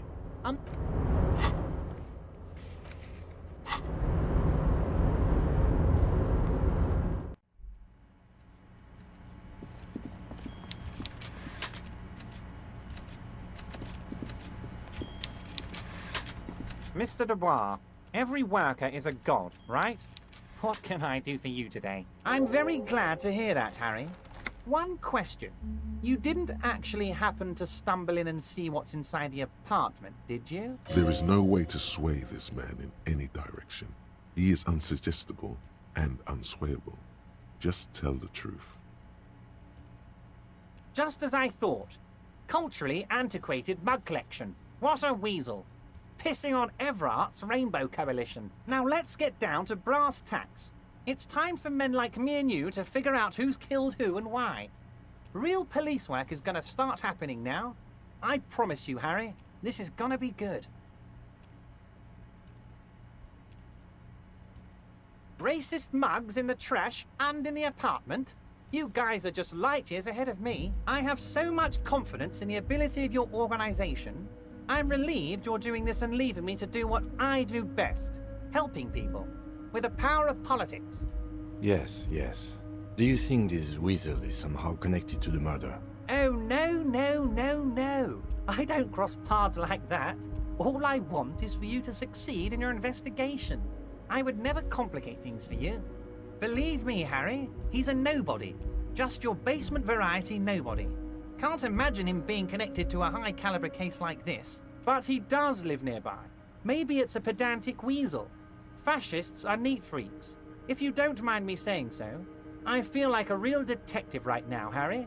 Am I getting this right? Of course, Harry. I'm not a real police officer. You are. That's all he's going to say on this subject. By now, I'm sure you've figured out who the dead man was working for. The bad guys. Wild Pines. Sent to scare us. Another violent measure of the top hats against us flatcaps. Harry, this strike is the culmination of many, many mistakes made by the Wild Pines group. They tried to shut the strike down by sending in armed mercenaries. You mean our victim? A security contractor? Can you imagine that? Workers standing in peaceful protest, united in the spirit of fellowship, and they send hired killers to mow us down with machine gun fire? He performs a motion as if spraying bullets from a machine gun. I'm talking beasts, hardened killers from proxy wars in Yisut, Semenine, Saramaritsa, you name it, they've done it. Raping, killing, burning villages, killing little children for the Senorita Pineapple Company, Harry. Everything they did there, they brought over here. They want to turn Revachol into a third world slum. Honestly, the only thing they didn't do is kill the village elephant. No, Harry, the elephant is metaphorical and so is the village, but the mercs and their brutality are very real. Now, I haven't personally witnessed the brutalities out there. I have the luxury of staying in my container, you see. If I need to go somewhere, they just move my container. Yes, I'm an old man, Harry. My legs aren't what they used to be. They lift my office with that big crane. It's actually very fun. You should try it. But enough about me and my fun container.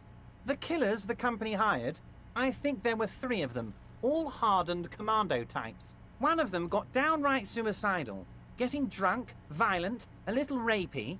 Even their own negotiator couldn't control him. That's your boy, the one who likes hanging out and trees. By negotiator, you mean Joyce? Harry, what you need to realize is, we dock workers are not pushovers. We got grit, Harry. This whole neighborhood does. Push us hard enough and we push back. And when we do, we push to kill.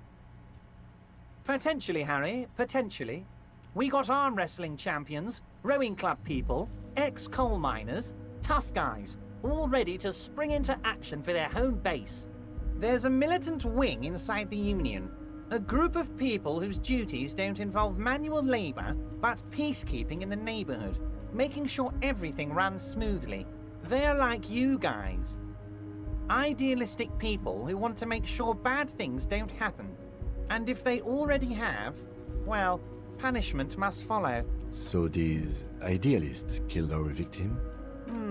One day Titus Hardy, leader of this peacekeeping faction, comes up to me and says, "Boss, socialist democratic fervor drove us to take it upon ourselves to kill this beast that was burdening the land."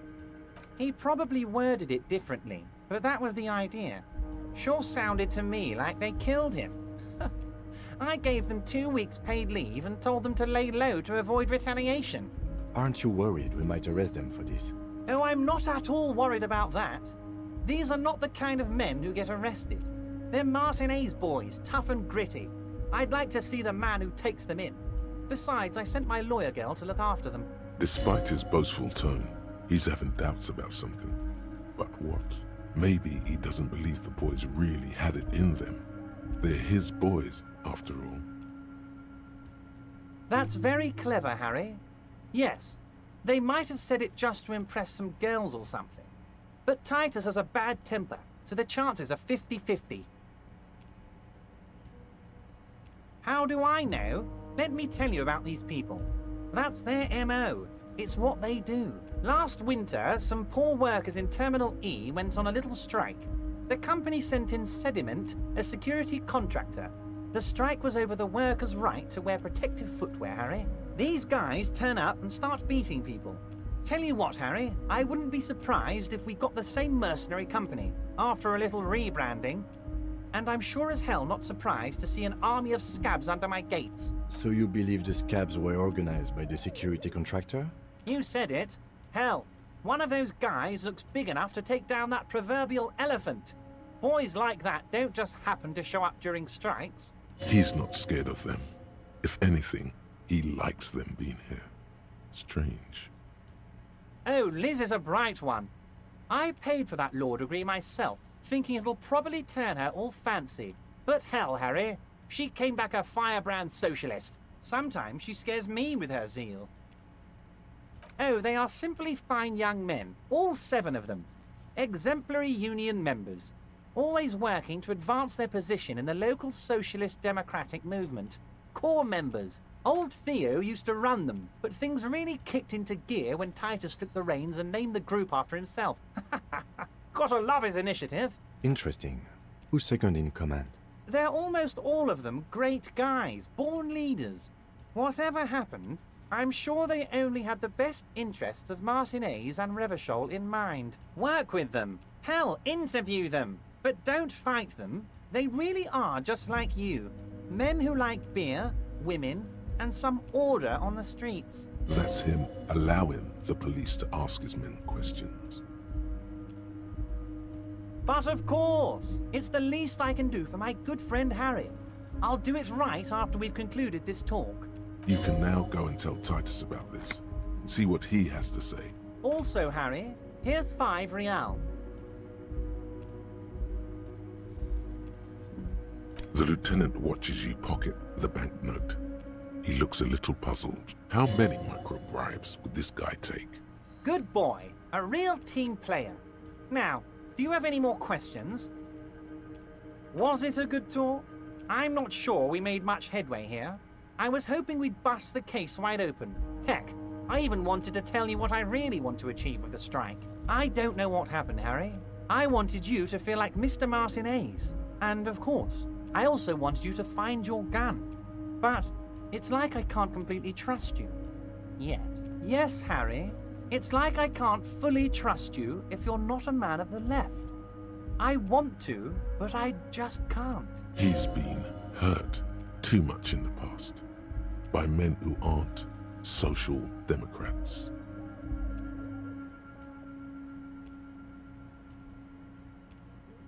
Perfect, Harry. That's perfect. My version of the left is not against the companies, it's with the companies. Honestly, what I have in mind is a business proposal. A left-wing business proposal, but still... And what would this entail? Once again, I require nothing unethical or illegal of you. You just need to get 2 little signatures on this piece of paper, and then mail it to my accountant in La Delta. It depends. I don't think what we just got from Mr. Clare was very useful. But, he thinks, it's your call. As I said, it weighs on me heavily. But once we get really talking, well, I'm gonna hand you the keys to Martinez, and maybe even help you figure out who's behind this killing. I'm glad you asked, Harry. The Union is going to build a modern youth center in Martinez. It will be righteous. We're gonna get those teenagers off drugs, and on roller skates. There's a nameless little street on the coast with some old houses around it. Most people have already signed. I just need 2 more signatures to get this mission off the ground, Harry. On the coast, Harry, across the canal. There's a cul-de-sac there, a little village they're calling it. A gloomy place. You'll find it. I trust your detective skills, Harry. Water drips from the eaves. A woman looks at her freshly tarred skiff. There's a pair of cavalry boots under the fish in the box, and the wind howls like a vicious spirit. They are just gonna have to deal with the construction noise for 6 months, and then they'll be living like kings. Right next to a fancy new youth centre, designed by the best architects from Stella Marie. You bring joy to my heart, Harry. Such a pleasure to be working with you. Here, you need to get signatures from Isabel Sadie and Lillian Carter. The cul-de-sac is right past the pawn shop and across the canal. I hear there is some trouble with the water lock, but they should fix it by Wednesday morning. Once you have the signatures, mail this to 13022 La Rocca in La Delta. Then I know we can do business together. What? Harry, how could you say that to me? You know I appreciate a joke as much as any jolly fat guy, but I can't take slander. Are you actually investigating this? You've hurt me, Harry. Me, a friend. But you know what? And gets over it in 2 seconds. Seems like it didn't really hurt him. I trust you, like I trust all my friends. And I know you'll never talk to me about this again, because you don't want to wound me. So do what you want, and let's change the subject. Thank you for your understanding. We will continue to do what we must. You too, Lieutenant. You know, I like you, but you never were my favorite. I'm a Harry guy. I'm Team Harry. None taken. Did we have anything else to do here, Harry? Oh, that's very nice. I haven't gotten around to her yet. I'm very, very busy, you see. I hope you're getting along. One thing I want to make very clear, Harry, is that this is not some kind of union versus corporation situation.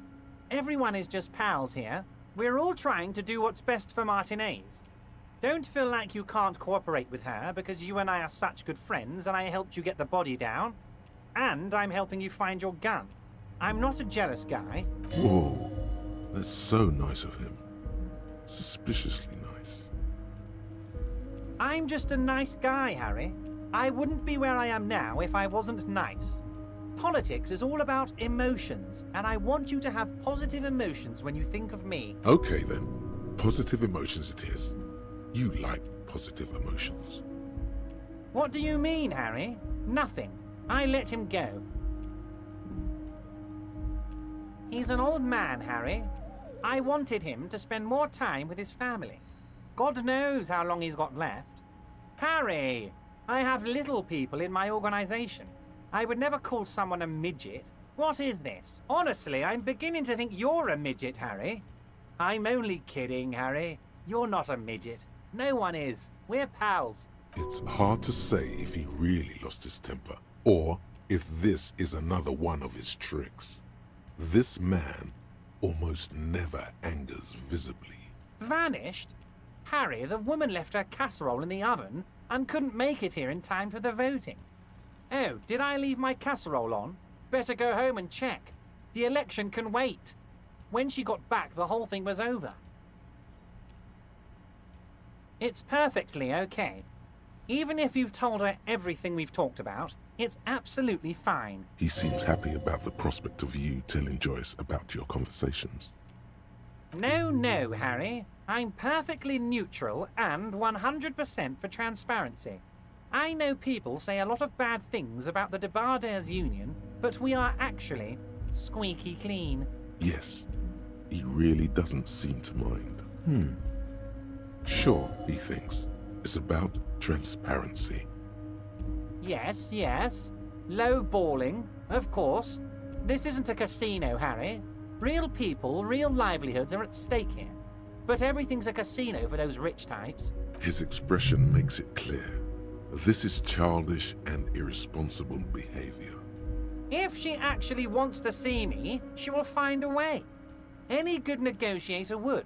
And I just don't have anything to discuss with a bad negotiator. He doesn't want to see her. It's as simple as that. Of course, Harry. Let me just assure you one more time. It's perfectly okay to share anything we discuss here with this Joyce. This is a completely transparent organization. I have no interest in what she is doing, but I myself have nothing to hide. Your business is your business, and I respect your privacy. Just remember, none of this is secret. Tell her about all of it. My brother's picture, my singing swordfish clock. Tell her how overweight I am and how I'm helping you find your lost gun. Tell her about everything. Everett doesn't mind. This is weird. Not nice weird, but okay. Most certainly, Harry. By all means, Harry.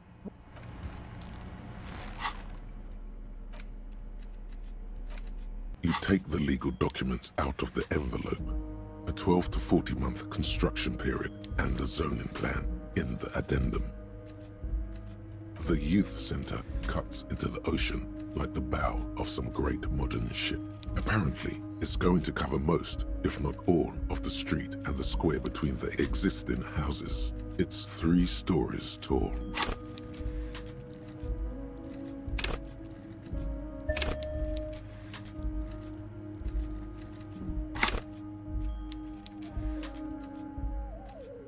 I'm no property lawyer, but it looks fine. I like the print size. They're not selling or leasing anything. It's not a perfect solution, but... There doesn't seem to be anything of interest here. No fine print. You're smart. You can read.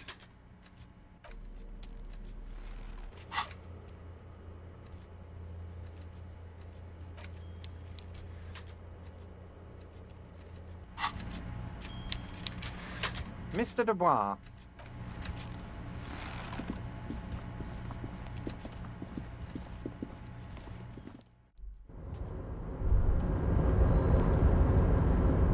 Oh, hey, mister. I'm not...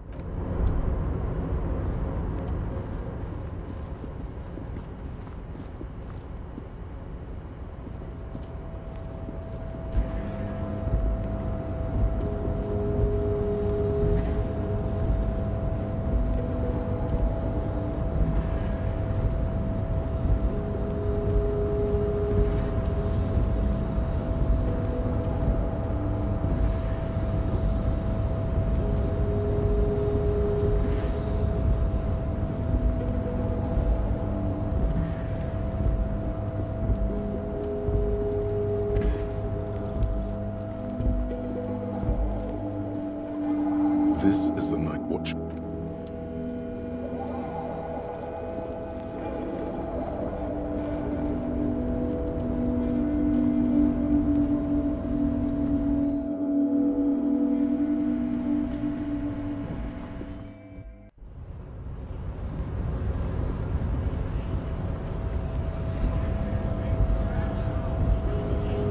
Hold on, Wandering Man.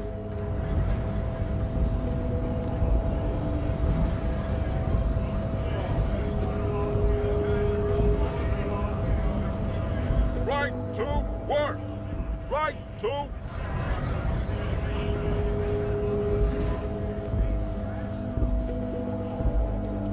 Looking for...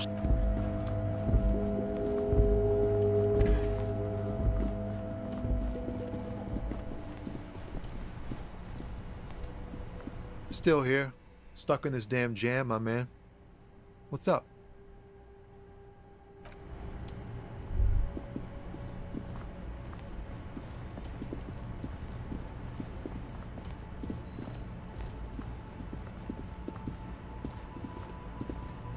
There are clothes inside.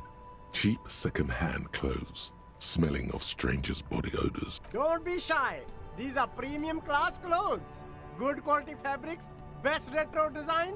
Save the economy with your style, officer. You find your hands deep in tattered and faded garments, made from weird polyester blends that make your body itch and sweat in all the wrong places. Economical, but also trendy. Look first-hand, buy second-hand. Keep the economy moving. No good. All you can come up with are some treated wool pants. You can tell they're too tight around your side and too loose around the waist. No luck? Why not take another look, officer? Keep supporting the economy. You see 2 lowly, defeated speakers, thralls, slaves basically, perched atop them like conquerors surveying the land. A pair of found, durable wear sneakers, ultra series.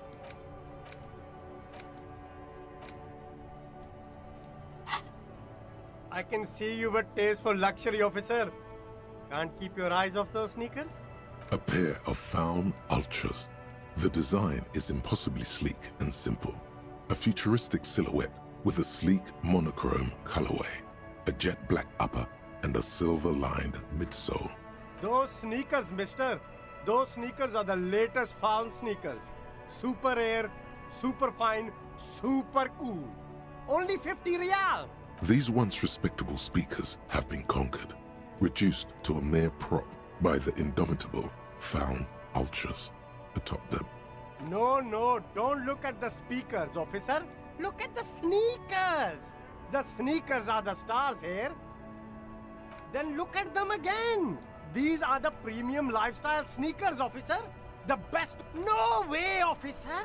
These aren't for sale. They're bad speakers. Low-fi socialist junk. Well, if you want them, but see, they are the pedestal for my sneakers. If I let go of the speakers, where will the sneakers go? I can't leave premium lifestyle sneakers on the ground. If, on the other hand, you wanted to buy the sneakers too, I could maybe throw in the speakers for little extra. 50.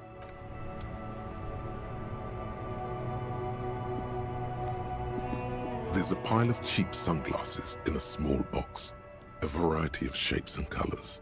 You like sunglasses, officer? I've got the latest styles right here. Abort. These are hideous. What's more, they don't even fit your face. You can feel them pinching your nose and chafing against your brow. Damn, officer! You look like a mega secret spy. Very secret. They're practically made for you. I'll let you have them for 2 real and 50 cents. They're perfect for concealing your bloodshot and baggy eyes. No, you are definitely not buying those. Are you sure? But they look so good on you. You should think this through, officer. These are all boring. Boring third-rate ho-hum sunglasses made of cheap Syrahese plastic. The kind of plastic that melts in the sun. These are all first-rate sunglasses. Premium design, super material, very cool, UV resistant. These will definitely keep your eyes safe and cool while doing your dangerous police work. You see a Samarran street vendor surrounded by a motley assemblage of goods. When he realizes you're looking at him, his face breaks into a wide, welcoming grin. The name Sileng is embroidered over his breast pocket. Happy shopping, officer! Everything's cool here. Everything's cool. The goods are cool, the customers are cool, the place is cool. And one more thing, officer. From out on the bay, a cool wind gathers. It sweeps into the city, tugging at the textiles hanging around the stand. Some distance away, the sound of a tin can clattering across the street can be heard. You're very cool. Bang, bang, bang, bang! Oh, yes! You got style. You got personal style. You know what you like. You like premium menswear. Look around and browse. Everything looks cool on a guy like you. Take your time. Don't be distracted by the flattery and funny man act. Questions? Me? It's a boring story, officer. Who cares about the past? I'm all business now. All Revachol. Very sharp, officer. I'm Syrahese, from the Sigai province of the Syrahese Empire. The apricot suzerainty, you know? The apricot suzerainty is what the Sigai archipelago is commonly known as in Revachol. It's a bit of a fraught term, I'm sure you understand. No, apricots come from Sigai. My grandma used to grow them. But Sigai is a shithole. That's why I came to Revachol. Here's much better for an independent entrepreneur. Less laws. Speaking of, why not support an independent local entrepreneur? I send half my profits back to my grandma in Sigai. Well, if it's for his grandma, you should buy a lot of things. Drugs? I don't go in for that, officer. Drugs ruin lives. Unless you're into drugs, of course. In which case, drugs are excellent. Mwah! Tasty, tasty drugs. That's very cool. A lot of the coolest detectives do drugs. Sadly, I don't have any drugs on sale. Or at my home, or on my person. That's even cooler. You investigating that and all. But, I am not a lorry driver. I'm just a street vendor. I don't know anything about that. Who said that? It's the fat racist, right? I bet it's him. He has an agenda against me because I'm an immigrant who works harder than he does. He's a hater. So you admit you're a lorry driver? No, I just said I work harder and he's an asshole. I'm okay. Maybe I'm a lorry driver too. A little. But that's not the most important thing about me. That's my day job. This is my dream. Exactly. It's such a small part of my life. It's in the rear view mirror now. I'm climbing out of that hole with ingenuity. Nothing. I told you. I'm not a dumb guy. I don't get involved with that crowd. And what crowd is that? Crowd. You know, the drug crowd. He doesn't want to talk about them. He's afraid. Look. There's bad people doing bad things here. That's all I know. Please don't get me into this mess. I've spent 15 years working my way up. It's a she, okay? The other drivers call her the lady driver. You're better off staying away from her. The way they talk about her, she's no lady.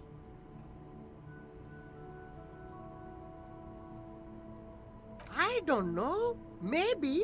If she is, I haven't gone near her. I don't get involved. I told you. It could be. She was strange. All of them. I don't know. I told you all I know. Are we cool now? I really want us to be cool now. Who exactly is talking about this lady driver of yours? The racist or the other one with the tattoos? All of them. Even the ones who've left. I don't hang out with them. I don't remember who has tattoos. All right. I scored. Let's cap this off with a purchase. You can walk away from here with funky sunglasses, detectives. Both of you. You deserve it.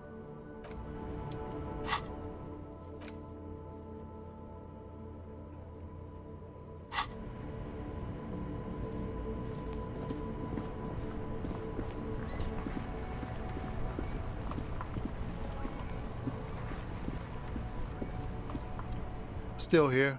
Stuck in this damn jam, my man. What's up? I don't want to talk about that.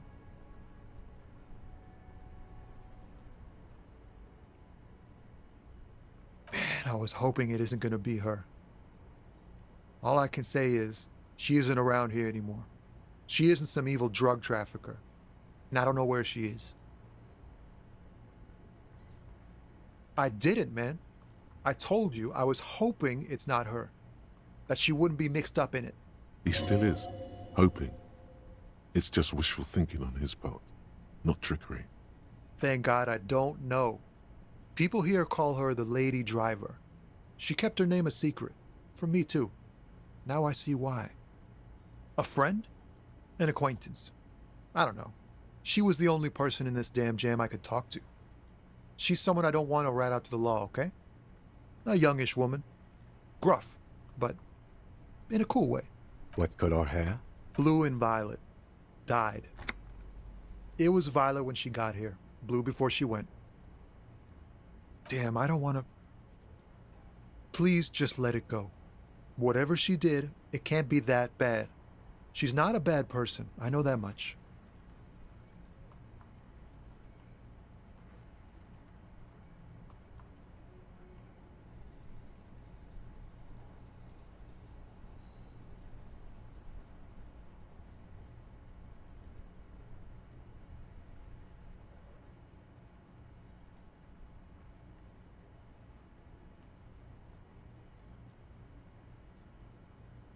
We can't just let it go.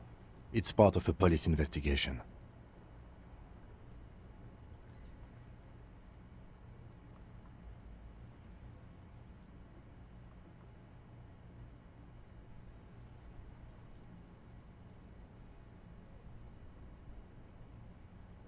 That's how it always is with you, isn't it? All part of the investigation. The girl's troubled. If you hunt her down, she may not survive it. I can't have that on my conscience. It won't come to that. We won't pursue her on this. This is information only. I don't believe you. She's got the darkness in her. That young person's darkness when you think it's all over. And you're looking for a way out. She shared this with you? Yes. Which is why I don't want to snitch on her. I heard the rumors. I saw the other drivers looking at me strange when we talked. And she told me, too, that she's had a violent life. But I wasn't afraid of her. More like for her. Did this violent life include drug trafficking? Well, it looks like it did now.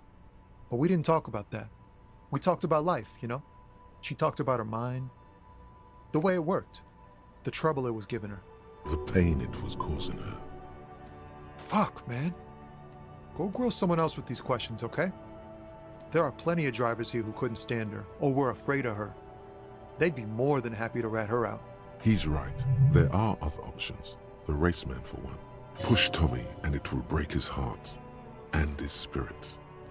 Don't expect you to be pal. Now is not the time to focus on feelings. You need that info, son. Thank you, friend.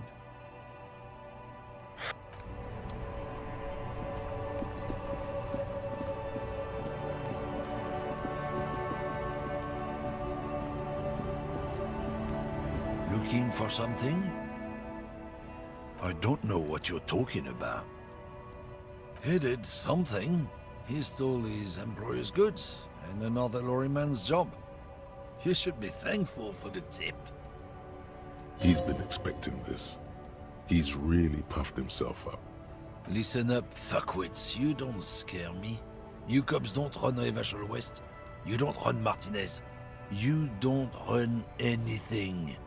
No. He means La Puta Madre. The name resounds like a bell in the air. A dark gong. You get a bad feeling about it. Looks like the lieutenant has a plan. Let him do this. Yeah, him.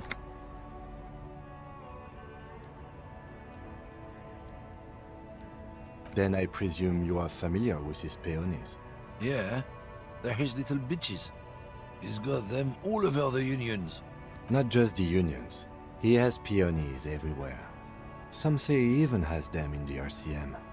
Dirty fucking peonies who'd do anything for him. Multi-ethnic drug addicts. You're not peonies. You wouldn't be investigating a drug thing if you were. No, of course not. We are not peonies. But if we were, and one of Madre's drivers were to be stealing from him, then it's a good peony's job to find out who that is. It's not a hard job.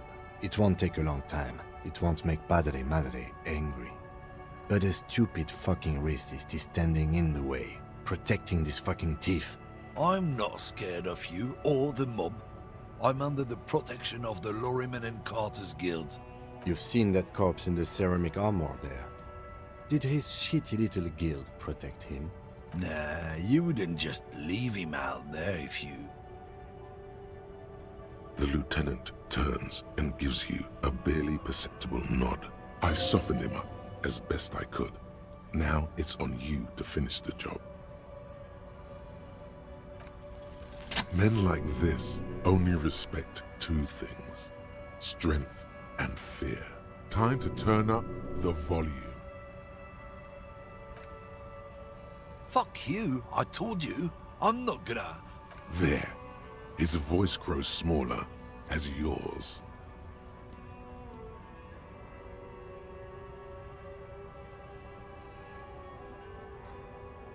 Fucking homo cop. Look, fuck you, man. It's some lorry down there. Green banged up thing. I don't fucking know who she is. When did she go away? I don't know. I don't even know her name. She just rolls with the fleet and acts like a big shot. Some dyke, probably. I haven't even seen her for days. Now it's not a big deal for him anymore.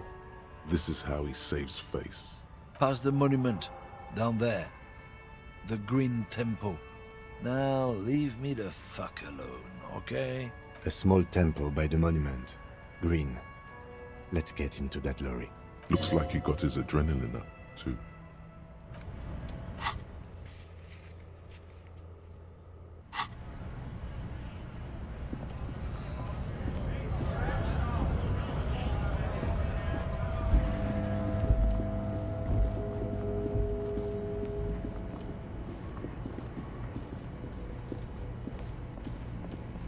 This screen found A to Z, Contemporain, is parked in the shadow of the ruins looming overhead.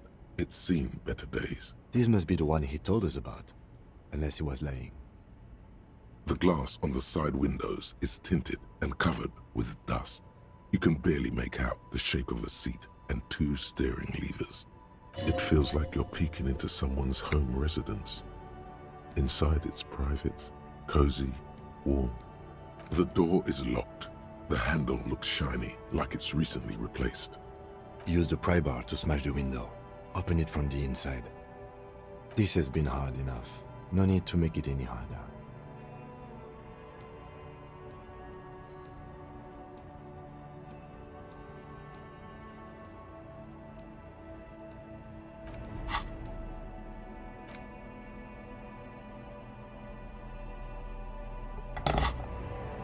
This screen found A to Z, Contemporain, is parked in the shadow of the ruins looming. Pry bar in hand, you take a hard swing at the window. A loud thunk rings out and the pry bar bounces back, leaving a tiny spider web on the glass. Goddamn maggot.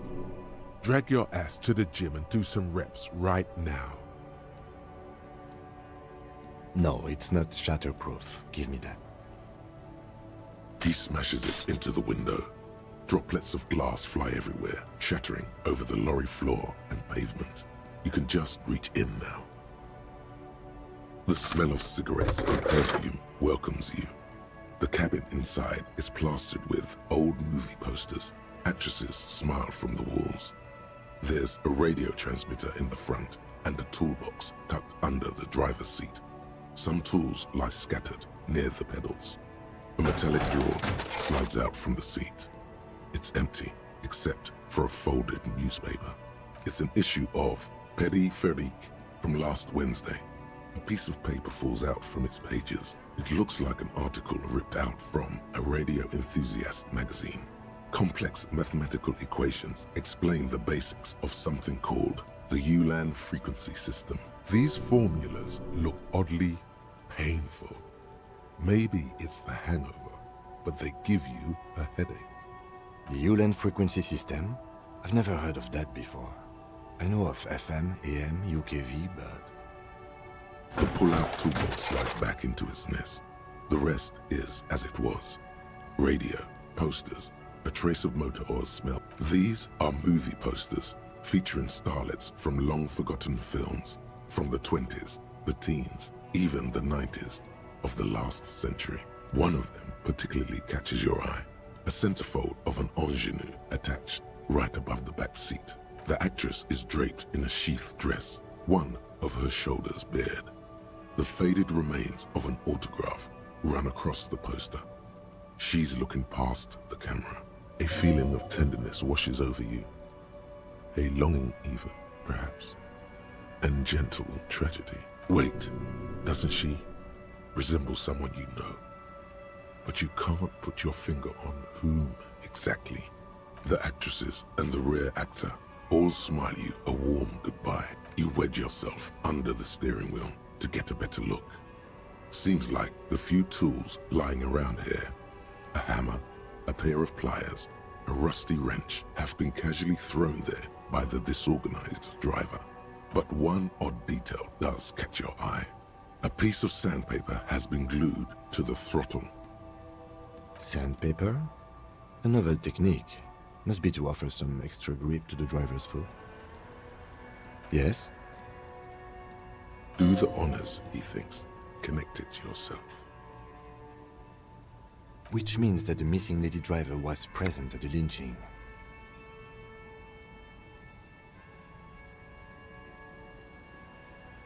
Now we know for certain who's the missing 8th person at the lynching. Do you think that Hardy and his boys could also be involved in the drug operation? You're right.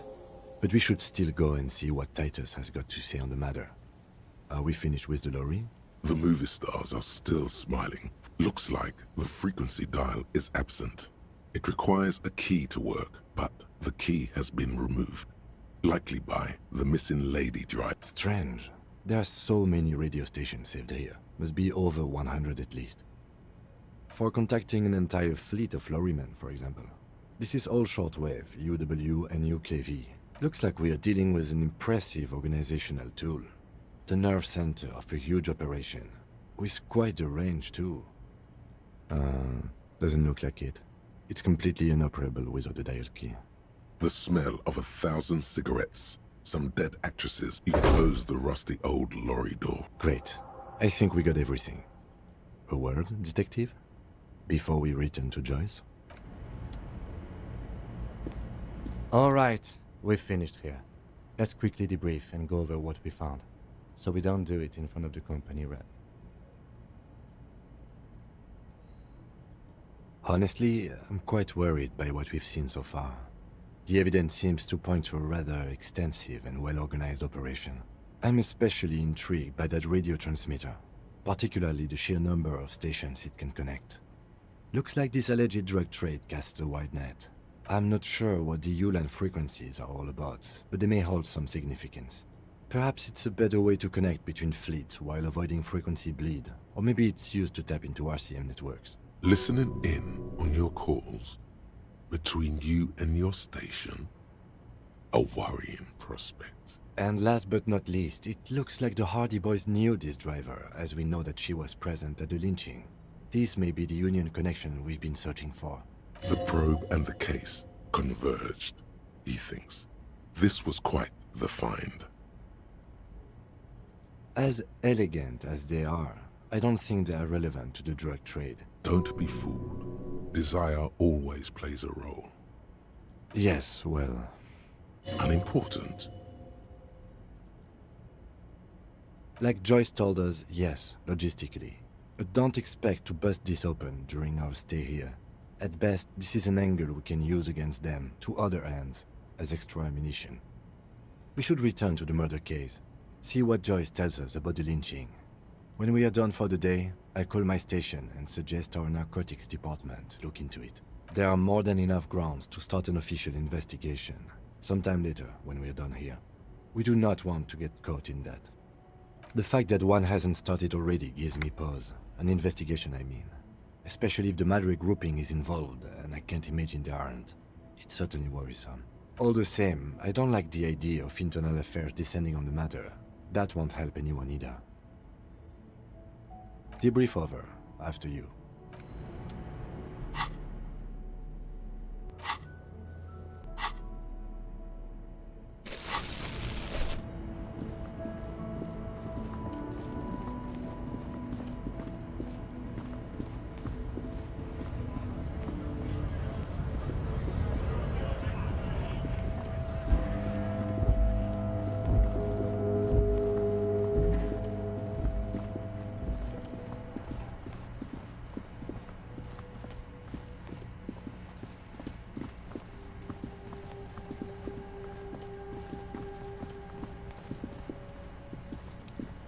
The rotting man.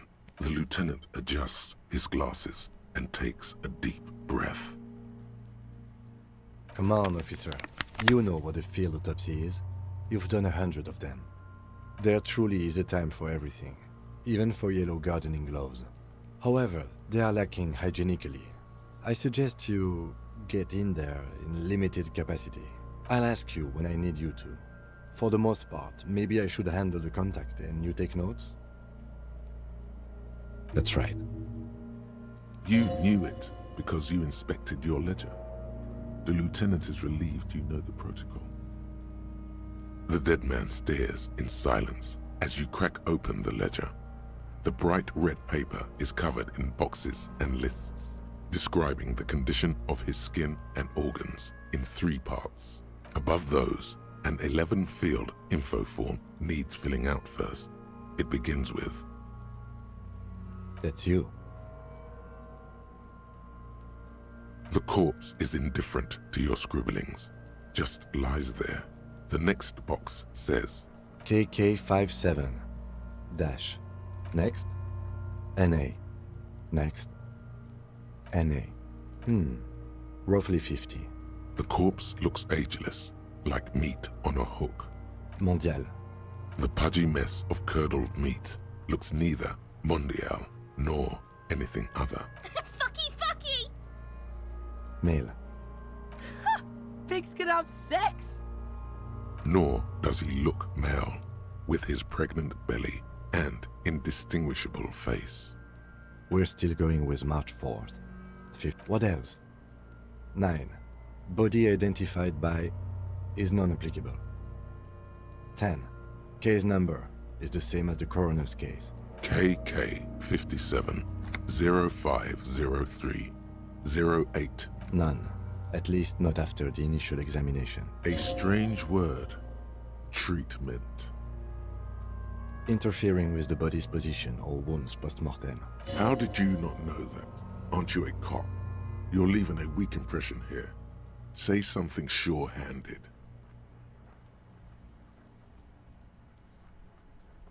They'd have to have incapacitated and carried him over. This man was more than a match for untrained dock workers. Your central nervous system recognizes this gesture. It's the stations of the breath. Ecclesiastic, religious in nature, a holdout from pre-DeLorean burial rites. It takes him 2 seconds to perform. Somewhere in Jamrock North, a small wood shed behind Rosencrantz Row, Lieutenant Nick Feuerbat puts his hand to the chest of a small corpse, no larger than a monkey. It's raining outside, light drizzle. There is darkness in the shed. Elsewhere yet, an obese female sits in a wicker chair, her silhouette bull-like against the window. Outside, Grand Coudon. The day is turning dim for Sergeant Mac Dawson. Hand extended, he approaches, to make sure she is dead more than anything else. The building is tall, 7 stories wind-wrapped in solitude. Most of the apartments are unoccupied. This was a suicide, the other an accident, the small one. And so, all across Jamrock, Coal City, GRIH, 42 deceased persons found today, 42 stations of breath. We should start the post-mortem. The corpse cannot feel Kim's hand on his chest. It no longer meaningfully interacts with its surroundings. A thicket of boxes and lists on red copier paper tries to answer why. Clothes. The deceased wears armored boots and white briefs. The make of the briefs is Babrodine, I think. Let's see. See, it's happening. Babrodine, yes. Inexpensive. Size M. Color white. The disappointment is palpable. The red-haired thing was expecting something more lurid. The rest of the clothes have been removed post-mortem by scavengers in order to get to the victim's ceramic armor. Officers are in search of the missing pieces. Removal of the boots is left for processing. Patience. After the autopsy, before the body is taken away, there will be a window of opportunity. After the lieutenant has gone to sleep. I hope this has helped you, my liege. Tattoos. The upper torso is covered in a single, continuous tattoo, resembling a map of the night sky. It reaches from the right shoulder to the heart. The ink is blue and white. The assistant has a color photograph of the markings, to be added to the case files as document A1. The photo is taken on the scene, using a Trigat Mini.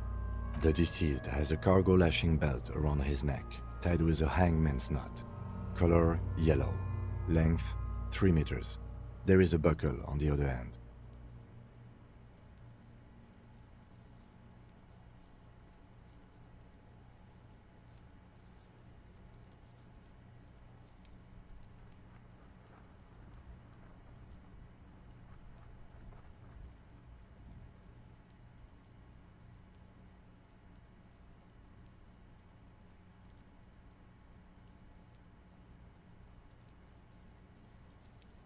Well-nourished, athletically built, measuring 1.8 meters, generally consistent with age, about 50.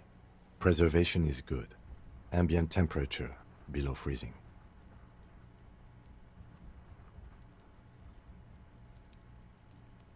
Body hair is light brown. Distribution is consistent with age. The deceased had male pattern baldness. Hair is combed back, short. The hair under your latex fingers feels cold to touch. The stench is suffocating. Strands of dark brown hair start sticking to the latex of the glove, like thread off a rag doll's head. More hair sticks to the glove. Hair off the rain-soaked head of a dead man. There are bumps and dips on the skull below. An alien landscape. There, dead man. You were someone's child. It's all over now. The lieutenant watches you in silence. That was some sick shit, Sekopa. Lividity is consistent with hanging. The head is congested. Contusions are present on the head, chest, and thighs, consistent with stones thrown. Low velocity. Fucking low velocity? You think Kuno doesn't know what you're talking about? Velocity was fucking max. Talking shit about Kuno's velocity. In addition, there are bite marks on the face, scalp, and chest, consistent with predation. Ligature mark.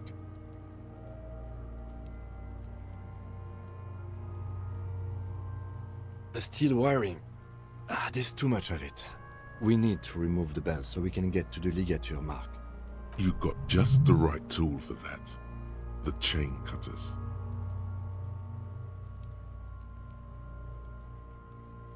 The hanged man lets out a joyous little bubble of rot from his nose. Always good to think ahead. Now, we need to cut the belt to see the ligature mark below. Carefully, with as much precision as you can. See? My pig is gonna fuck his head off. No, he ain't. Your pig's a boring fuck.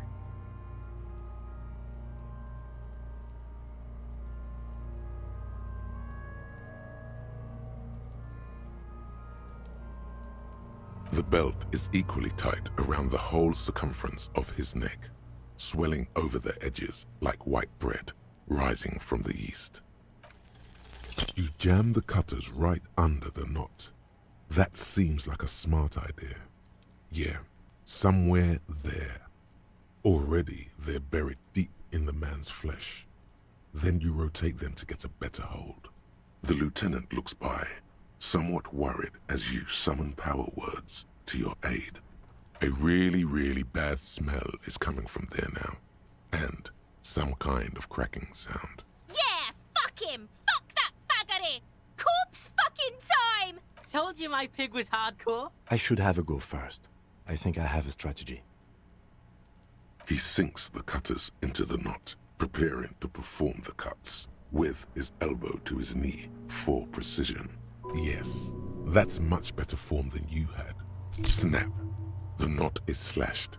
Another cut and the belt falls apart like a flower bouquet, revealing the dead man's neck and the dark red ligature mark around it. Here.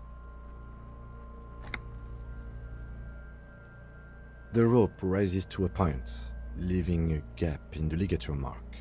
The suspension point is in the back of the neck, on the nape. As it ought to. This is where its grip on the curdled meat is gentlest, pulling up. Hemorrhaging is observed on the skin, above and below the ligature mark. The mark is well pronounced, consistent with a drop from 1 or 1.5 meters. Chest is intact, normal contour. Abdomen is protuberant, pelvis intact, genitalia...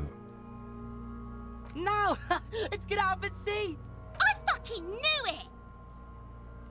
This is clearly what they've been waiting for, ever since the autopsy began. The lieutenant is trying to make it as boring as possible. Genitalia is male and unremarkable. No evidence of injury. Ah yes, your hunch before.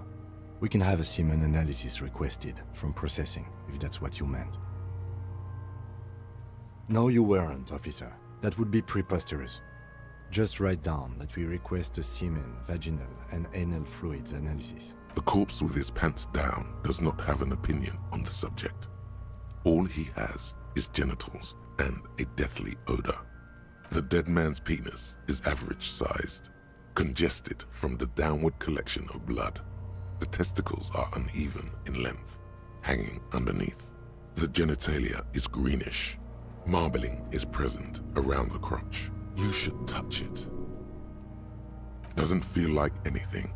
A cold spot under your gardening gloves. Unremarkable and unalive. My pig's so fucking ill right now. Oh, your pig's pretty sick, I gotta say. Back is symmetrical and intact. Upper and lower extremities are intact, but asymmetrical. There are all combat injuries on the right hand, thigh, and hip. Bullets have bitten little pieces out of him. It must have been excruciating, especially the hip.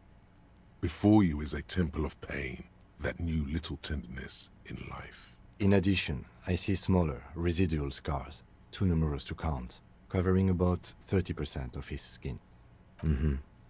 We have a real museum here. Of battles, wars. Last item, hands.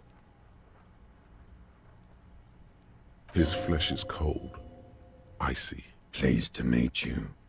Where are you from and what's your name? I'm only fucking with you.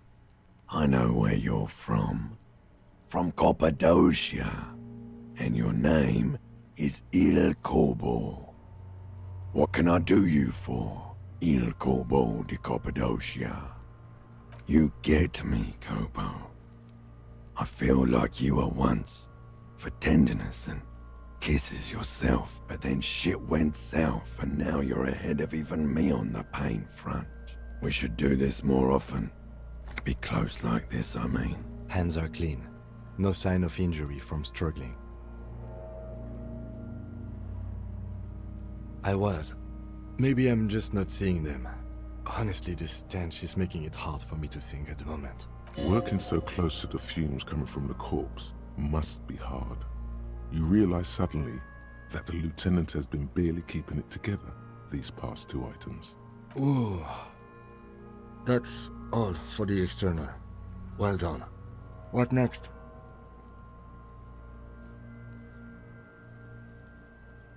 Central nervous system.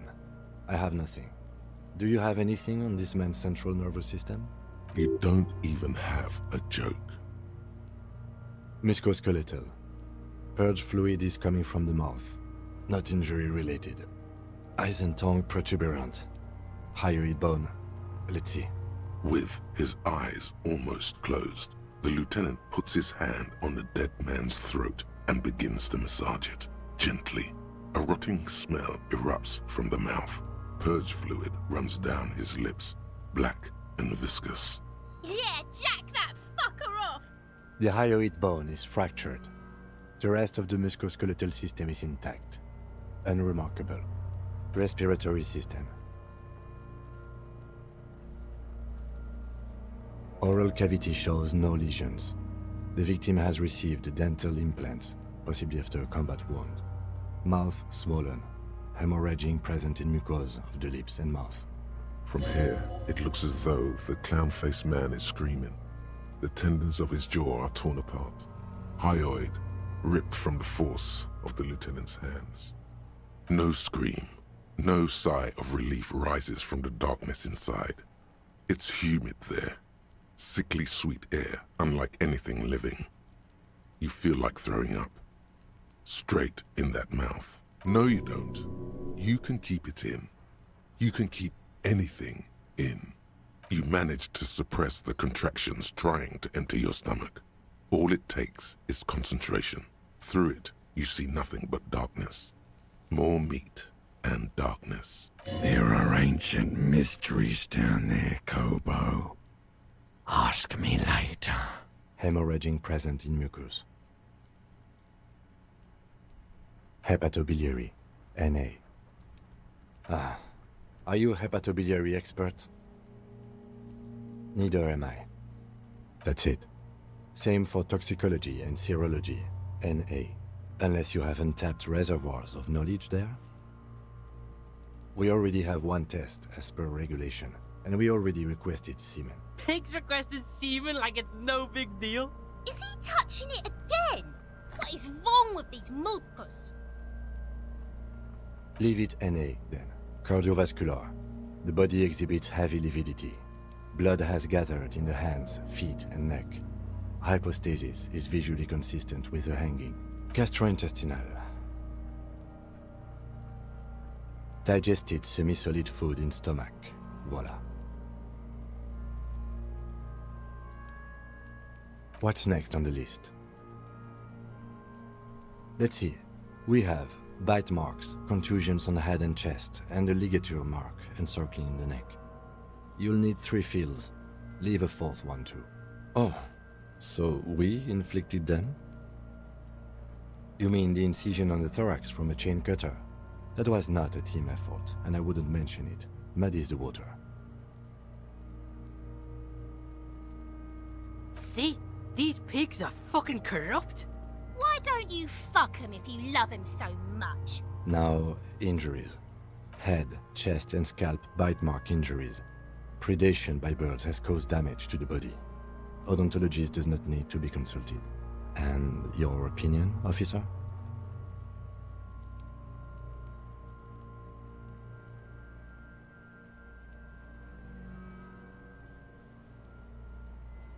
Agreed. Next injury?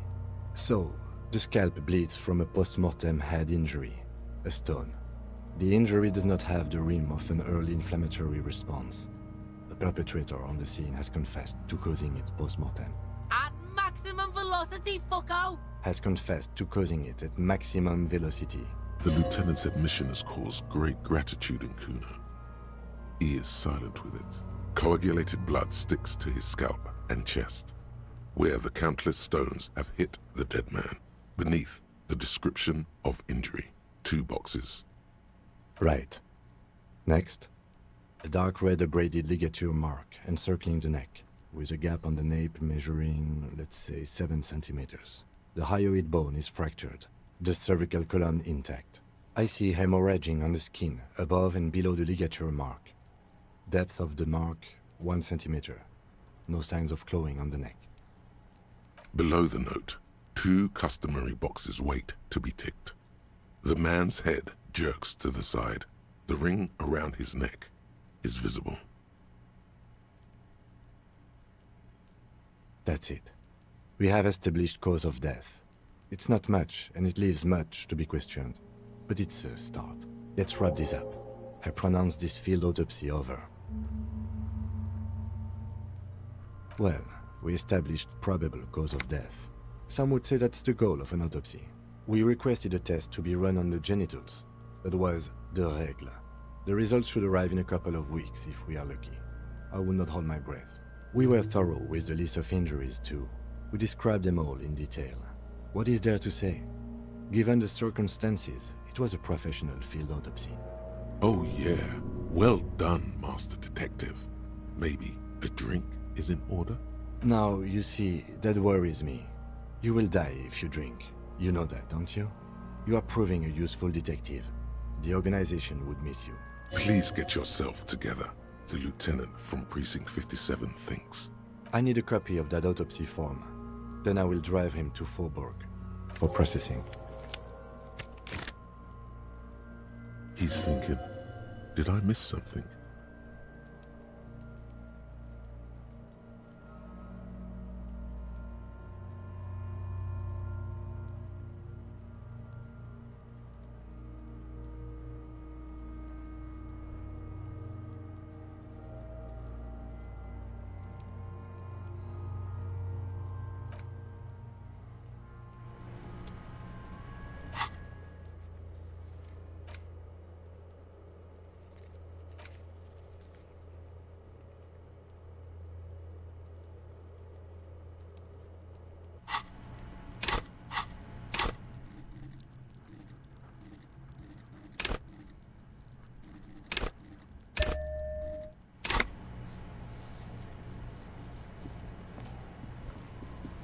Fuck does Kuno care?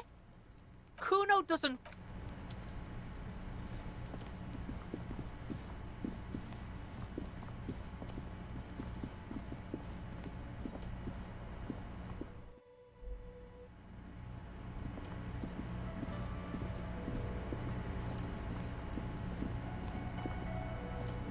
Can I help you?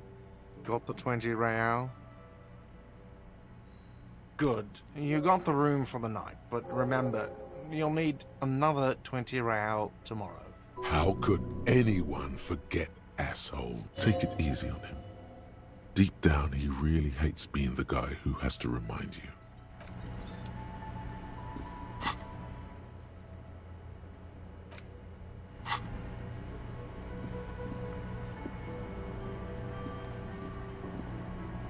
Oh, hello, dear.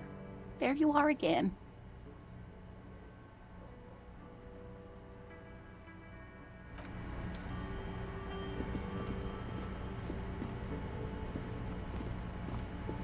I've got nothing to say to you. Why are you wasting your time? Looks like the circus left town, but the clowns are still here.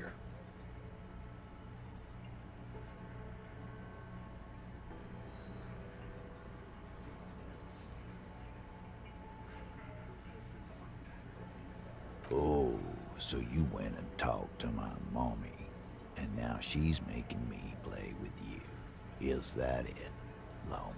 And what's gonna happen if we don't? You're gonna go and tell on us? Yeah, I heard him. The fuck do you think I'm doing here? You'd have your ass handed to you if it wasn't for the boss man's word. Let me state this very clearly, Capo. Hello, officer. I'm Titus Hardy, and these are my boys. Hardy boys. How may we assist you? Explosive laughter follows. To his men, Titus Hardy is a golden god. They want to laugh at his jokes even before they leave his lips. This guy is a born leader.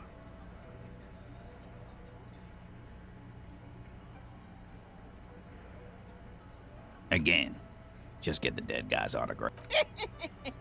Good one, Titus. About fucking time. Like hell you have. There is no local drug trade. This place is as clean as a rifle. Go back to Jamrock and ask the local junkies how clean your streets are in Precinct 41 Kilos. We'll do that. In the meantime, did you know that there's an abandoned lorry at the intersection that was used to move raw ingredients for drugs from Terminal B to Jamrock? The person driving it was present at the hanging. It was one of you. We've connected the footprints. Detective, do you want to deliver the coup de grâce? No, the thunder is his. Leave it to the lieutenant. Thank you. You're right, Titus. There is no local drug trade because it's all controlled by you. You're the drug trade. That's a mighty interesting theory. I guess that's what you would need to do, theoretically. A big, strong, state-run monopoly would outcompete the runts on the street. Yeah, man. Theoretically, that's what you would do. To get rid of the gangs, the dealers, even some of the junkies. You would need good, trustworthy people to take their place, of course. Hardy men to run such a monopoly. For the good of the community, of course.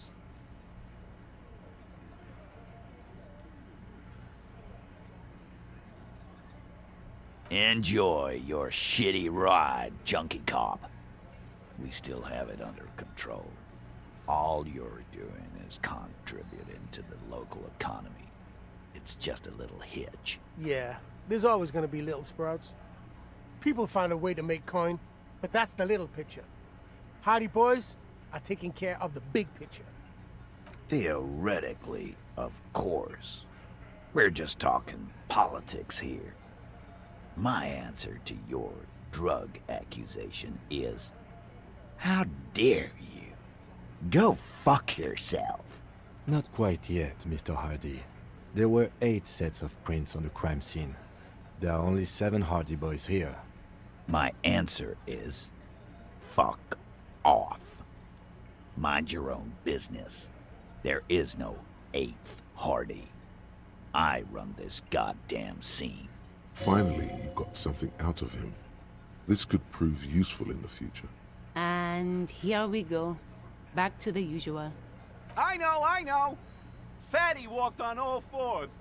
He's so fucking fat he left 2 sets of footprints. Go fuck your mom, Dennis. That's more like it, boys. You heard him. It was Angus on all 4s. Anything else you need to know? As you look around this room full of sweaty men, swearing, drinking, spitting out tobacco, does this look familiar? You believe the place was called Precinct 41. It was also filled with, almost exclusively, men. Sitting on desks, talking shit and wasting time. You seen Apricot, old Purdue's daughter? Asks Lieutenant McCoy. Uh-huh, replies Torson. The ass on that one. McCoy shakes his head in appreciation. A bit strange the old man named her Apricot. But, I mean, who am I to judge? Wanna hit the kebab joint? Huh? You got a problem with beer now? Not quite there yet. Push on. Speak for yourself, buddy. We've been giving a shit for 10 years. Martinez was a dump before we put this outfit together. They don't know, man. They weren't here. We had 3 shootings a week, kids dead, fucking graffito everywhere. You cops haven't shown up since the 30s. Congratulations on the graffiti removal. All I see is you sitting around talking about Monica's titties while there's a rape victim. So what? What do you want from me? We took care of that fuck. Don't let him drink that. One more push. Quick. Just don't antagonize him. You have this already.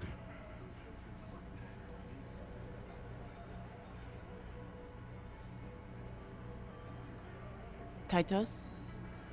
She stops mid-sentence. That's it. You got him.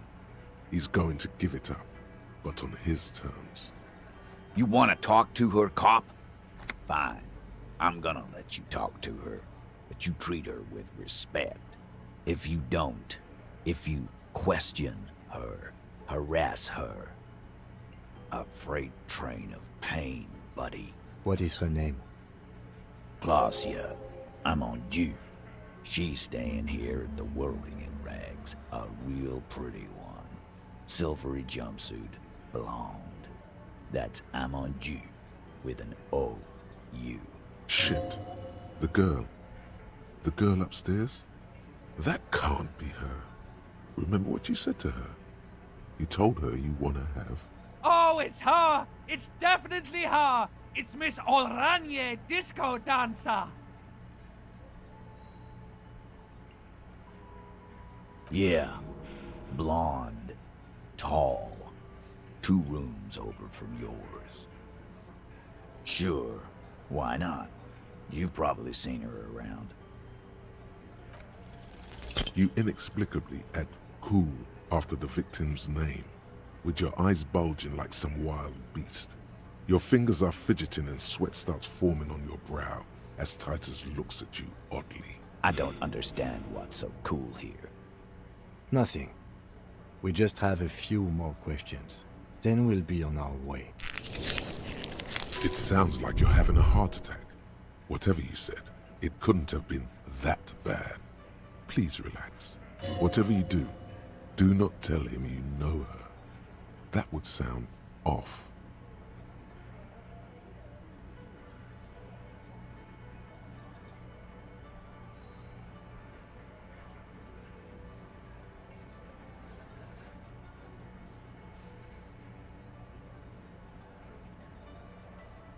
Relationship? There was no fucking relationship. He raped her. That's their relationship. Something is off here. His anger is possessive. Was like that karaoke incident all over again. Or like some of the other girls he was harassing. Okay, enough. All of this is irrelevant to your stated investigation. He did it before we killed him. He's not gonna do it again. So what does it matter? It would help if we establish a timeline. All right. 2 weeks, maybe? I don't know. I need another beer. Here you go, boss. I know her. How well do you know her? Well enough, Copper. We partied. She's been here for a few months. You mean Revachol? Nah. Our Miss Oranje disco dancer is an immigrant, or a drifter of some sort. Been staying over here over the winter. Don't you give her any more trouble. She's just had some bad luck, that's all. Shut up, Angie. She doesn't need your help. Titus, gives them both a look. They fall silent. What's with all the silences? It's like these guys don't know how to feel about this. You should keep picking at it. And what was up with the partying she and Titus did? It sounded fun. What do you think I meant? Yeah, pretty much. No, we just fucked. That's all. I'm not gonna give you any details if that's what you're after. So put your dick away. He really went out of his way to seem comfortable with this topic. That's all you're gonna get for now. Remember what I said. Freight train of pain.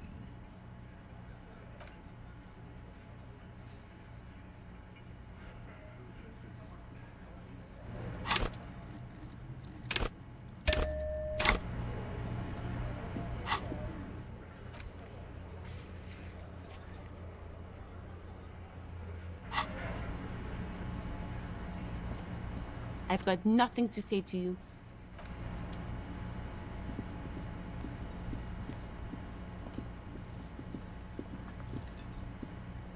Officer, what was that? You looked strange when he mentioned the assault victim's name. Do you know that woman? Is there something I should know before we talk to her? Understood. You were not in good shape on Monday. Okay, that's manageable. Understood.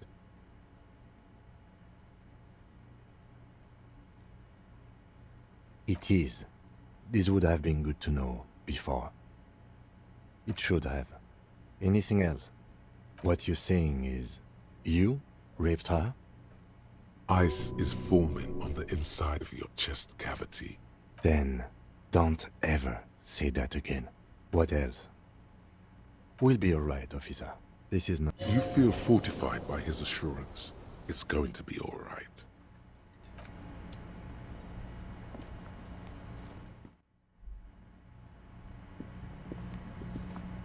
The door is closed. Who is it? This is the police. Can we come in? Come on up. The door is open.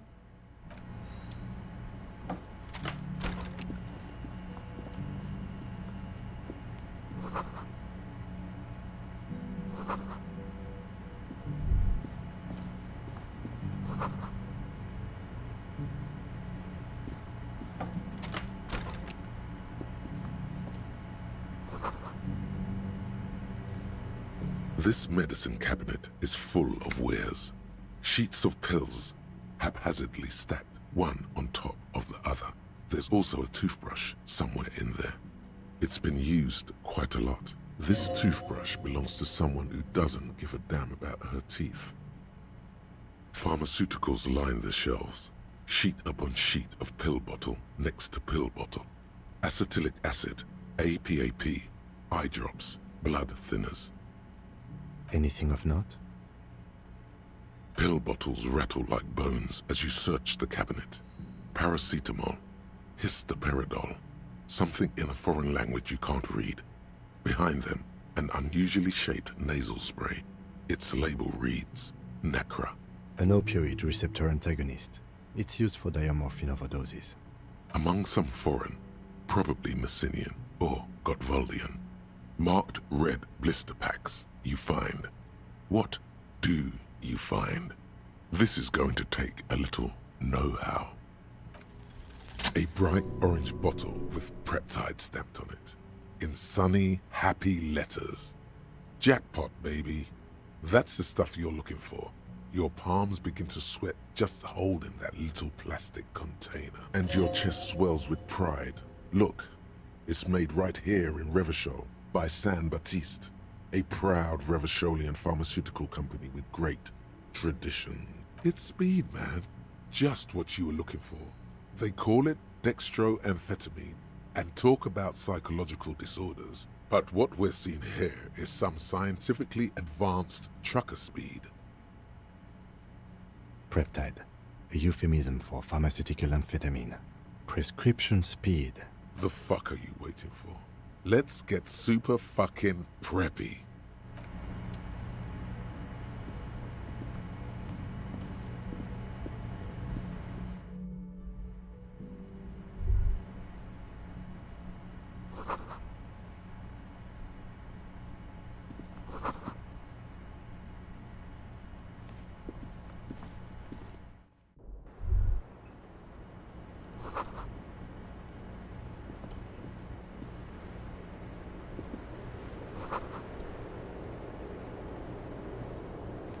Welcome to the roof.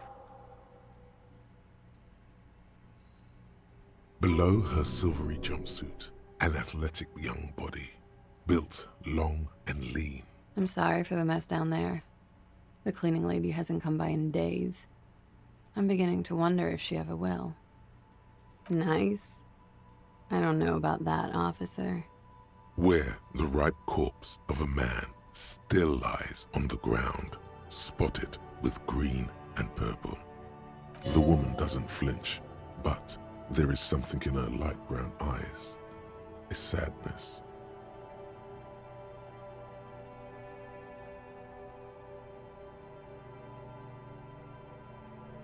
Oh yes, legends of room number 1 have made their way around the building. They say a portal to hell has opened in there. They also say that's why the cleaning lady quit. Because of the infernum.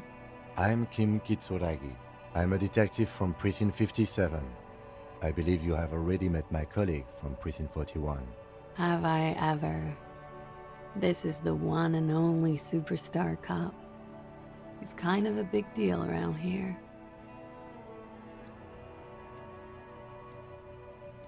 Mace, I don't know what he's told you, but there are no superstars among police officers. Of course there are. Look at him. He is the Phoenix. What brings the Phoenix back to me? Miss, we are investigating the murder of the man who was hanged. The people responsible have asked us to talk to you. Huh. I see.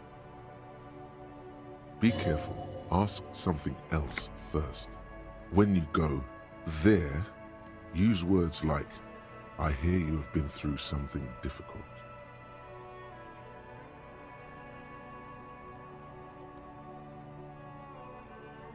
Yeah, it's pretty deluxe. No one likes to talk about their dirty laundry and their empty bottles. Maybe if you phrase it emotionally.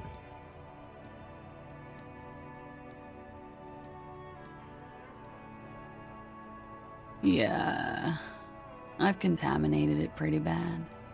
The contamination spreads from room to room. First, I escaped upstairs. The SAD got that too. Then I found the handle for the summer door. For me, it's a mix of me with a lack of cleaning services. How about you? Talk around the establishment is, you have an industrial SAD spill in there. Cool. I think I'm developing a pinch of that too. It hasn't done wonders to my taste in interior decoration. I'm wintering. How long have you been staying here? About 4 months. I came in November. Here in the Whirling, here in Martinez, or here in Revachol. I always wanted to see the only city in the world in the worst time of the year. It's a tourist thing. Thank you. I've put a lot of time and effort into it. Technically, possession of narcotics is legal in Revachol, but you should still reprimand her. No, don't listen to the stiff. Be cool. With money, sir. It's not exactly the NT-star size caboodle I intend for it to be one day, but it's getting there. Comes in handy when you've done too many opioids. Is that something that happens to you often, miss? Better safe than sorry. Oh yes, one of my favorites. It cures many ailments, like not being able to stay up for 36 hours, not being happy. It cures those ailments. It's just a merit speed molecule, basically. Very funky.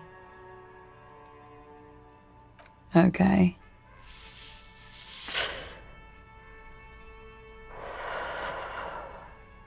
Clasier Amandou.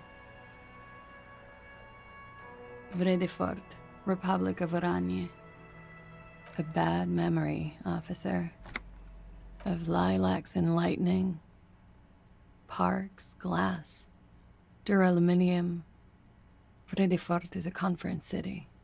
It's always autumn there. A night. At least it was for me. What's so bad about that? Nothing.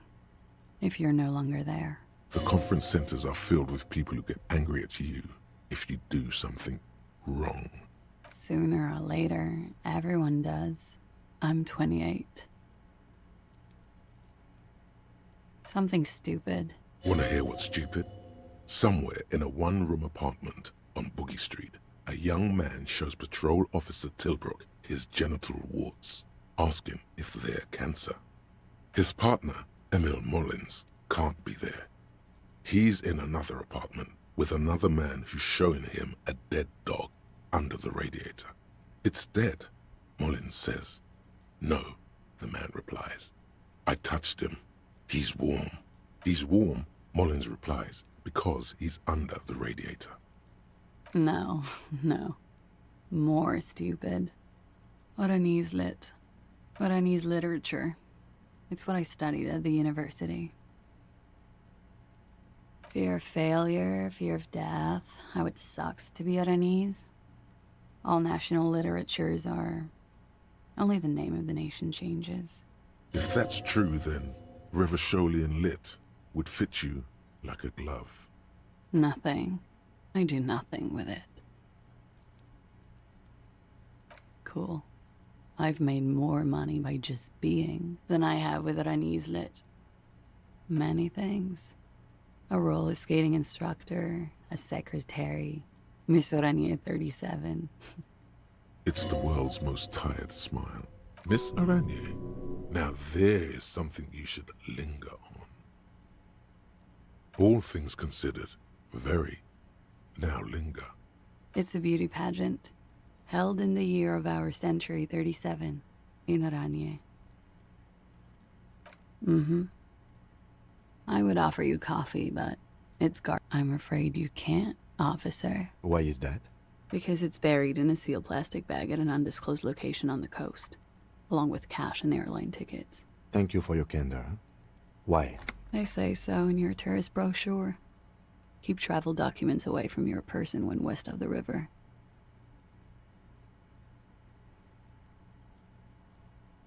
If I were to lie to you, I would come up with a more mainstream name than Clausia Mondu. Okie dokie. The record. So official. Yeah? Alright. Something difficult? I've been through at least half a dozen difficult things. Which one do you mean? By sexually assaulted, you mean raped? Yes. It's a bit early in the morning for raped, isn't it? She sounds positively buoyant, vivacious, totally unbothered. Is it? It is evening. Time flies, man. Yeah. I'm gonna go with not raped. I don't want to say that shit about him. By him, she must mean the victim. Tell them it's not my style. They'll have to, if they want to jazz up the charges, they'll have to get someone more, rapeable. Are you saying that you were asked to tell us you were assaulted? Not explicitly, but I understood what they meant. It wouldn't hurt to spice things up a bit. Some assault and battery. Sexual assault, maybe. It was clear the latter would be spicier.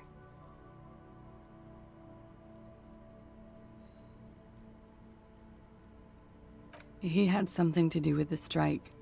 One has been roiling since I got here. Rotten timing. But you probably know all about it. And his role in this strike was what? I think he was in a security detail. He was ex-military, worked for Wild Pines, and against the Union. We didn't discuss work much, if you know what I mean. But I understood it was dangerous. And they lynched him for it? She nods.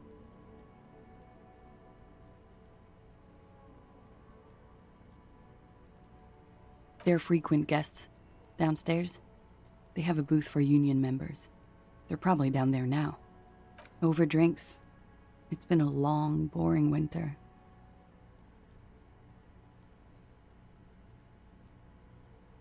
We partied.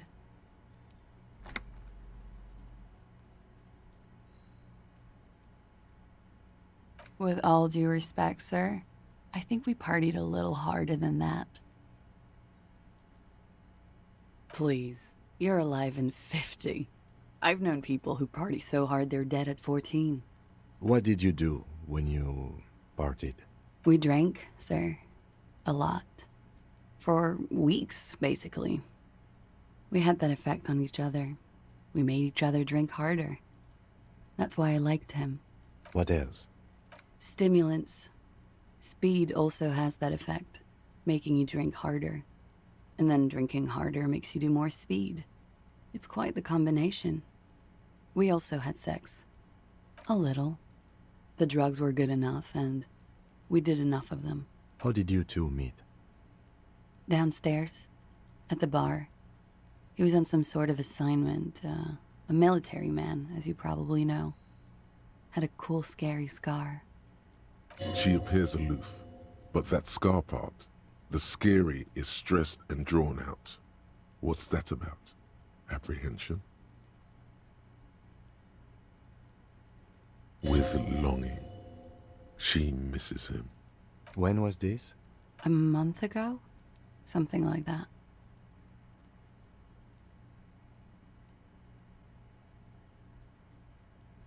Pretty much. Warming them.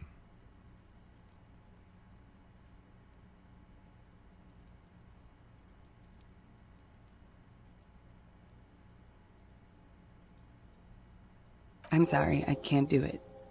Not right now. Later, maybe. I keep seeing him. Like he is now. I can't talk about his... I don't know... hair. I know it's difficult, miss. We can return to it later. Oh yes. I have multiple viewpoints. From the roof, out of the bathroom window, in my dreams. A bitter cringe. It hurts. You look to the lieutenant. You called us, the RCM. Yes. I made it. And I would appreciate it if you didn't tell everyone. In Martinez, they call it snitching. Reporting crimes is confidential in Revachol, miss.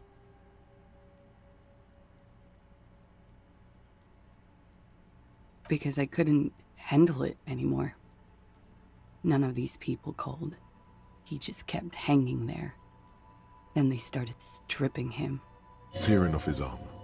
Demeaning him. Throwing rocks at him. I didn't exactly disguise it. I just muffled the mic and nicked the landline a little. With nail clippers. And I diverted some radio fuzz into it. Into the cold wire. So, she's God's mystery foam cutter. Did I? Fuck. I didn't mean to. I had no idea what I was doing. I don't know, sir. It was stupid. I was drunk, too. I was probably afraid the Union was listening in. Locals say they have ears in the wires. Thank you for making the call, miss. It was the right thing to do. I didn't want to, sir.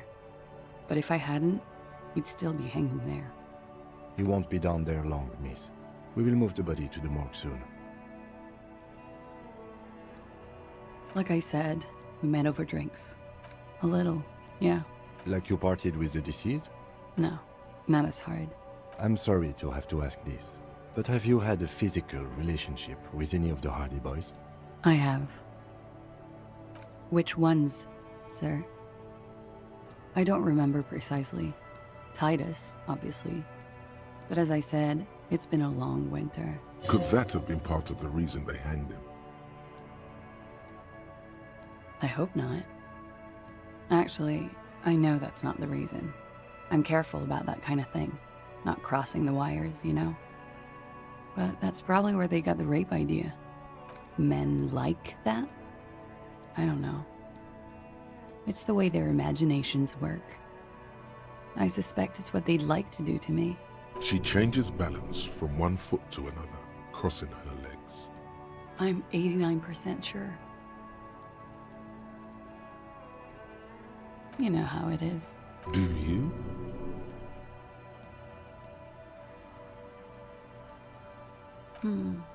Maybe you don't.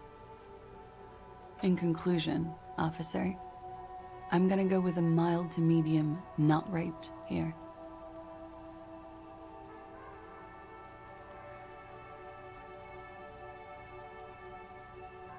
She takes a long, hard drag off her cigarette, then stretches her neck. She breathes a silvery sigh of relief and weariness. The air on the roof feels humid. Should we head by downstairs, officer? We may have things to discuss there.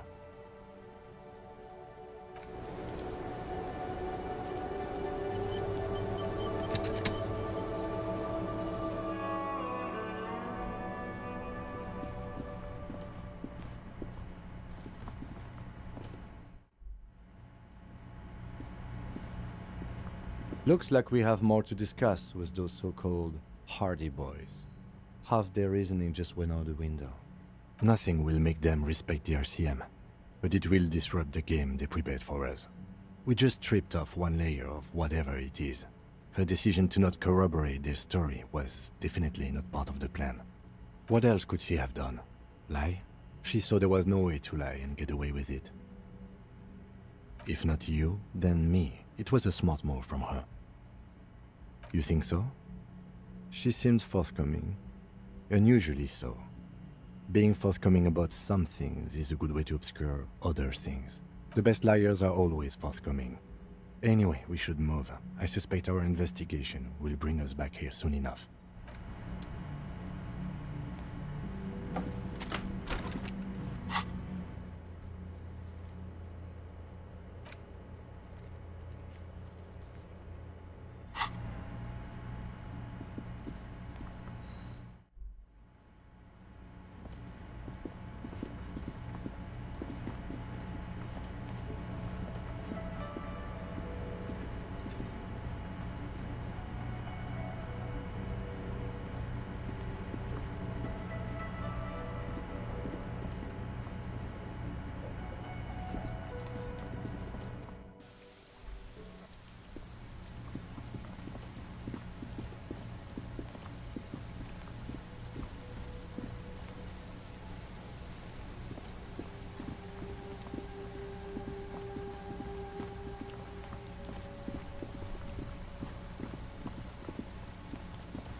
This door is made of metal, and no one answers. We should return tomorrow.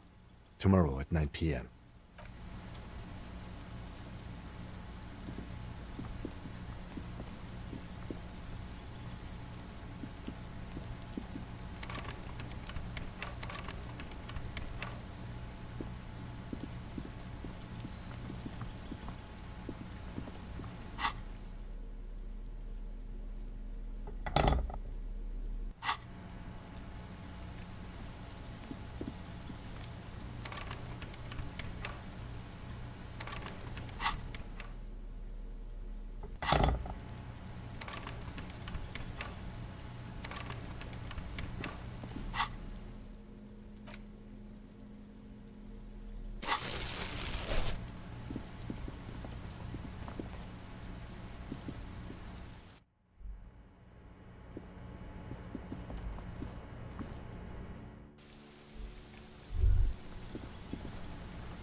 Can I help you?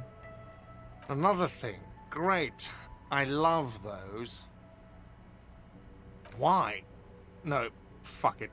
I don't want to know. I don't want to know why these degenerates do what they do. I thought we had one good guest in the building. He really doesn't like it being classier.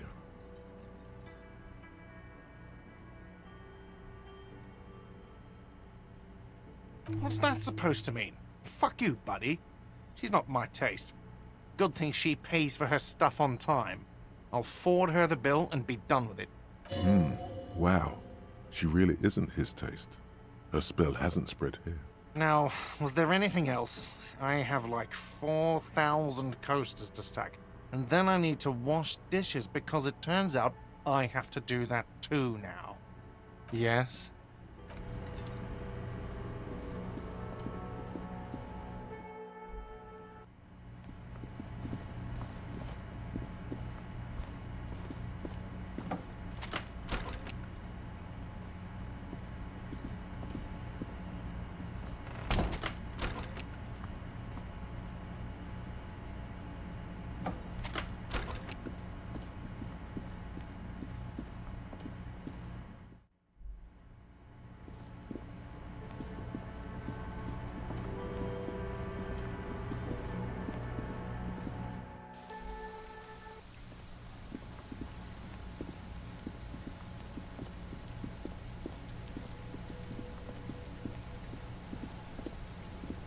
The man is decomposing. The body is reluctant to let go of the boot. You're going to need to summon all your strength for this undertaking. Wow. Kuno's little sneak pig's back for the booty. Yeah, fuck it to pieces for us, liar cop. It's not completely useless. You're able to reveal a little more of the putrid polymer sock beneath. It feels like the leg is going to come off along with the boot, but you're able to get the boot to move a centimeter or two. See? The corpse doesn't care if you try to take his boots. He doesn't need them. He's probably glad to get rid of them. This is the right method. It takes some time, but eventually the boots come off, with nasty slices of polymer sock stuck to even bigger pieces of skin and rotting flesh. Look, he's skinning the fucker up good. Puka style. Hell, keep at it, pig.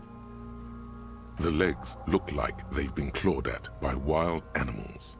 As for the boots, you can't possibly do anything with them until you've cleaned and disinfected them thoroughly.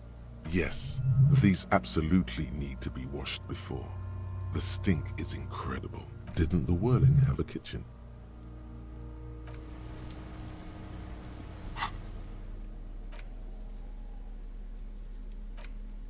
These boots were probably left on the corpse because they were impossible to pull off while it was hanging.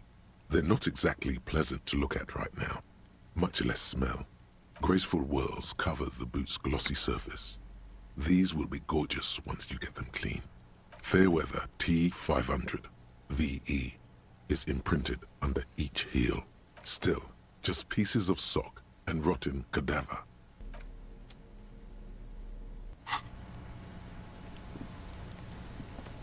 Fuck does Kuno care? The fuck about it? You're testing Kuno. Get lost. Yeah? Yeah, whatever. Kuno doesn't give a Kuno doesn't.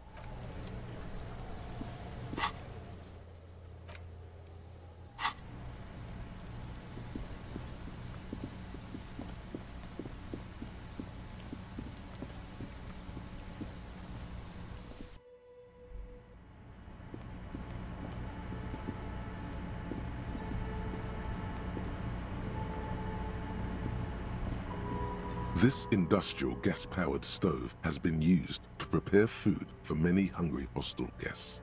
There are several pots and pans on hand. There is a variety of soaps and bleaches in the cabinet to the left of the stove. There is also a bottle of white vinegar in the cabinet next to the fridge. The delicious smells of cheap soap and vinegar waft up from the pot. All right now, chef, light up the stove and boil them. A commercial pot draws your attention. It's very large, gigantic even.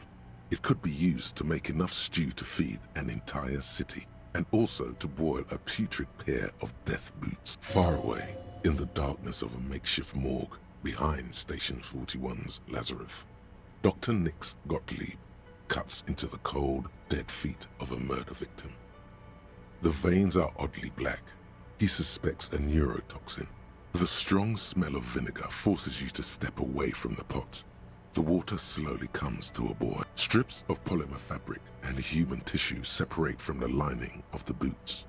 They float to the bubbling surface. A two-course dinner of rotten flesh and hardened ceramic. The boots look cleaner and cleaner. Those bits of human flesh are beginning to look cooked. You can smell it too, just like beef stew. That's it, chef. The boots are as clean as they're going to get. Steam, dense with the smell of strange meat, disappears into the vent above the stove. A pair of real beauties. The boots are shiny, hot, and reek of vinegar. Just perfect.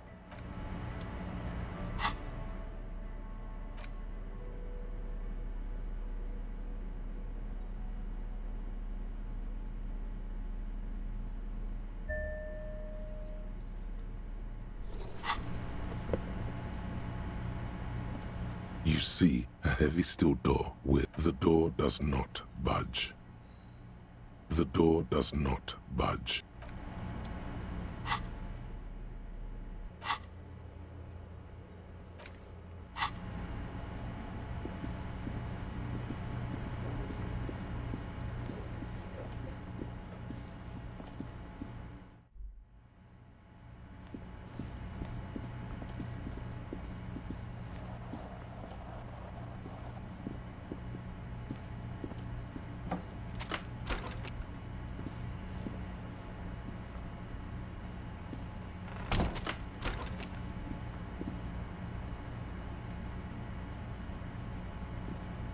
The bed is still cold from the broken window, and not too inviting, but it's yours. You've earned it. The bed is still cold from the wind blowing in from the broken window. The mattress creaks as you close your eyes and try your hardest to fall asleep. Here we are again, my broken bird. The waves are coming, carrying you away. But you can't go. No, you have to stay. Always half aware of yourself. You're not cooperating, brother man. It's your disgusting body. Even through your sleep you feel a vague discomfort suffusing it. Your belly and your sides are unpleasantly tender. You wish you could curl up into a fetal ball of safety. But you cannot, because of the pain. And there's a lot of it, ever present in your organs. It's like every one of them has their own nasty song to sing. Every cell in your body is moaning in agony, asking, what did we ever do to you? Yes, your body is a system, and it's failing you because you're failing it. There's no dignity here. Only reflections of your body mass. Flashes of the day. You keep coming back to yourself in the mirror. But why? To admire all your accomplishments? You're just stuck here, in the half-world. Could try looking at other people. Really looking. But why would you want to start doing that?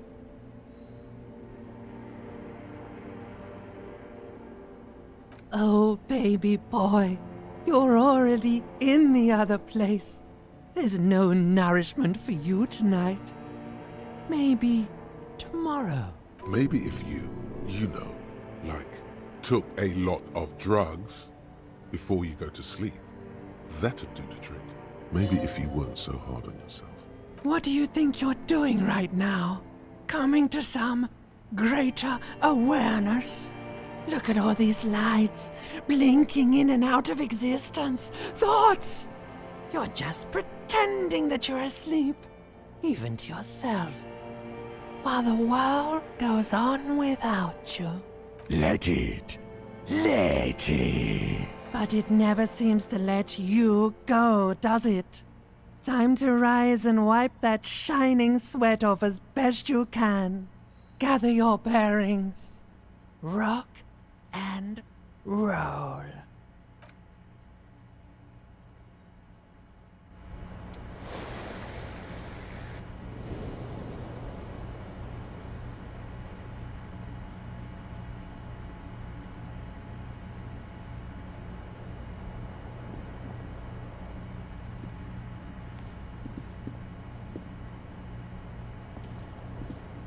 The window stands broken in its frame.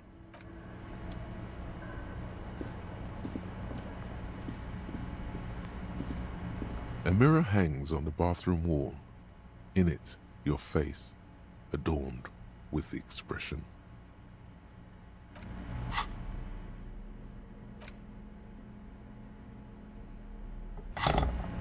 A mirror hangs on the bathroom wall.